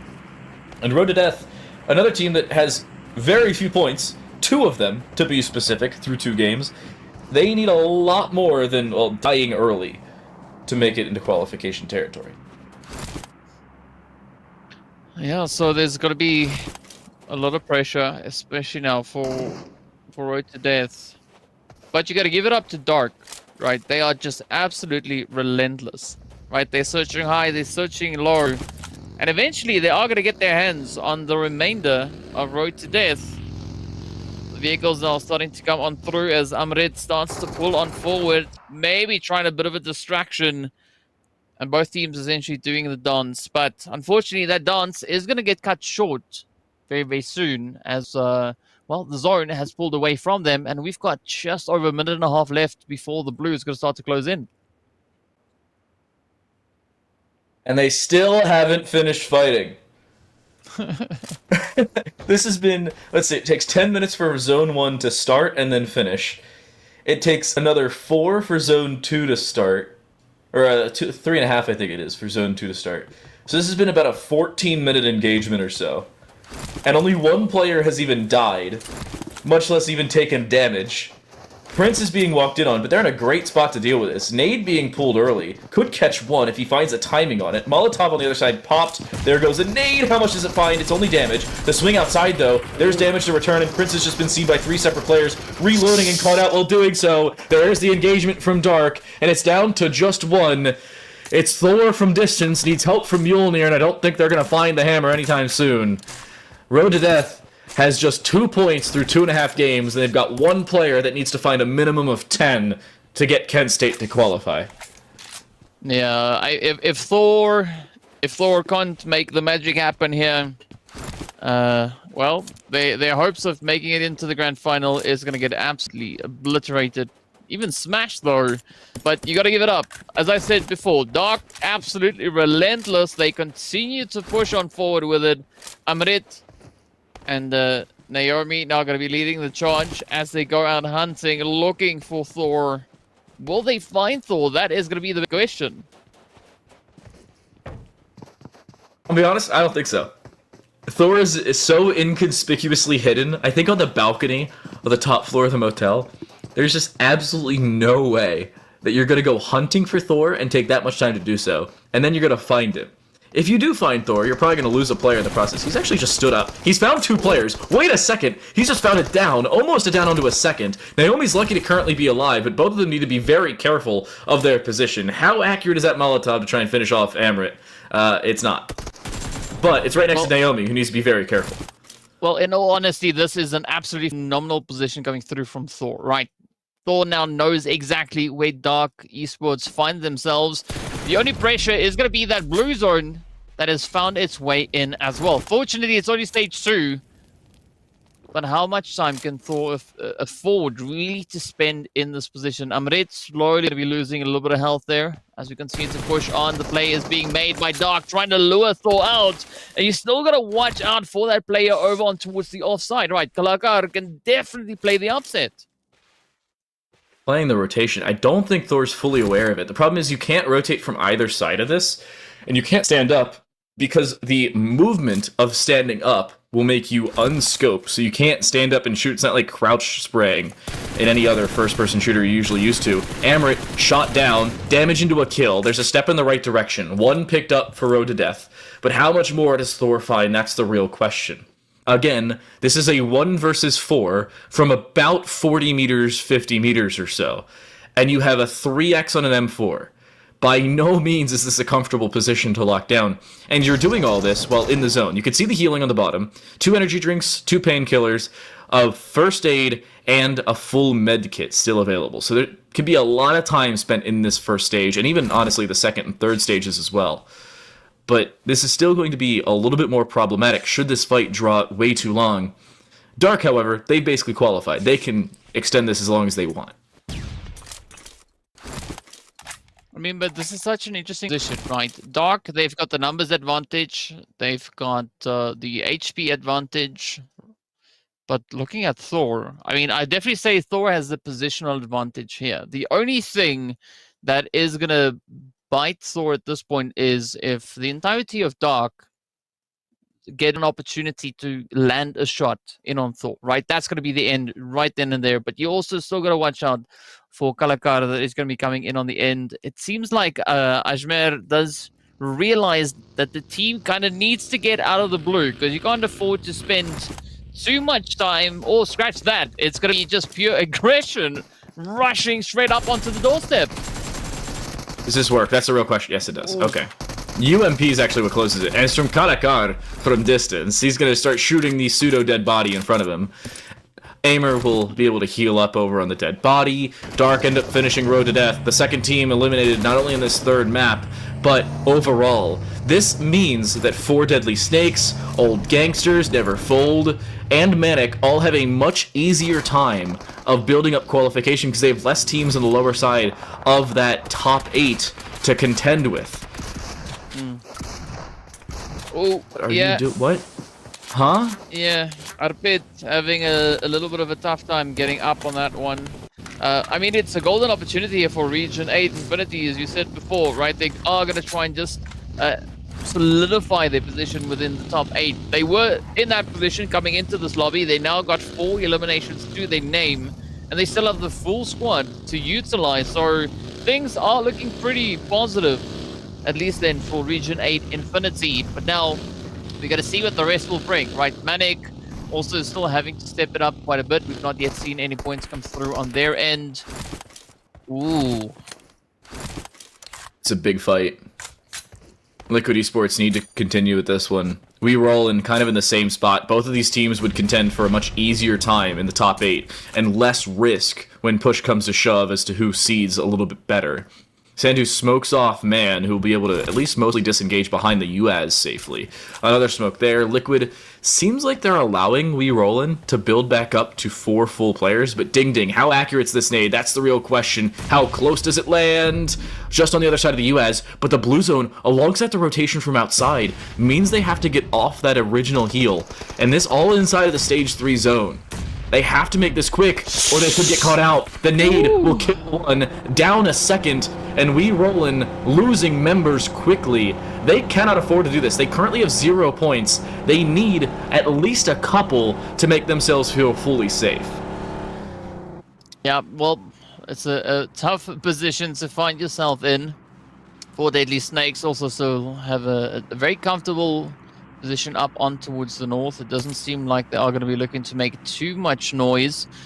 We've got the players then also coming through from the Centennial Colts, finding themselves in a bit of a sticky position. We've got Manic yet to secure even more points now. As we know, the chase is on, right? Manic, they were knocking on the door there of Region 8 Infinity. Now 2 points really separating them. Neverfold also now having to dip their hands in a bit of the action. Colts now trying to push even further afield. But let's see, maybe the Rue Dudes, they can find even more action as the old gangsters. We know they are in need of points. We said before they've got 8 points in total on the board. They are going to need way more than that to make it up into the top 8. Right now, cutoff is still sitting at about 10. It's 11 actually, with Centennial Colts being the technical 8th place right now. I don't have the exact numbers sitting right next to me. I haven't been keeping track of that. I'll leave that to our statisticians and the API on the back end. But this is a very contentious final 11 teams. The 3 teams that have been eliminated right now, 2 of them are already out and fully eliminated. The third, it's just a difficult position for the Intimidators, or for Team Intimidators. It seems like they're perfectly fine to qualify, but by no means in a comfortable spot. Neverfold, they can't afford to go down here. I don't believe they have a single kill built up. And with Manic finding 3 as of right now, that point total on the bottom 8 is continually climbing, with re-rolling down there as well. Well, if Neverfold are going to be looking to do anything, now is the golden opportunity, as we do see Manic crashing into a few trees along the way, but the cleanup crew has been called to aisle 4. Yep, as Neverfold, well, gets folded up and tucked back in. Now Manic, they're going to be smiling 6 eliminations up for Deadly Snakes. One of the other remaining teams yet secure sufficient points. But the opportunity is there, right? Oreo's got that first one that they got from the old gangsters, but are they going to be able to find enough? Because they need to find at least 7, 8 more points, at least from eliminations in this game. Yep. And we haven't even gotten into that conversation of placement points. Close. Region 8 finding another down, but not finding the kill. This is a big fight for them, as they are still just on that precipice. Currently sitting at 14 points, plus any placement they may find later. But Dark is down to just Kalakar, who doesn't have that same freedom to play from distance this time around, and doesn't have the player advantage nor the positional advantage on the team they're contending with. Opening that door, Molotov will go out. They're being flanked, though. They'll be swung, but still find the down. 1 player survives at the end of things, but it will still be the victory to go the way of Region 8. And Kalakar does finish off Sujan. So Region 8 will only survive with 3 players left alive, but it's still a comfortable position, and We Rollin will exit in 9th place with only 12 total points. They will be eliminated. We Rollin's gone.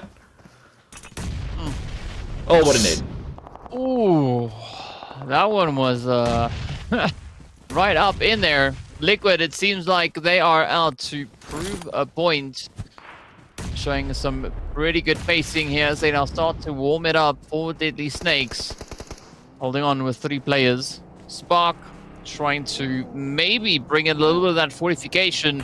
But again, now the problem lies here for the 4 Deadly Snakes, right? They need to get to zone, and that's ahead of them. And the only way forward is through the players of Liquid. And Liquid, well, they might be fluent, but they are not going to get out of the way anytime soon. I wouldn't be surprised if you just see a complete drive around for this one. There's no comfortability by any means. Liquid finds the down on Anatsu. Self-Made has started to swarm Region 8 Infinity here, and this could be a complete difference maker for Region 8. Yes, the kills have started to go their way, so 2 of the points, but the qualification, not so much. They will still be within the realm of possibility. I believe they finish around 16, 17, 18 points, so by no means poor, but certainly difficult to lock this one in. Self-Made, however, are going to extend their lead on the top side. Yeah, let's see just what kind of rampage they are going to be looking to go on. Again, they find themselves in a very similar position, though. Manic, they've been on the rampage, right? They hit the panic button and then they just went off. And, well, secured a lot of things along the way. You can see now Ting Ting and the rest of the crew getting themselves ready, looking for a quick reposition. But it's going to be a very challenging play as you got the Colts right up ahead. And if the Colts play this one well, they could really walk away smiling. Remember, all the points that you see on the right side of your screen are updates from our previous scoreboard, which if you're on the YouTube screen, you can go back to the end of game number 2 and update for yourself. I'll give you as live updates as I've got. Plus, the placement points that they'll find on top of what's currently listed on the right side of the screen. Self-made with 2 downs onto Liquid. Manic has been a couple players, and remember, Manic does not have as much comfortability, but they do have enough points, up around 17 right now, plus, again, the placement points. But 4 Deadly Snakes, they're gone, and with nowhere near enough points, they're eliminated as well. All that remains is Centennial Colts, Manic, Region 8 Infinity, and Rude Dudes, all around the same notion of each other, and they have to try and outmatch one another, as all of them except for Manic are in comfortable positions, and Liquid's gone, but with 16 points they may be safe. Well, this is going to be a very, very hairy fight. As you can see, Kari now hitting the shots all the way across up in towards Manic. So the old gangsters, they might be down to 3 players, but it doesn't mean they are out of contention here. They could still be quite a bit of a swoop to come through as they make it into those later stages. Of course, the placement points are really going to help them along. But now, Rude Dudes, well, they find themselves in... Well, they started the game off with 14 points. They've not yet found any eliminations, but if we count the placement points on, it could maybe still keep them in contention, but it is going to require quite a bit of action, right? They will have to start landing a few of those eliminations as well. So right now it's between them, We Rollin, and Centennial Colts. Centennial Colts is still on 11 or so, plus their placement points. We Rollin should be mathematically eliminated outside the top 8 as things stand. And it's becoming more problematic for a couple of these rosters as they can't find as much comfortability. So UC Davis and Self-Made are at 3. You see still 4 available for Rude Dudes. A lot of these rosters still need a lot of kills. And a brief reminder, if I'm correct, we still have Road to Death alive at the end of things, but by no means comfortable. It doesn't seem like Centennial Colts will make it back into the zone, though, and they'll die, but placement points and a couple kills to close, they're more than comfortable with that position to end on. Well, and with that bombshell, we now enter the top 3. We are down to the players here from the Rude Dudes, representing St. Clair. We've got the old gangsters up top, so at least at the bare minimum, they'll be walking away with a decent helping of placement points, right? At this point, I think it could be at least 10 points that they've got secured if they were the team to fall right now. But is that going to suffice, right? They would put them on 14 points total. They're obviously going to try and aim for a few additional points along the way. The Rude Dudes could be the team to assist them in securing those points.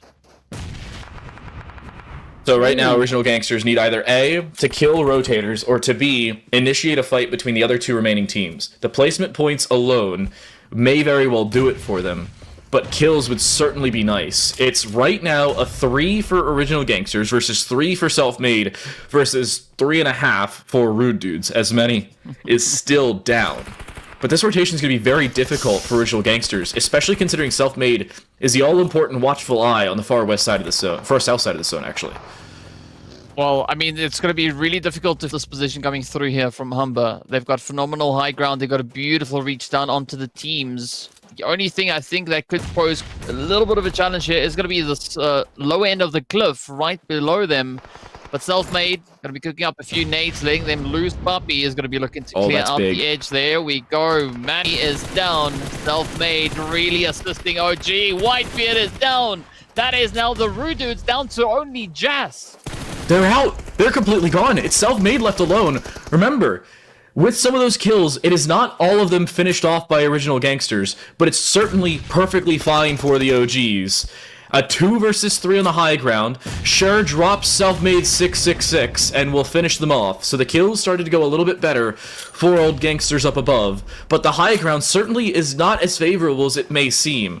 As much as Obi-Wan Kenobi may like it, as of right now, it's not the same angle that you're hoping for otherwise. Katri, on the outside of things, catches self-made with a Molotov. Decent bit of damage with it. They'll find the down in the process. It's 333 left alone. They'll be dropped in on, finding a down onto Katri. They don't need the kill point. They will not be able to finish it off, but the dropping M4 will close it. It is Old Gangsters to come out from only 4 points after the first 2 games. They pick up a nearly 25-point game, or 20-point game coming out of Miramar, and they have netted a certain qualification, the position at least still TBD.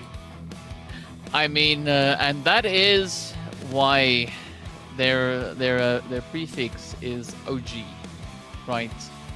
Because that was a insane clutch play coming through from the Old Gangsters. That was an absolutely phenomenal bit of action on their end. No surprise that they have the chicken dinner to accompany that, but I'm expecting that we will very well see them taking the MVP and the MVT slot as well. Oh yeah, just the kills alone was really a step up for them. It was a good situation for them individually. It was Cher with 5 elims and nearly 1,200 damage. And that's just an insane showing for Cher alone.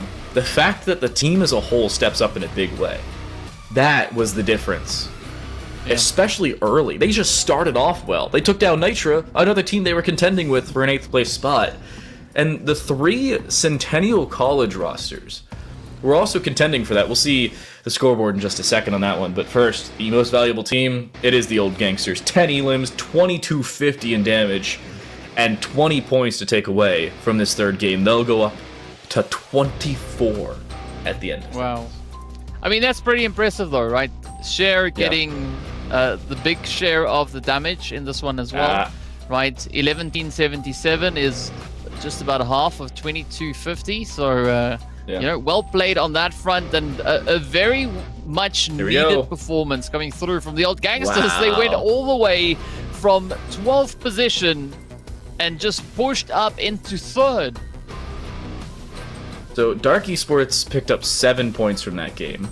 Team Intimidators picked up a flat 0.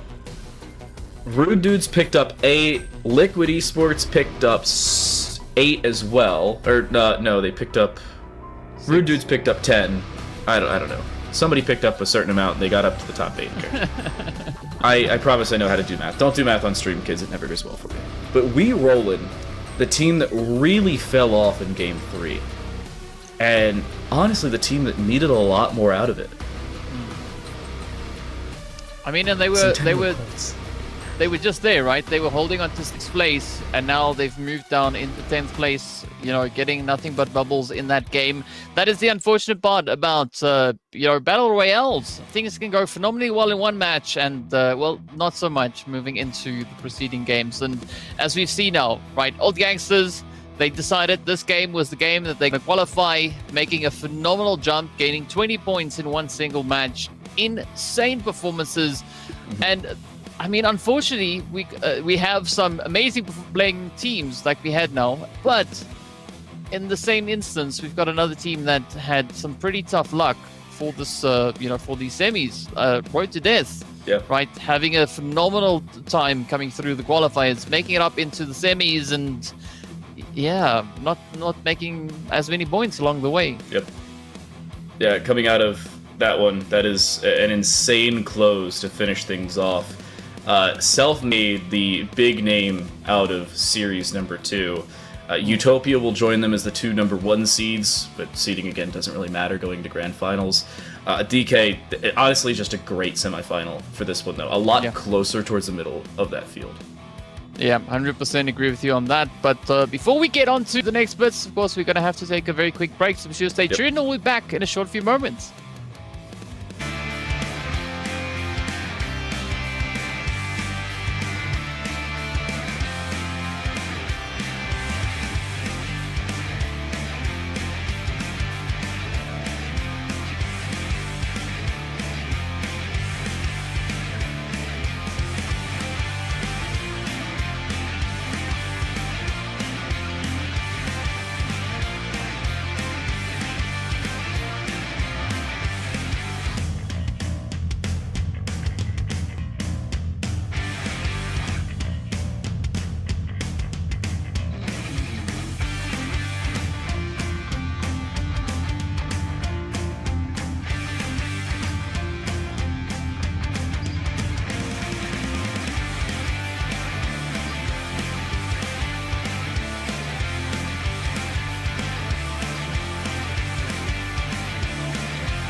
Both semifinals done. Our grand finalists have been determined. The top 8 from each semifinal will move on. We'll give you the names to specifics in just a second. But I gotta say, out of this one though, DK, this is a great way to close out a much closer midfield in semifinal number 2. I think it's gonna show a lot more prowess for some of those teams as they take on some of the rosters that just came out of semifinal number 1. Well, I can tell you what, right? I've seen my fair share of Campus Championship seasons, right? I think this is going to be one of the hardest ones. Moving into the grand finals, looking at the performances that we've had in just these 2 different lobbies, it's going to be hot, it's going to be heated, and honestly, I cannot wait to see what's going to happen. So here are the 16 teams in no particular order, at least semifinal number 1, then semifinal number 2. Out of semifinal number 1, Utopia with 47 points, -7 with 45, Sting Esports with 35, and Harame Bro NA from Fanshawe, the main campus, picked up 19, No Green Card with 18, Angry Springs with 14, Team Fate with 13, and Gunday Esports, that's Canada West, coming through with 12. Seneca, Ruby, and CyberX had 11 apiece, but they finished 9th and 10th and will not qualify for the grand finals. On the other side of things, however, into this lobby, semifinal number 2, Selfmade with 44 points, Dark Esports from Fanshawe Toronto campus finished with 29, Old Gangsters with 24, Team Intimidators with 22, so were the Rude Dudes and Liquid Esports, Manic with 21, Region 8 Infinity with 18, and just behind them, their co-conspirators from Centennial College with 17. We almost had 3 rosters from Centennial College. Centennial College is the only campus, specifically, with 2 full rosters coming through to Grand Finals. Fanshawe has 2 separate campuses, each with one of them going to Grand Finals. I mean, some pretty impressive stuff that we've been looking at just in today's lobbies. I think it is going to be a very, very impressive session once we make it over in towards those Grand Finals. As I've said, I've seen my fair share, and I think this is going to be a very, very contentious play coming through from just based on how these teams have been playing in today's games. So for all the teams that have made it through into the grand finals, big congratulations going out to you. But I think we also got to give it up to the teams that came in pretty dang close. Yeah. Right. They tried so exceptionally hard. Yes. And I mean, you could see Centennial Colts just missing it by 1 point. Right. It's literally the difference between 1 placement point, I believe. Right, 10 versus 11. It's been such a close call. Re-Rollin, I think they played a really good game, especially in today's match as well. You know, trying a few different things out, seeing what works, seeing what doesn't necessarily work all the time. But I think it's a good learning platform for these teams to figure out kind of, you know, what they could do moving forward. And of course, you know, coming back into the next Campus Championship to try their hand at it yet again. They're very much in this. They were very much in the conversation. I mean, Seneca, Ruby, and CyberX both 1 point off. Rich Warriors were 2 points off. Conestoga Condors Academy were 3 points off. You said it earlier, Centennial Colts just a point off, and that was a placement point down to tiebreakers. It was such a close and contentious match on both sides of each semifinal. The top 8 that we're sending from each one, very much within that realm of could pick it up. Sometimes all it takes is one amazing game, and that's what we saw to close out our final map of Miramar, but that's going to close out our entire semi-final here at the PUBG Mobile Campus Championships. I've been Time to Light. That right there has been DK. A massive shout out to our observing team, the admin team, and production, allowing us to bring this broadcast to you and make it look as pretty as it does. Don't forget, it's not next weekend or Grand Finals, it's the weekend after. We'll take a 1-week break. We'll see you on April 6th and April 7th for the PUBG Mobile Campus Championship Spring 2024 North American Grand Finals. See you then.